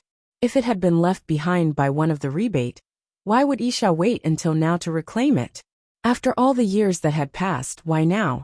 Han Sen did not have the time to mull this over right now though. So he used his will to do battle with the knife mind. Even so, it was very difficult trying to battle that particular beast. Han Sen's will and sword mind kept getting chomped on. Han Sen's will was waning, bit by bit, and it felt as if the knife mind was gradually getting stronger. Han Sen wished to leave, but his will was being subsumed, and he could not move. If he moved, the knife mind would enter him completely, ravage his mind and utterly annihilate him. As Han Sen wondered what he might be able to do to escape this, the black crystal armor inside his sea of souls suddenly moved. It generated a strange energy. When that energy entered Han Sen's body, the scabbard rattled. And then, the knife mind relented and eased up a little. The scabbard shook and vibrated in its slot, enabling Han Sen to pull it out with ease. The black crystal armor's energy circulated all around Han Sen, and then went back into his sea of soul, and into the armor. Then, the black crystal armor became quiet again. It went back to being its normal self. The energy had vanished again, but the scabbard did not unleash any more of its wicked knife mind in retaliation. All it did was pulsate inside Han Sen's hand. Han Sen did not know why, but he felt as if he could feel exactly what the scabbard was feeling. It felt excited, surprised, and scared all in one. Han Sen was surprised too. He did not understand the connection between the scabbard and the black crystal armor, and he could not fathom the reason why the black crystal armor could make the scabbard behave this way. Does this scabbard belong to the rebate or the crystallizers? Han Sen wondered to himself, but settled on the thought that it belonged to the crystallizers more. As Han Sen pondered this, the knife mind of the scabbard revealed itself again. But this time, it did not opt to consume Han Sen's will. It was actually fitting itself into Han Sen's will nicely. Han Sen felt as if he had become an old beast, and that he was eating the world around him. The universe and everything else would be wholly swallowed by him. The power to munch on the universe felt pretty good. The beastly power of consumption was inside Han Sen's mind. And a second later, the beast transformed into a knife. It was one that looked familiar. The appearance looked just like Isha's knife. But the energy inside it did admittedly feel worse. Although the appearance was identical, comparing Isha's to Han Sen's knife was like comparing a real blade with a toy one. That knife was held by a man, but Han Sen couldn't identify the man's face. Still, he could faintly make out the shape, and tell that the head had ears. But it did not matter. The man who held the sword was like a demon that was destroying the world. He slashed, breaking the galaxy, as countless things were consumed. A countless number of planets were destroyed. Even space itself was slashed open. Slash after slash, that destructive knife skill was scary. But at the same time, it felt really good. Every time the figure slashed, Han Sen could remember it. Han Sen's mind opened, becoming familiar with the knife skill and the knife mind. Subconsciously, Han Sen swung the scabbard to imitate and follow the man. Slash after slash, Han Sen's knife skills were creating that same consuming power. And it was getting stronger too. Han Sen's knife mind had limits though. No matter how smart he was, this was not something he could learn in any short amount of time. Han Sen's knife mind was increasing though. After practicing the sequence of knife skills 70 times, his knife mind was no weaker than Isha's. And furthermore, it was still growing. When it increased, the man and the knife started to get a bit blurrier. When Han Sen practiced it 100 times, the man and the knife vanished. Han Sen looked at the scabbard and noticed it no longer had a knife mind. The knife mind had been transferred to Han Senator. The scabbard shook and started to fly around Han Senator. It attached itself to Han Sen's waist and stopped moving. The black diamond knife's body grew dim. Now it looked like an ink stone.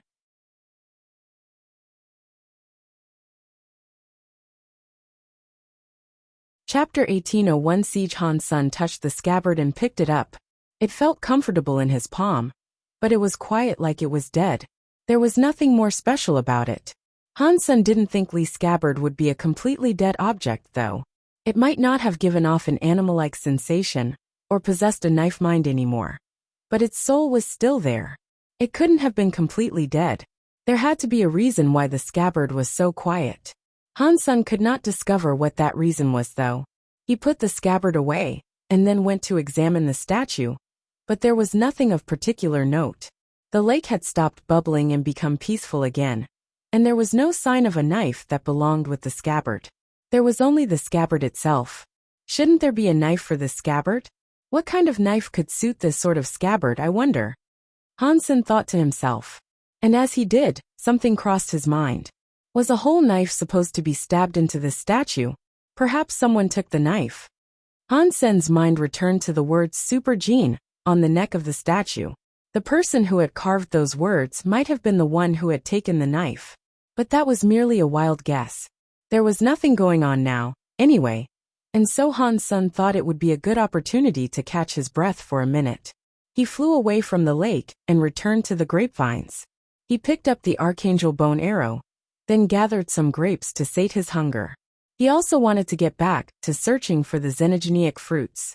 The fruits on the grapevines were better than ordinary fruits, so he picked a few of the big grapes and ate them ravenously. They tasted very sweet, and he ate a whole bunch of them, all at once. He felt much better after that. There was no more turmoil or chaos along the way, and Han Sen walked to the edge of the oasis without seeing any further sign of Isha. Where she had fled to, he could not tell. After resting for a bit, Han Sen went back into the oasis to look for the xenogenic fruit. Han Sen wanted to leave Demon Grave in case he met Isha again. At least while in there, he had an advantage over her. If she followed him out though, the deified Isha would be able to kill Han Sen with ease. So, he had to get out of there now with haste. First, Han Sen planned to scour the oasis for xenogenic fruit.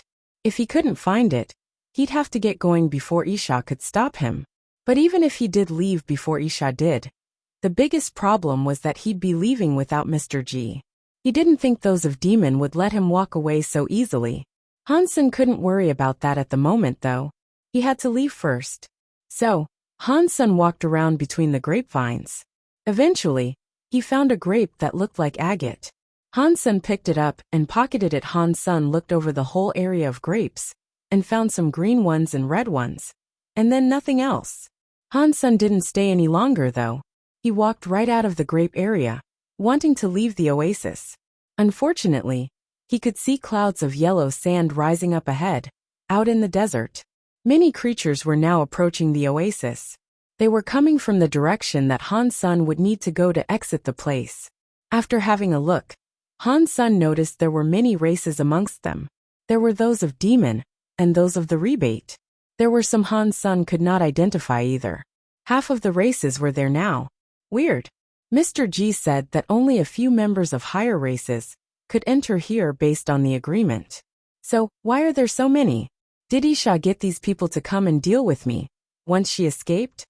Han Sen frowned, wanting to hide away in the oasis first even if they weren't coming after him.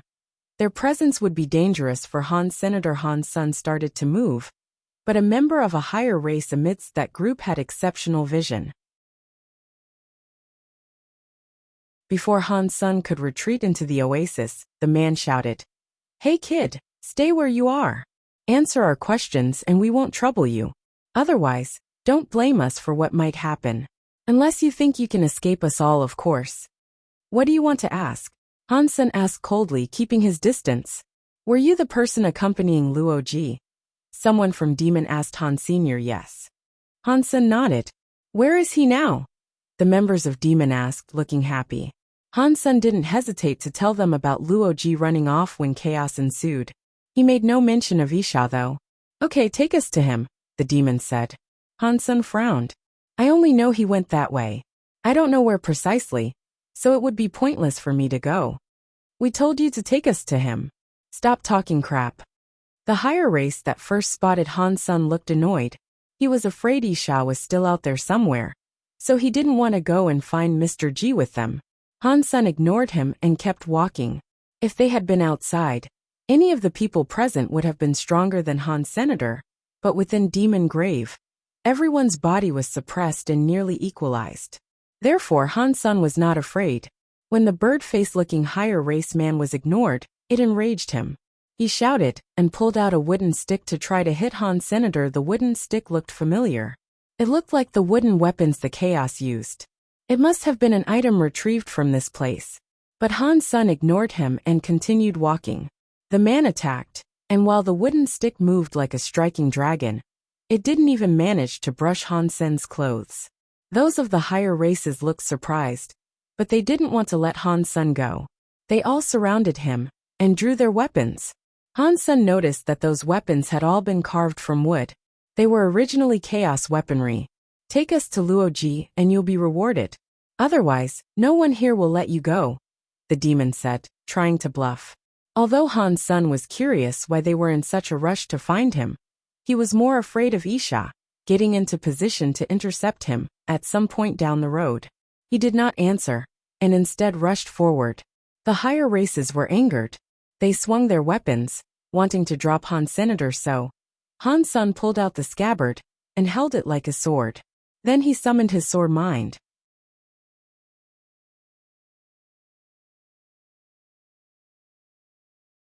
Chapter 1802 Capture the battle started with an arrow falling from the sky. It landed the midst of everyone, and they all stared at it in shock. They raised their heads, and they saw chaos descending from the sky. The chaos quickly surrounded everyone, and their numbers were several hundred strong. A line of arrows were targeting them, and everyone was shocked. That included Han Senator. He had already tried escaping from 4 chaos, and that was extremely trying. But now their numbers were vast, and he quickly realized that escaping might be impossible here. Unless he used his super god body, of course. In his current state, though, he couldn't flee. It was a shame. He still needed to recover. Even if he did use super god spirit mode, it wouldn't last very long. He might be able to take down a few chaos, but he couldn't kill a few hundred while maintaining enough strength to escape. Put down your weapons and put your hands behind your head. A chaos made use of the universal language to speak with them. Facing so many drawn bows, no one dared do anything to provoke the chaos. Looking glum, they all did as instructed. They put down their weapons and put their hands behind their heads. Han Sen returned the scabbard to his waist and lifted his arms like the higher races were. The chaos moved closer and pointed the arrows right at them. Then ropes were brought out to bind them. The chaos put long spears through the ropes and carried them like pigs. They are vegetarians, right? Or are they cannibals? Han Sen's heart sank. If it wasn't for those who had been captured with him, he would have been long gone by now. He wouldn't have been in this predicament. Luckily, the chaos didn't seem to want to kill them immediately. The creatures were headed into the desert. After 4 days they came to an oasis. This oasis was far bigger, and wooden houses were visible amidst the foliage. So it must have been where the chaos lived. Everyone was brought to a meadow filled with stone pillars. Isha was tied to one. She was still wearing her mask, but the wound in her chest now looked fine. The higher races didn't seem to recognize her, and the two rebate with him didn't realize who she was. They seemed none the wiser. Then the chaos tied them to the stone pillars. Han's son was not too far from Isha, as she was only 2 pillars away. Isha did see Han's son there though, and she also saw the scabbard he was carrying. Her eyes looked bright and confused, and she fervently wondered why the scabbard would behave like that. The chaos took the wooden weaponry that the group carried. They didn't see a knife in the socket of the scabbard, so they left it with Han's Senator. Han's son couldn't use it anyway. What do the chaos want to do with us? The bird-faced man asked. No one could answer him, as no one knew what the chaos wanted. The creatures just tied them to the pillars and then left. There were a few chaos children looking at them though. The kids stared at them like they were animals in a zoo. The chaos were affected by demon grave, and so they didn't have any nobles. They only had Geno armor, but their fitness, even when they were children, was quite good. The demon called Vic turned to Isha and asked, Rebate lady, when did they capture you? Do you have any idea what they plan to do? Isha ignored him. She was a king that had touched a deified door. If she had not been injured by Han's son, she would not have gotten captured. This was a humiliating situation for her, and so she wasn't willing to let anyone hear of her identity. Vic frowned when he got ignored, but it wasn't as if he could threaten her into talking now. A rebate man asked, Look, we're all in the same boat here. If you know anything, you should tell us. Maybe then we can escape together. The other high race people agreed, in the hope that she could tell them something they could use to escape. Isha pretended she did not hear any of them. She simply closed her eyes and rested. The rebate man was made angry by this, and he shouted, Did you not hear me? I am Rock's Fall Duke, and I command you to answer me. Isha still kept her eyes closed, and she pretended as if she did not hear him. Han's son just looked at the woman curiously. It was strange that they did not know Isha. Han's son thought she would be a person of enormous importance, the type of person that a mere duke wouldn't dare to compare themselves to. So, how could Rock Fall's Duke not recognize who she was? The sky went dark, and eventually, the Chaos Kids looked tired. They returned to the houses, leaving only those who were tied up outside. The Chaos were sleeping now, and no one was watching them. Some of the higher races wished to shake off their ropes and see if they could escape. They did not know what their bindings were made of though. They couldn't get free from them. Even when they squeezed their bodies, the rope would constrict and squeeze too. Arg! A weird voice came from outside of the oasis. Everyone was shocked, and they thought the chaos had noticed their attempts to escape. They looked around and noticed that the wooden doors of the houses were all closed. No chaos seemed to be coming out. And then they heard that noise again. It sounded as if it was coming from every angle. Eventually the noise drew nearer and nearer. And not long after, some green eyes were seen peering at them. They were everywhere in the dark. There were oh so many of them. What is this? I thought that, aside from the chaos, there wouldn't be any other creatures here. The bird-looking higher race man said. The others of the higher races looked terrible, and it soon looked as if the eyes were coming towards them. It didn't seem as if they were only there to admire the captives.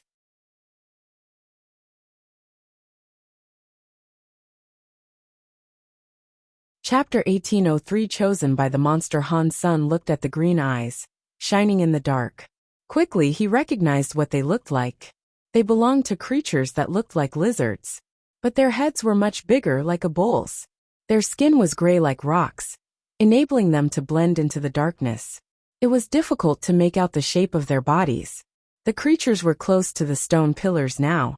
They opened their mouths and revealed fangs and snake-like tongues. A strange sort of saliva bubbled around their tongues as well. What are they? Are the chaos feeding us to them? One of the higher race people asked in fear. Monsters were approaching from each and every angle. They surrounded the meadow of the stone pillars. There were dozens of them, and if they wanted to eat the people tied to the pillars, there still wouldn't be enough to satisfy them all. The monsters surrounded them, looking at them from outside the circle of the pillars. None stepped into the perimeter though. As everyone looked on in shock, they heard a long howl. The monsters cleared a path, as if clearing the way for a general to come through. Another lizard-like monster emerged, but this one was smaller. It was only the size of a dog. The monster raised its head, making itself look very noble. Its body was smaller than the other monsters, but it looked more alive. Instead of being gray, it was dark red, the color of chicken blood. The monsters watched the smaller monster approach, and then they lowered their heads, as if they were bowing before a king. The small monster came to the pillar area, and did not stop. It walked inside, and began checking everyone out. The little monster was looking at all of them, like an experienced farmer that was choosing livestock. Han's son found the sight somewhat disturbing, and he had no clue what the monster's intentions were. The higher races were all stunned too. They were afraid the little monster would chomp their heads off, and they had no hope of fighting back. Isha was still resting with her eyes closed, and she didn't look scared in the least. Han's son was thinking to himself, I wonder when she got herself caught? It's weird how she doesn't seem worried about the monster potentially eating her. She must know something about what's going on. Hansen knew Isha must hate him now though. She'd probably murder him this instant if she could. There was no way she would share information with him, so he didn't ask. The little monster walked around the captured people, and eventually took a step back. It reached out its claws and touched one of the higher races. It seemed as if it had made a selection. The higher race that was touched went pale. He was afraid that he was about to become a meal for the creatures. The monster walked around until the claws stopped at Han's senator. They remained pointed at him. Hansen's heart jolted, and he thought to himself, I can't be this unlucky, can I? He probably thinks my meat is soft, and so that is why he wants to start eating me first. The little monster made a loud bearing noise when it pointed at Han's senator. Another monster then came from beyond the perimeter, racing towards Han's son with the ferocity of a tiger. Those of the higher races felt relieved. It seemed as if the monster was picky, and it wasn't willing to select them for food. But they were wrong. The monster then pointed at a few more of the higher races. Some other monsters came from the outside and approached them. Those who were chosen, aside from Han's son, were Isha Vic, Rockfall's Duke, and the bird-faced higher race man. After that, the little monster lowered its paw. It had finished choosing. The other higher race people felt relieved. When Han's son saw the monsters come, his mind raced for a way in which he might escape the predicament. He couldn't fight them, and nor could he simply run away. Han's son thought fleeing to the sanctuary might be the only way he could successfully hide. Han's son looked at the monster in front of him, and suddenly, he realized that he might have misunderstood the creature's intentions. So before he committed to teleporting away, he decided to wait. The monster came in front of Han's son, and its teeth flashed toward him. The monster didn't hurt his flesh though. Instead, the creature just used its teeth to break the rope that bound him. After a few hearty bites, the rope was broken. Han's son was free. He moved his hands and wrists, then looked at the monster with surprise. This same thing happened with the others, as they were each approached by a monster which then freed them. The former captives were all given quite the shock. After the ropes were cut, the lizards turned around like camels. They allowed themselves to be ridden. Han's son and the others still weren't sure what was going on. When Han's son and the others didn't immediately get on the monsters, though the little monster snarled. It seemed to be telling them that they should hurry and hop on. The freed people looked at each other, gauging the mood, but no one dared hop on. Isha, however, jumped onto the monster's back without hesitation. After she settled down on the creature's back, it immediately trotted away. Han's son mounted the monster in front of him too. It was headed in the same direction. Vic and Roxfall Duke gritted their teeth before climbing onto their own lizards. The monsters took them all away, beyond the oasis. When the little monster saw Han's son and the others riding off, it barked a command for the rest of the monsters to disperse. The monsters did as commanded, slinking back into the desert. The higher races that weren't chosen felt great relief wash over them. They believed those who had been chosen were going to become food. Perhaps they were being taken away, to be fed upon later. Vic and the others were all nervous though. They weren't sure if the trip they were on was a good one. But they had little choice in the matter, and there was no turning back for them now. The monsters ran through the desert, and it was surprisingly cold there at night. Even so, the sky was mesmerizingly clear. The stars were shining so brightly that it looked as if you could reach out your hand and pick them up. After walking for half the night, Han's son saw a glow in front of him like a spinning galaxy.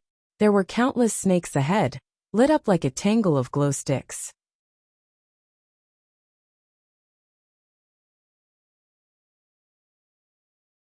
Chapter 1804 Unbelievable Mountain. The monsters went up toward the rivers of light, and when they drew close, it turned out that the snake-looking things weren't actually snakes.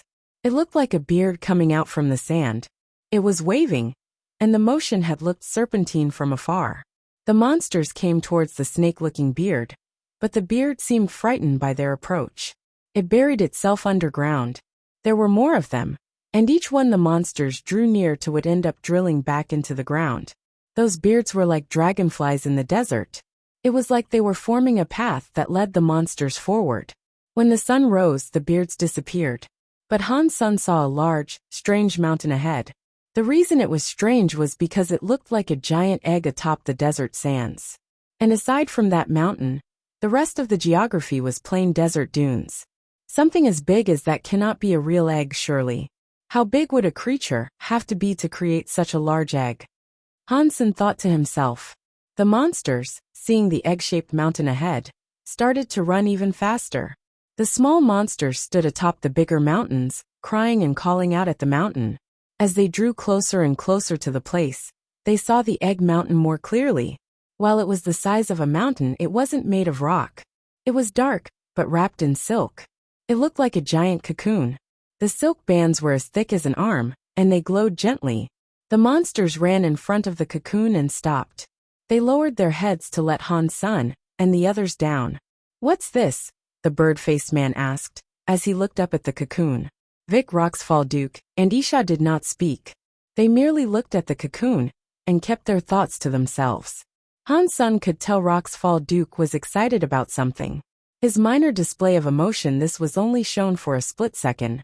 But it couldn't escape Han's son's notice. These three people know what this cocoon is. Aside from Isha, though Vic and Roxfall Duke are here by accident. Still, they know what this is. They knew what this was before they came here. Hansen kept thinking. They all looked at the giant cocoon, as the monsters laid themselves down on the ground, as if in servitude and prayer to their god. Only the little red monster was willing to go up close to it, though. It walked around the cocoon, as if it was looking for something. "Should we escape now?" the bird-faced man asked as he looked down at the monsters who were all bowing with their heads lowered. "Do you think they are stupid? Just because they haven't injured us doesn't mean they'd let us run off.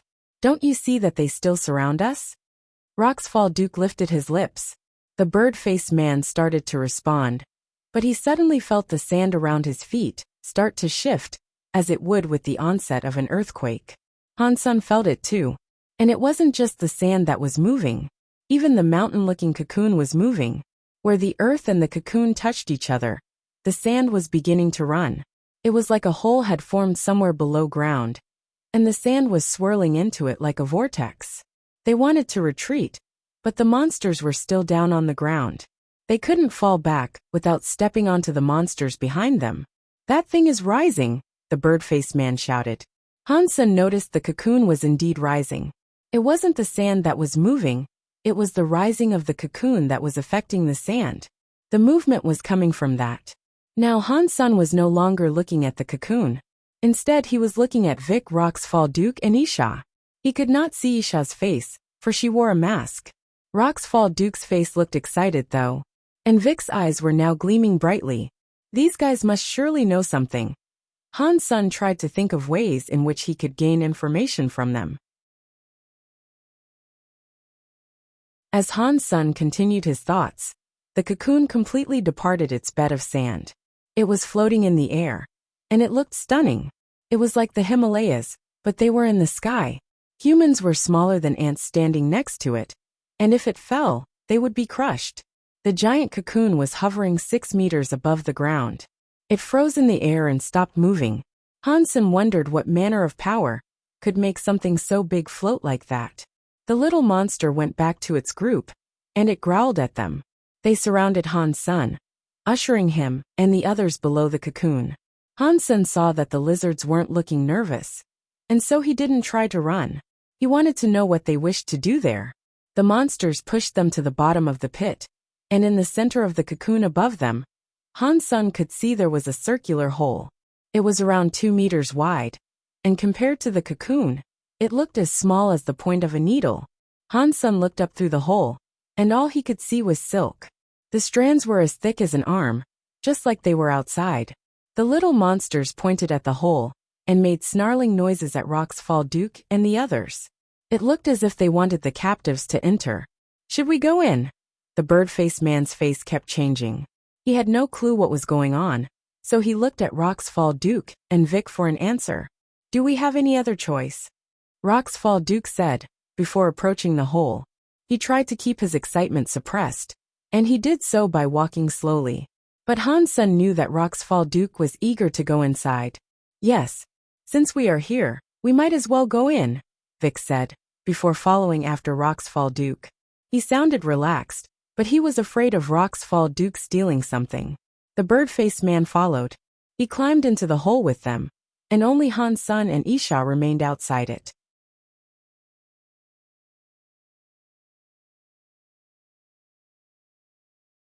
Chapter 1805.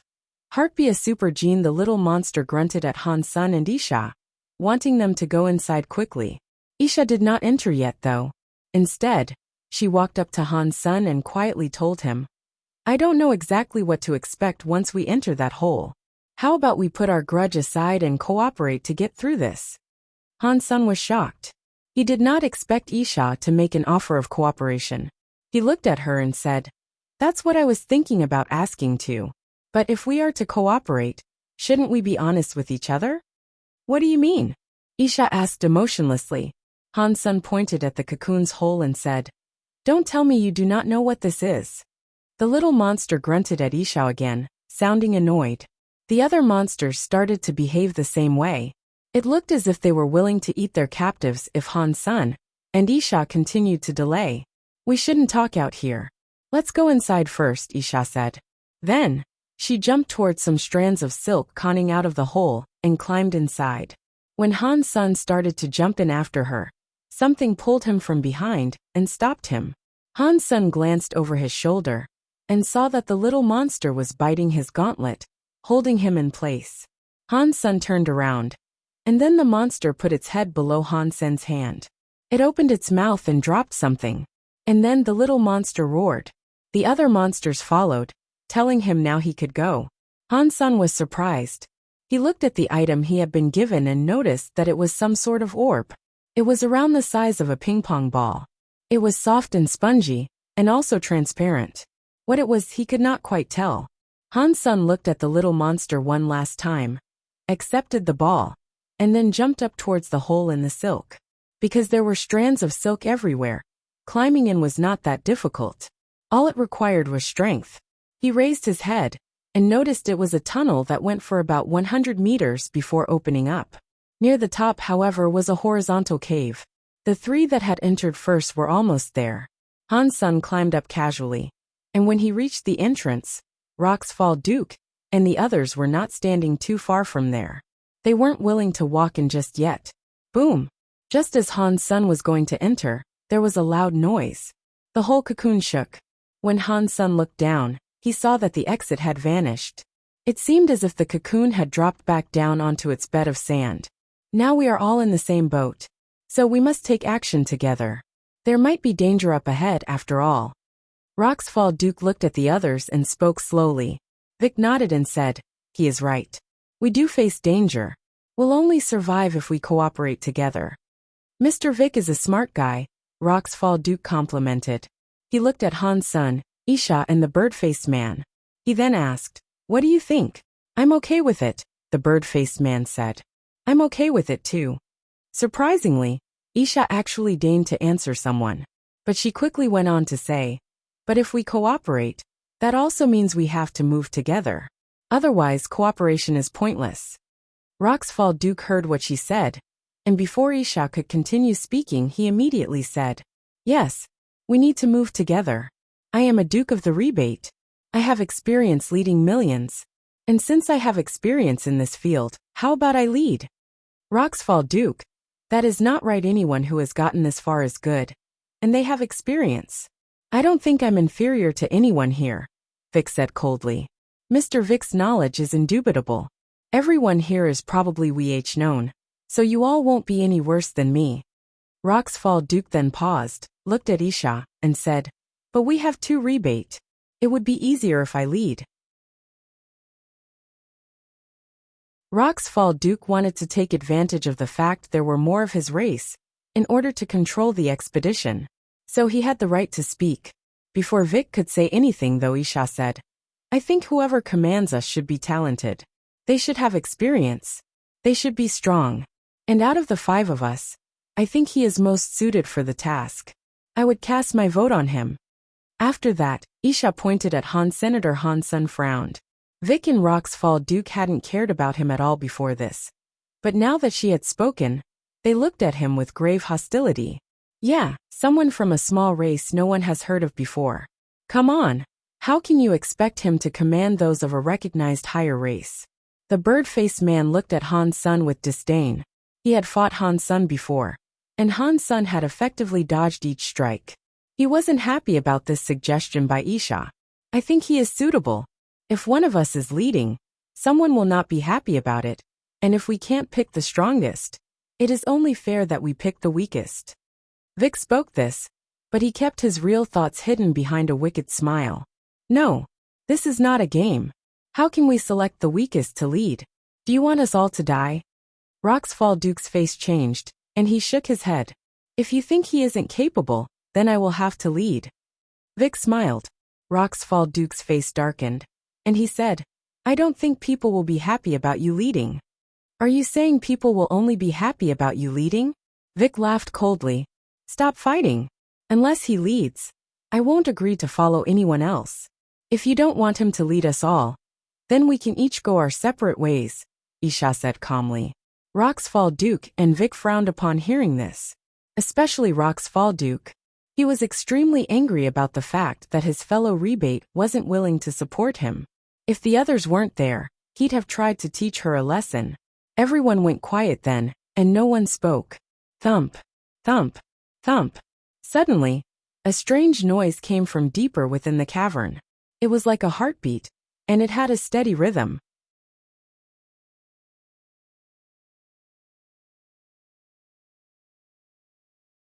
Chapter 1806.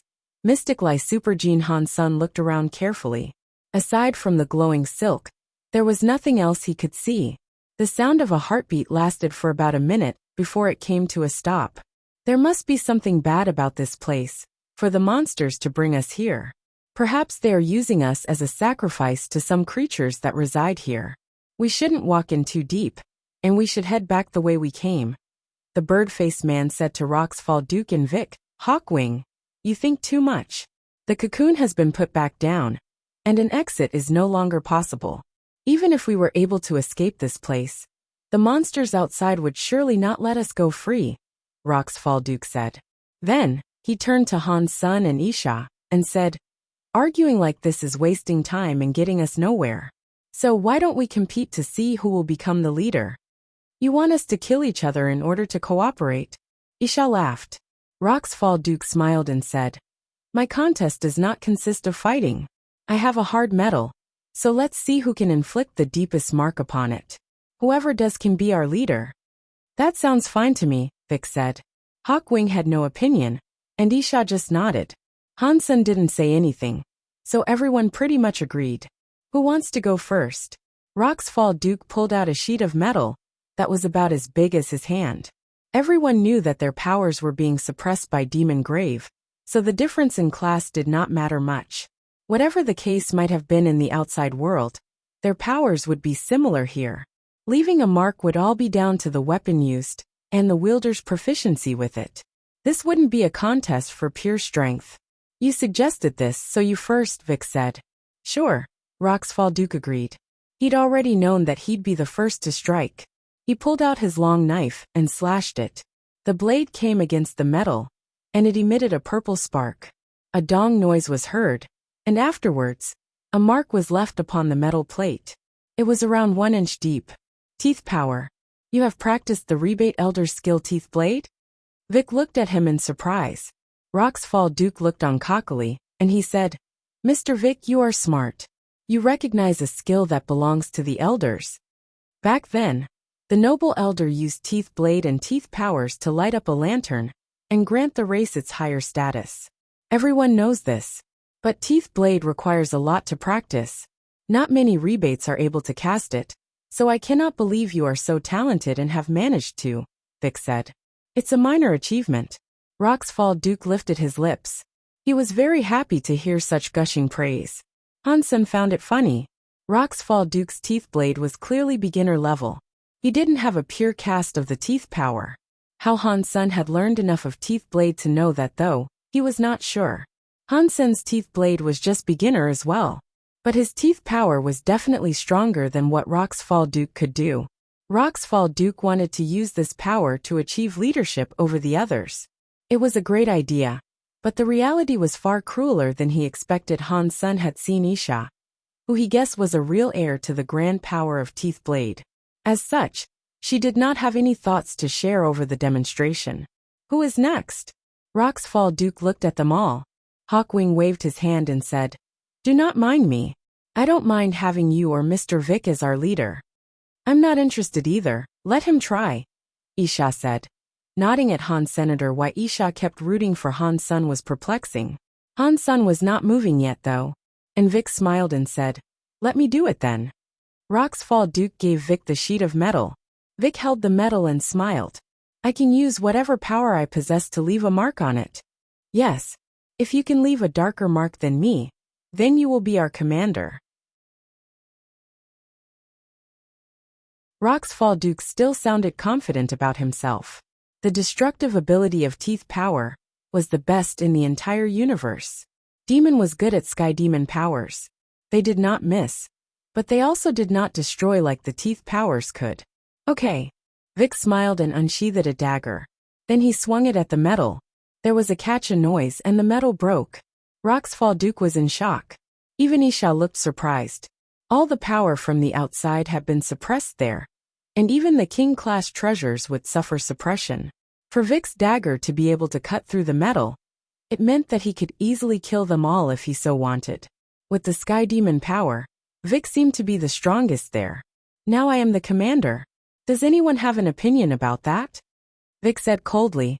The others did not speak. Roxfall Duke's face had turned all red, and he couldn't bring himself to say a word. What dagger is that? And why does it have that raw power in Demon Grave? It is stronger than the wooden weapons built from the plants that reside here. Hawkwing asked as he looked at Vic's dagger. Vic put the dagger away, smiled, and said, I found this weird dagger by chance. It's only a Viscount weapon outside of here. So even I was surprised to find out that it was not suppressed upon being brought inside. Nobody else believed him. He had brought the dagger here intentionally, that much was certain. Do you want to try leaving a mark? Vic asked Han Sr. No thanks. Hansen shook his head. He knew nothing about this place, so commanding would not do him any favors. If Isha did not want this position, then there was no point in him taking it either. In that case, I will lead. Vic smiled. He issued a formation for their travel, and then they set out. Hansen and Roxfall Duke were up front. Vic and Hawkwing were in the back. He allowed Isha to simply walk in the middle. They walked for a long time, but they never did feel right. Nothing appeared, but as they went, they could tell there was something residing inside the silk. It was like lightning. As they went forward, the lightning became more active. Eventually, it leaped out of the silk and landed on Han Senator. He felt very numb.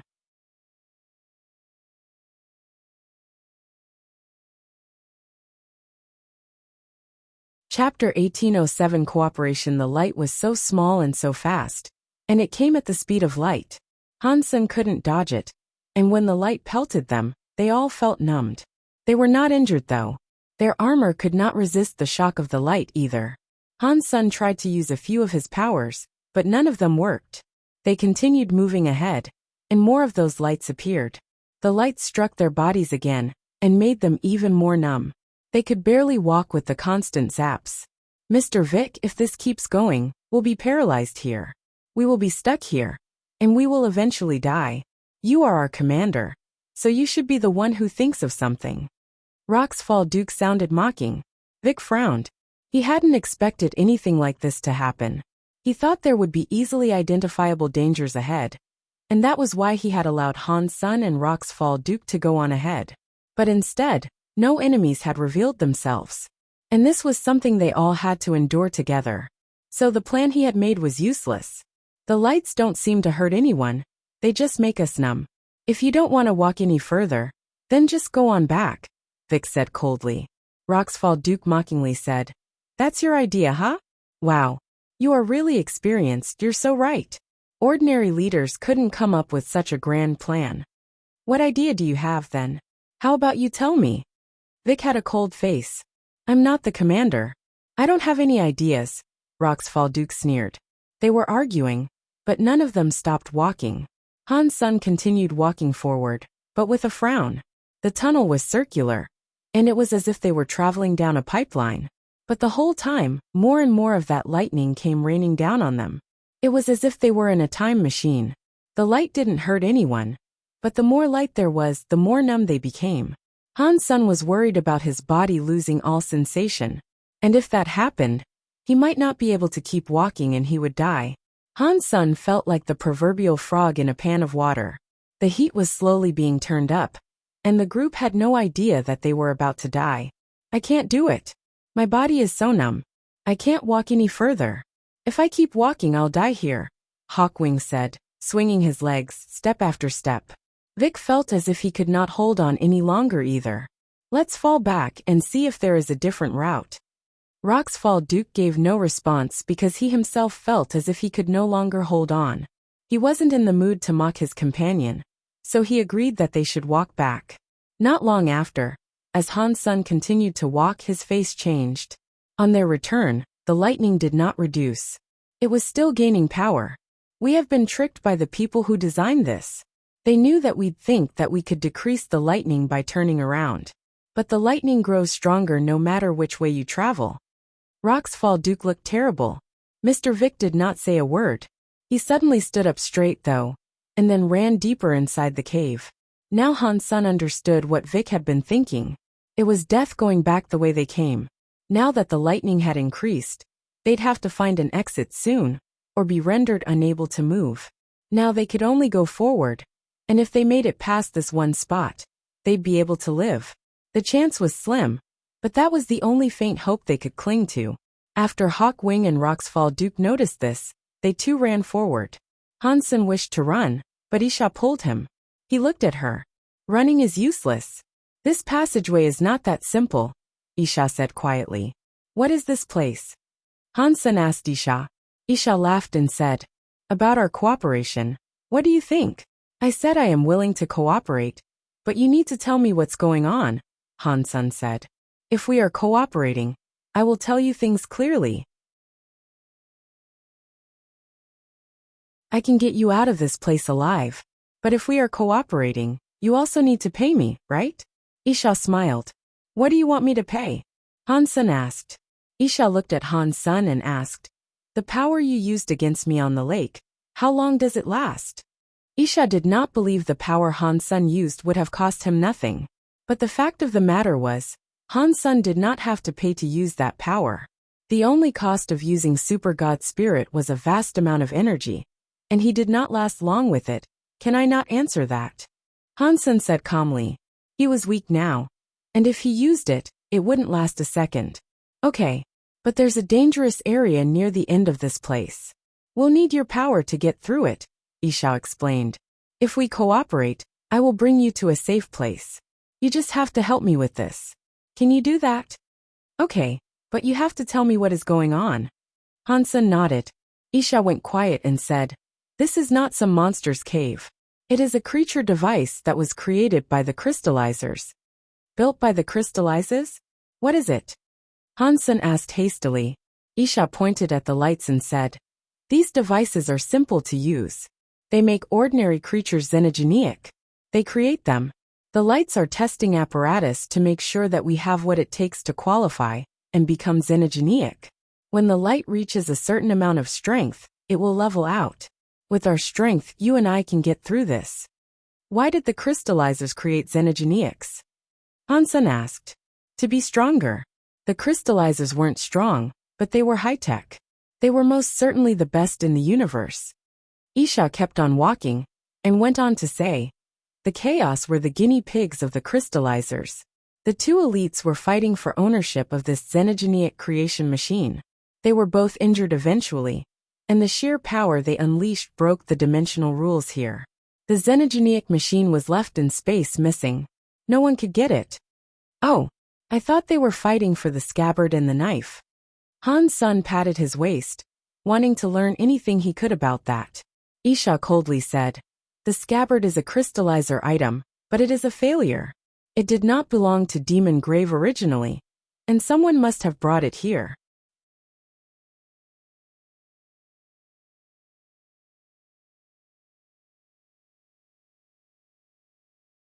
Chapter 1808 Xenogenic Failure. Han-sun looked at his scabbard. For once, Isha didn't hold back on her explanation. "Didn't I tell you that the crystallizers invented a Geno weapon that was of a deified caliber? Their technology rarely succeeded on their first try, and they'd go through many failures and testing phases. This scabbard is one of those failures. After the crystallizers were destroyed, an elite claimed it and brought it to Demon Grave. He left it here after that fight. The elite you mentioned cannot be the Rebate Elder, could it?" Han-sun asked Isha. Isha nodded and said, "Yeah, it was our elder. Our elder always used that scabbard, and he never left it behind." Isha looked at Han-sun and said, "I have told you what you wish to know. I hope you will uphold your end of the bargain. Don't worry, humans are a reliable race." Han-sun blinked, and then asked, "You want to take this xenogenic creation tool? It is fairly big, and I'm not sure it's something you can walk away with. The dimensions of this place have been twisted too much. If it wasn't for those monsters bringing us here, we wouldn't have been able to find it, but you're right, we cannot take it away either. All I want is the xenogenic gene fluid inside here. If you want, I can give you some. I wouldn't be able to take it all anyway." Isha was treating Han-sun like an equal. Isha hadn't initially expected him to possess a sword mind and talent like what he had showcased. The power was exceptional, considering that he was only a baron. As Isha said, when the zapping lights reached a certain volume, the pressure leveled out and stopped increasing. Han-sun had enough of a fitness level to push through it and avoid getting trapped there. In fact, the monsters had selected those 5 purely in the belief that they could be modified. It would not be a surprise to the monsters that they were able to get through the tunnel of light. But Han-sun did not think Isha only wanted this Geno fluid. He believed she was after something else as well. Inside the xenogenic creation tool, what else could she possibly get? Han-sun thought to himself. Roxfall Duke and the other two were gone. Han-sun and Isha walked for an hour, and eventually, they left the tunnel and found themselves in a circular space. That place was half filled with a milk-like liquid. It was bubbling, but Han-sun did not feel any heat coming off of it. "There isn't an exit?" Han-sun looked around, and he could not see any way out. "The exit is down there. We need to go through this liquid to proceed. This is a part of the creation tool," Isha said, right before jumping into the milk-like liquid and disappearing. Han-sun went quiet and jumped down after her. When his body touched the liquid, it felt like his armor was descending into a sponge. It was like his whole body was inside a hot spring. His Geno armament and body, and all of his cells were conning alive. As this happened, Han-sun felt some movement. When he touched it, he noticed it was the soft ball the little monster had given him. Han-sun knew that the monster had meant for no harm to fall upon him. The monster had treated him specially, and that was probably because Han-sun possessed crystallizer blood to some degree. Those monsters were created to guard the xenogenic creation tool. and they were probably designed to gravitate toward crystallizers. The soft ball was similar to Hansen's body, and it was absorbing some of the substance. It did so faster than Hansen, however. Hansen's heart jumped. This liquid can be absorbed. Maybe I can absorb more. Hansen's body kept sinking. He ran his Dongxian Sutra and Blood Pulse Sutra, but they did not work. They could not absorb the juice, not like the soft orb was able to. Splash. Hansen felt empty, and he fell from the liquid. Hansen took a deep breath and allowed himself to float like a leaf. Hansen looked around and noticed he was on a semicircular platform. Isha, Vic, Roxfall Duke, and Hawkwing were there. Good movement, Vic commented, as he watched Hansen descend like a leaf. Hansen looked around and noticed he was in a massive place now. The semicircular platform connected to a bridge. There was a large crystal-looking sphere across the bridge. It was glowing. Beneath the bridge, you could see a lake of milk. For some reason, there were geysers firing the liquid. They would blow up pillars of the stuff, spraying it everywhere. Some pillars of the juice came close to the bridge, spraying the walkway before descending. Everyone is here, so let's get on with the plan, Vic said. Roxfall Duke grunted and he said, Mr. Vic, do you think we are stupid? You want us to stay in front, to be the first in danger. Why do we even need you? You guys agree, right? Roxfall Duke stepped toward Hansen and Isha. He had no faith in Vic, so he wanted Hansen to lead them now. Instead of Vic, Roxfall Duke, it looks like you're the first to cross the bridge. Vic looked at him, with his hand clutching a dagger. He slowly approached the rebate. Roxfall Duke's face changed, and he yelled at Hansen, Hawkwing, and Isha. If we fight him, he cannot beat our combined might. If we don't do anything, we will be little more than bait he can throw about. None of us will make it out of here alive. Who wants to see if my dagger is sharp? Vic laughed coldly as he drew close to Roxfall Duke. Hawkwing looked hesitant. Hansen and Isha didn't look like they wanted to help, either. Roxfall Duke was afraid of Vic's dagger, and the sky demon powers he could wield. He went ahead to say many things that might convince the others to align with him, but he was still forced onto the bridge by Vic. When he was on the bridge, Roxfall Duke simply gritted his teeth and ran forward. As he ran, a pillar of liquid rose toward him. The milk exploded in the air, turning into white rain. Roxfall Duke was lashed with the stuff, but it was like he was a sponge. The liquid was absorbed by his body. Roxfall Duke leaned back and roared. He fell down into a crouch on the bridge, as his muscles began to expand. His armor ruptured and broke.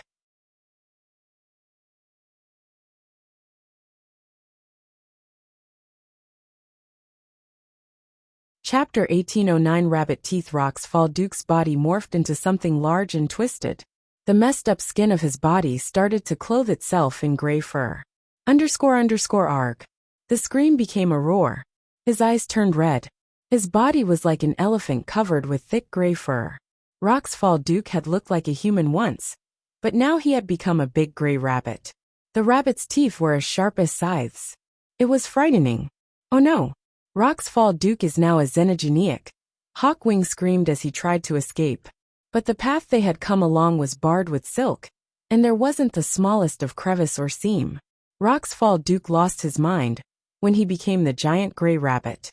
The red eyes turned to look upon his former party, and then the creature pounced towards them with a spring from his back feet.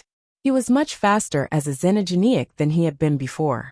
Not even the chaos were as fast and strong as that creature. Hansen fell back, but there wasn't really anywhere to go. Is that the liquid you want? That stuff down there? That's the xenogeniac genofluid? Hansen asked Isha, who was staying next to him. Since Roxfall Duke had become a xenogeniac, it sounded like what she wanted. Isha shook her head though. She quietly said, No. Don't you see that Roxfall Duke has lost his mind? The genofluid I want is one that can allow me to become a xenogeniac while keeping control of my mind. It isn't like this at all. I think the real juice is in the big sphere. The big rabbit, Roxfall Duke, was coming for them. It was going towards Hawkwing first. Hawkwing was so slow compared to the rabbit. He pulled out a rod and tried to whack the bunny. The chaos had taken away all their weaponry, so they were unsure where he had hidden that weapon to avoid detection. Catcha! The rabbit's teeth closed on Hawkwing's rod.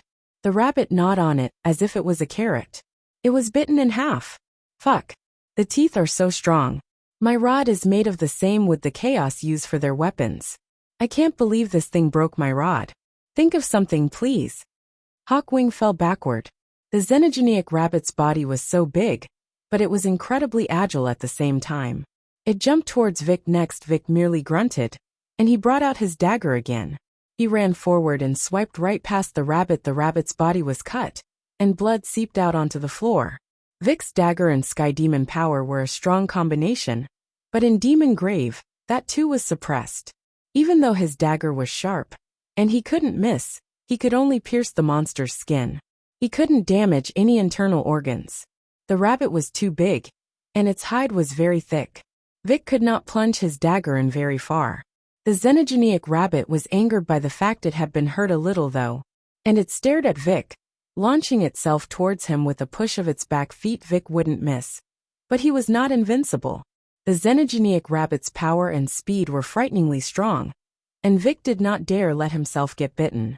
It'd only take a single bite for his entire body to be cut in half. What are you guys waiting for? If you don't help me, you will still end up eaten by the thing. Vic kept dodging the rabbit's attacks as he shouted at Han Sun and Isha. In less than a minute, Vic's body was covered in many wounds. His speed and power were suffering as a result. He could not fight the rabbit, and he was only managing to stay alive through crafty evasion. Han Sun and Isha looked at each other. Han Sun nodded and drew his scabbard. Isha had no weapon, and yet she still approached with her bare hands. When the rabbit jumped at Vic, Isha used her hands like a sword and swung at the creature's back. A purple mist was emitted, and the back was delivered a foot-long swipe mark. Blood welled out of the torn flesh. Isha's teeth power was far stronger than Rock's Falduke's. It was better than Han Sen's as well. The teeth power Han Sun had learned was taken from the knife mind, and so he was just a beginner. While Han Sen's knife mind was growing stronger than Isha's, his skills still weren't up to par. Han Sen used his scabbard like a sword, and while the xenogenic rabbit was hurt and roaring in pain, he thrust it into the monster's eye. Red and white stuff started to ooze out of the gouged eye, causing it even more pain. The rabbit squealed and swung its claws as it tried to grab Han Senator, but Han Sun had already leaped away like a bird, his jump carrying him along a graceful arc. Vic used this chance to slash the rabbit's throat. Blood cascaded from the wound. Isha then slashed at the rabbit's head, which generated a wound so deep that you could see the bone beyond the bloody flesh. Hawkwing was helping too. His power was good, but he no longer had a weapon. He didn't have skills like teeth power either. He punched the rabbit, which did pretty much nothing. Catcha! With their repeated attacks, Vic managed to get in multiple solid hits. And seeing that the rabbit's head was about to be lopped off, Han Sun swung his scabbard and broke through the monster's neck. The creature died. Xenogenic Duke hunted, Xenogenic gene found. Xenogenic beast soul obtained. Teeth rabbit. Han Sun, upon hearing the announcement, was given a shock. Xenogenic Rock's Falduke was strong, but it felt like battling a mere viscount. He still got registered for the rank though, and he had managed to nab a nifty new beast soul. It was all quite surprising. Han Sun was ready to take the rabbit's teeth. Quite obviously, that had to be the xenogenic material. Back off. Vic held his dagger up and prohibited Han Sen's approach. Mr. Vic, do not forget that without our help, you would be dead. These materials belong to us. Han Sun immediately told Vic.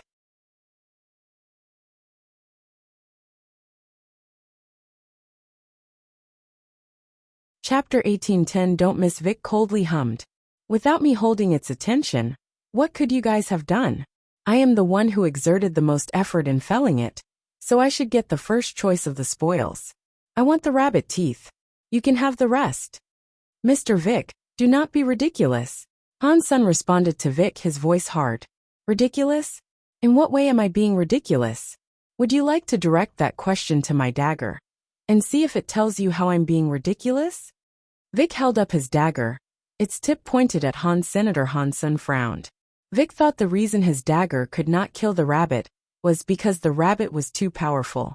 He did not have to worry about killing Han's son, due to the equalized powers. An absolute hit on Han's son, with the dagger, could easily kill Han Sr. You. Get on the bridge. Vic was still pointing the dagger at Han's son as he shouted. He didn't just want the xenogenic material. He now wanted Han's son to be bait. Han's son remained still though. He stood, looking at Vic emotionlessly. Didn't you hear me tell you to get on the bridge? Vic looked at him darkly. He was not at all happy with Han's son's behavior, and so he approached him. Han's son did not speak, and neither did he move. He silently watched Vic approach. It looks like you aren't afraid of death. Vic was so angry. He swung his dagger at Han. Senator Han's son had ignored his authority, and so he really wanted to teach the man a lesson. He wanted to injure Han's son, and then toss him on the bridge. The strike was disturbingly invisible. The sky demon powers were so very unpredictable, and Vic used them well. But in Han Sen's eyes, it was nothing special. He wagered 0 and Han Yen were better with the falsified Sky Sutra than Vic was with the Sky Demon Sutra. Vic put a fair amount of raw power behind the skill, but he had little talent with it. Isha looked at Han's son with interest. She was keen to see how Han's son might handle a confrontation such as this. Sky demon powers were unpredictable, and not even she would dare challenge Vic. His attack should be impossible to evade. Isha kept thinking that if she was Han's son, the best thing she could take advantage of would be range. Vic's power could not be released inside that place, so if he couldn't use his sword to unleash the ability, then the skill ought to be useless. But Han's son was not planning on falling back, or anything of the sort. Despite seeing Vic's dagger approaching his neck, he continued to stand where he was. Is he not going to move? How is he going to deal with the Sky Demon power? It is impossible to block or even dodge. Isha was really surprised. Vic felt like something was wrong as he attacked, though. He wondered why Han's son made no effort to move, but he was still confident in his Sky Demon power, and he carried on with his skill cast. Seeing the dagger about to hit his neck, Han's son suddenly waved his arm to bring the scabbard up against the dagger. Does that guy not know that Sky Demon powers won't miss? Does he really want to block it? Hawkwing looked shocked. Isha only frowned. Vic was laughing coldly.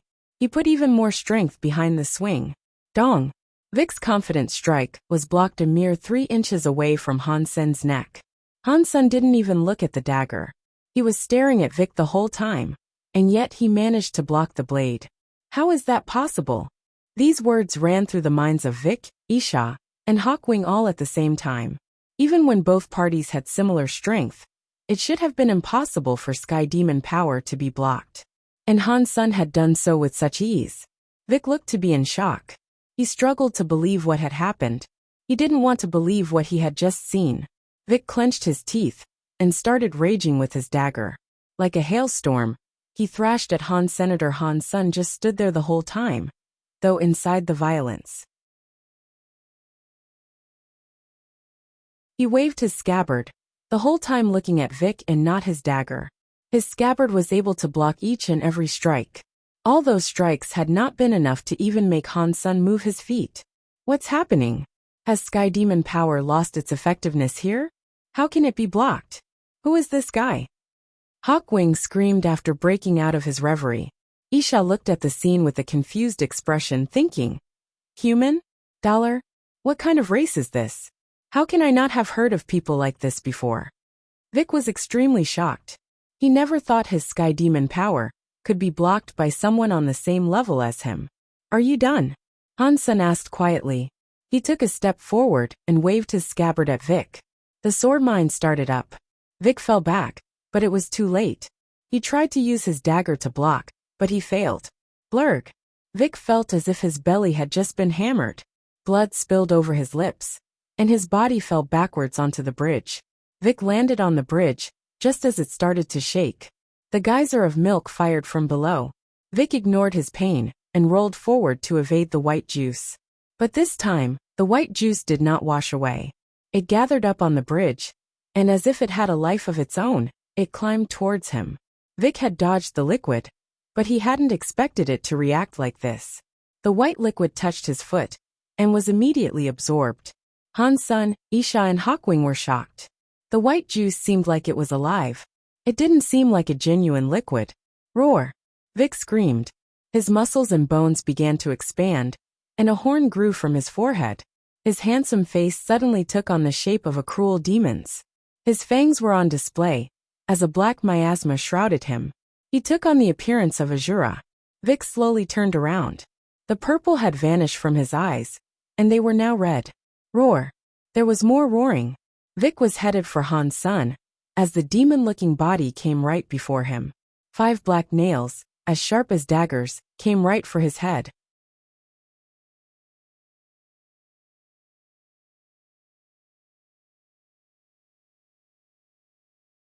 Han Sun used his scabbard to block. He felt a huge power surging, and he was sent flying.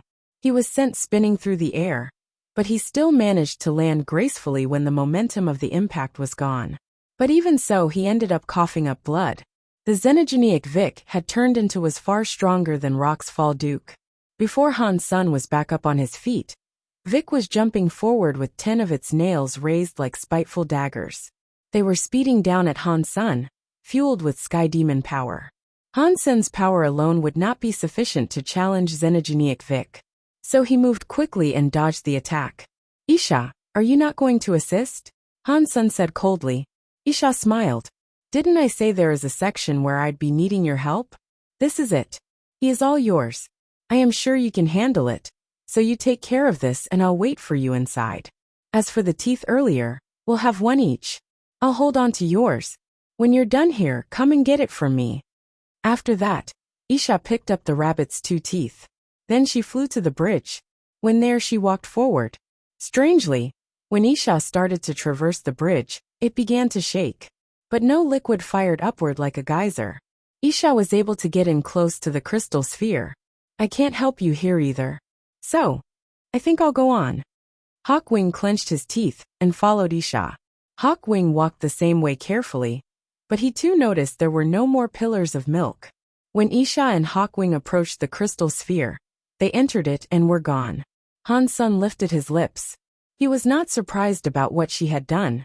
Han Sun had almost killed her, and he had taken the scabbard that once belonged to the rebate elder. Isha probably would have liked to see him dead, more than anyone. It'd be strange if she earnestly cooperated with him.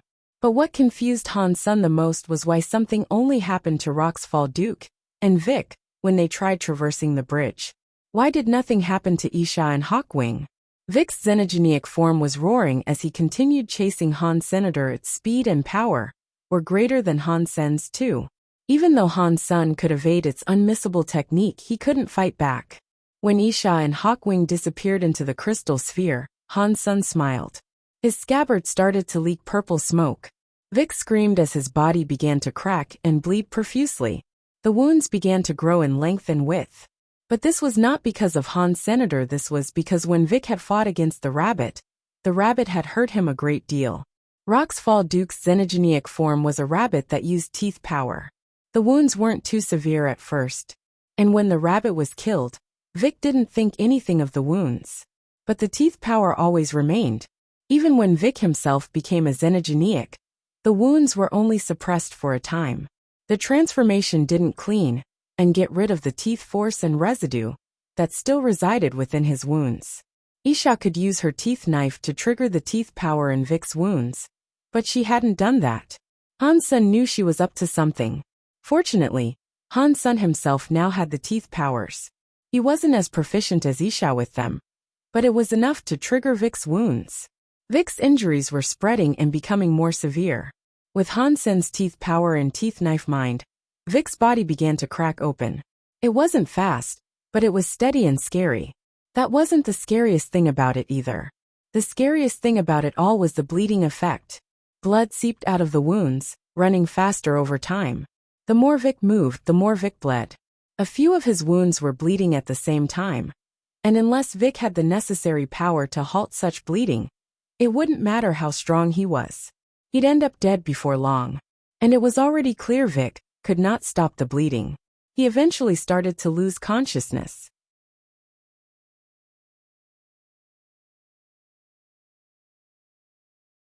Even if he could have stopped it, it was probably too late.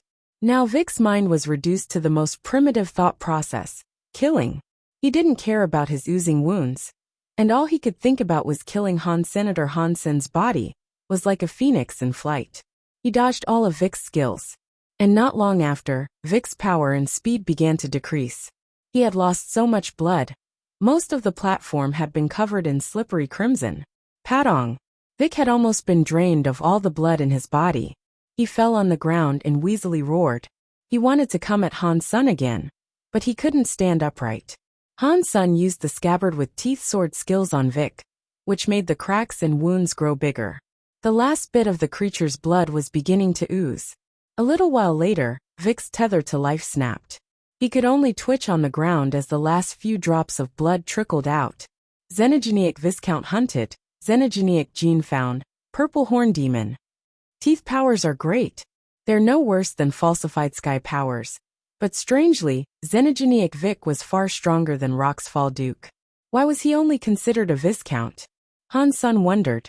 Suddenly, Vic's body began to leak a white juice. And then, the liquid ran back to the bridge. Now Han Sen understood that the liquid down below was not all aggressive and insanity-inducing. Only some of it had a problem. That was how Isha and Hawk Wing had been able to get by safely. But now that the insanity-inducing white liquid had returned, if Han Sen had to cross the bridge, he'd have to deal with the same danger that Vic did. Han Sen hesitated. He removed Vic's horn and put it into his bag. He mounted the bridge and ran straight for the crystal sphere. After just a few seconds, he heard an explosion come from below the bridge. A pillar of liquid soared through the sky. It began to cast a white rain, threatening Senator Han Sen, prepared to summon his steel Sagittarius shield for protection from the white liquid. But when the white milk came close, it stopped in the air. The streams of white liquid gathered up together, as if they had life and consciousness. It looked at Han Sen, and then dropped back down below the bridge. Han Sen was shocked. He had no clue what was going on, and he certainly had no idea why the white liquid would let him go and not want to be a part of his body.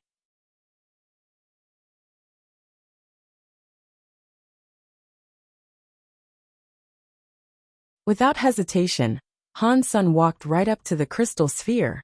The bridge led to the very top of the crystal sphere, and when Han Sen reached the end, he noticed there was an entrance at its top. The orb's interior was hollow. It was like a football stadium. He could see Hawk Wing and Isha conducting battle in there. What shocked Han Sen the most was that Hawk Wing, who always seemed so indecisive and reckless, was fighting Isha and not showing signs of losing. Even I didn't see that coming. He's a powerful guy. Han Sen was shocked that Hawk Wing's powers were no less than Isha's. His hands were like hooks, striking against Isha's hands that wielded teeth power. The teeth powers were unable to break his hands. I can't believe the champion of Sky Bird entered Demon Grave and pretended to be little more than a noob. I am surprised you endured such self-humiliation for so long. Isha laughed coldly. Hawk Wing hummed and said, I am one of the 12 skies in Beast area. What can you say about yourself? The rebate knife queen that pretends to be nobody. It's not that great to be one of the 12 skies. You'll be qualified if 12 skies come together. Isha sounded disdainful. If we were outside Demon Grave right now, I would not be as proficient as you. After all, you are half deified. But this is Demon Grave, so what matter is it what you are? Take that deified title away, and you and I are practically the same. Hawk Wing hummed coldly. Really? Isha stared directly into Hawk Wing's eyes as her knife-wielding hands started to become furious. Han Sen looked away from the pair for a bit, to get a better look at the surroundings. That place was like a circular stadium. There was a crystal platform, and above it, there was a crystal hallway to get down to the center. The pipes there ran with white liquid, and a lot of the pipes ran to the white juice at the center of the pool. He did not know where the pool connected to, and even though vast amounts of the white stuff were being pumped in, the level did not rise. There was nothing else inside the sphere. Hawk Wing and Isha were fighting each other near the pool, prohibiting each other from getting close to it. Hawk Wing's movements were strong. They weren't too different from Han Sen's phoenix movements. He had wings, of course. That was different from Han Sen, who had to use strength. Overall though, Hawkwing's focus was on speed. That was also different from Han Sun, who had the abilities of prediction and formation. He was very fast though, and with his hook-like claws, Isha could do very little. If this was a real fight, Hawkwing could not beat Isha. But Hawkwing wasn't looking to kill her outright. He just wanted to open a window of opportunity that would allow him to reach the pool without interference. That worried Isha a lot. Her movements were good, but her speed was a little worse than Hawkwing's.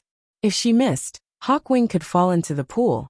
Han Sun was peeping at the pair from the outside, not yet daring to enter. They were two opponents that would be difficult to deal with.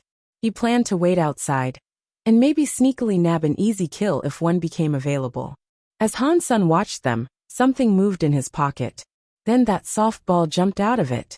It started to spin around on the ground, before rolling into the crystal sphere by its own volition. The ball looked sticky, and it traced the walls down. It seemed to be following the pipes towards the pool. Isha and Hawkwing were intently focused on each other, so they didn't notice anything else enter. That aside, they wouldn't dare think a ping-pong ball-like object would come rolling in like that. And with the pipes obscuring their view of it, the ball was able to roll all the way down and enter the pool. Han Sun thought something might happen if the ball entered the pool, but everything was quiet after it entered. The pool was still the same. Isha and Hawkwing were fighting harder than ever. Because they were slowly running out of stamina, their fighting abilities had become weaker after the duration of their combat. Now you could tell who was truly better. Isha's power was weaker, but her skills had not wavered over time. She wasn't making any mistakes. Hawkwing's skills weren't as good as Isha's, but he was weaker now than he had been earlier. Furthermore, his movements now were a bit twisted. His missteps were too small to be considered real mistakes, but they were there nonetheless. Isha was taking advantage of that. With those advantages, Isha took the opportunity to take a hack at his shoulder. Hawkwing's face changed, and he wished to fall back. But it was too late. His shoulder had a 2-centimeter cut, and it only hurt the skin. But that was enough, and the wound continued to expand and bring blood with it. The teeth power is too cruel. When you fight someone with that power, you really can't afford to get hurt in the slightest. Otherwise you are dead. Han Sun complimented her in his head, but he was really happy he had managed to learn teeth power. Knife Queen, damn you! Hawkwing flapped his wings and tried to fly towards the exit with the speed and straightness of an arrow. He was too fast, and Isha could not stop him. Demon Grave suppressed powers a lot when Hawkwing was further away. The effectiveness of the wound would be weaker. Hawkwing flew out of the exit with a disheartened feeling. It would have been difficult to get the treasure regardless. But Knife Queen had pretended to be a woman called Isha. It was all his bad luck. As he thought of this, he felt a pain in his head. He felt as if he had been struck by a rod. He saw stars as he fell to the ground. Han Sun grabbed his body and kept him from falling. He couldn't make any noise. Isha's attention was now focused on the pool. When she walked in front of it, she looked excited. Han Sun did not hesitate, and he too now snuck into the sphere. He was headed for Isha, and as he came up behind her, he had his scabbard ready to give her a whack. Assaulting a half-deified elite on the outside would have been impossible. But here her senses were weaker. This would not be a difficult attack to pull off. The champion Hawkwing had been knocked out by Han Sun, and that had been quite easy.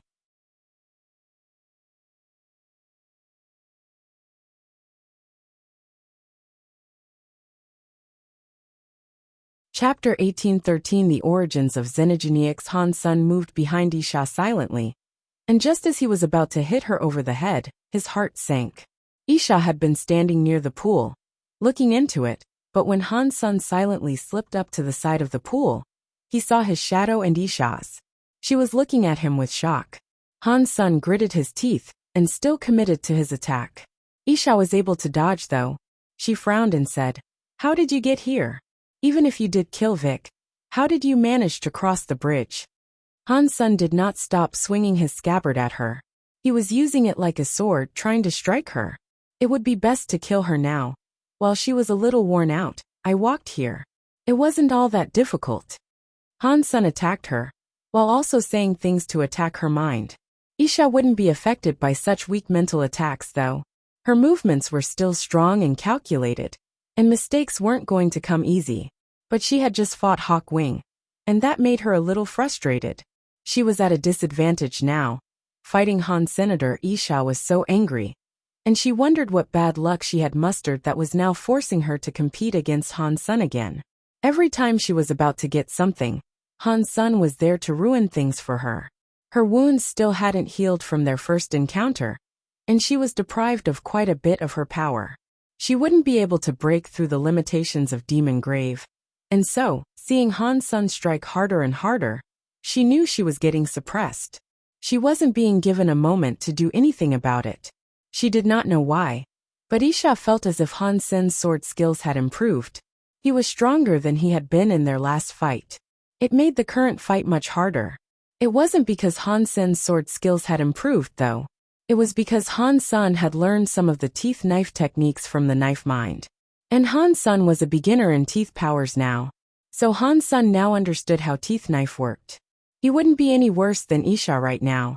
Han Sun was suppressing Isha quite easily. If Isha had abandoned teeth knife and used other skills, even less powerful skills, Han Sun wouldn't have managed to suppress her so fully. Seeing that Isha was going to get hit with the scabbard, a splash came from the pool of liquid. In that circular pool, the milky liquid blew up like an erupting volcano. The white juice lashed across the area in waves.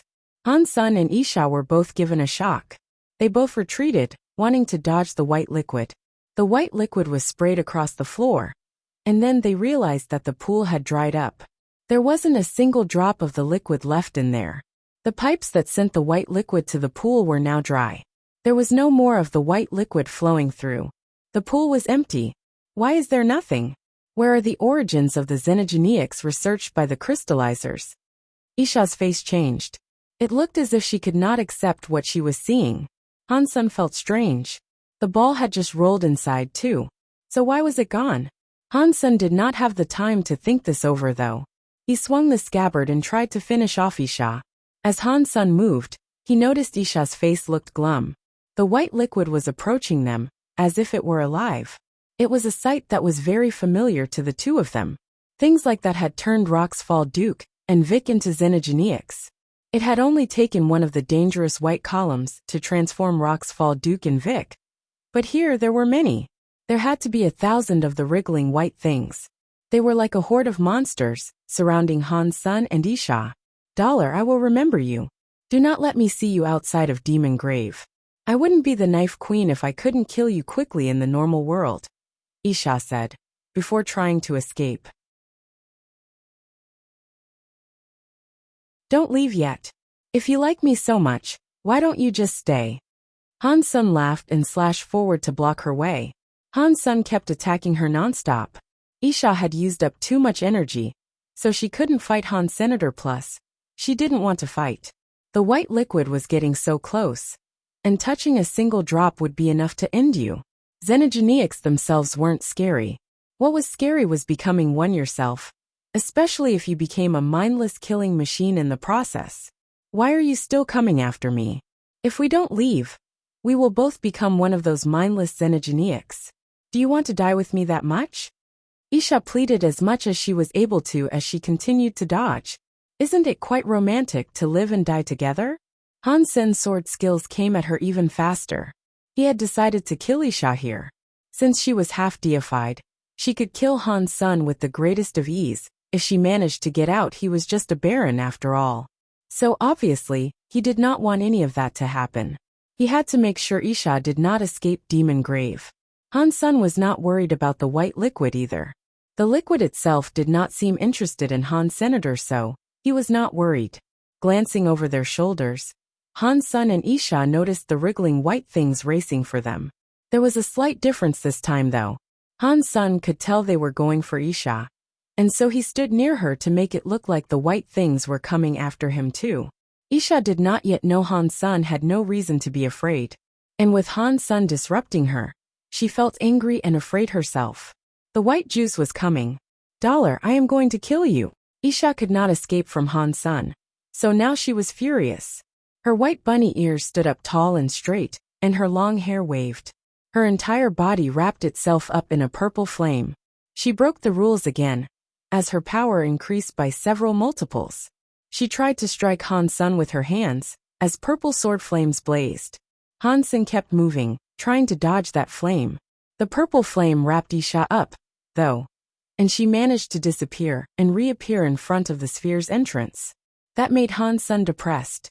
He hadn't realized that he'd made Isha angry enough to cast the skill. This time, it was too much for her though. Her body was damaged. Even if she left Demon Grave, her body would be weak for a very long time to come.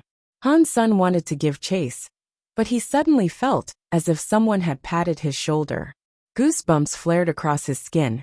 You're tuning in to the Li Mei's Wuxia Whispers YouTube channel. We're so grateful for your support.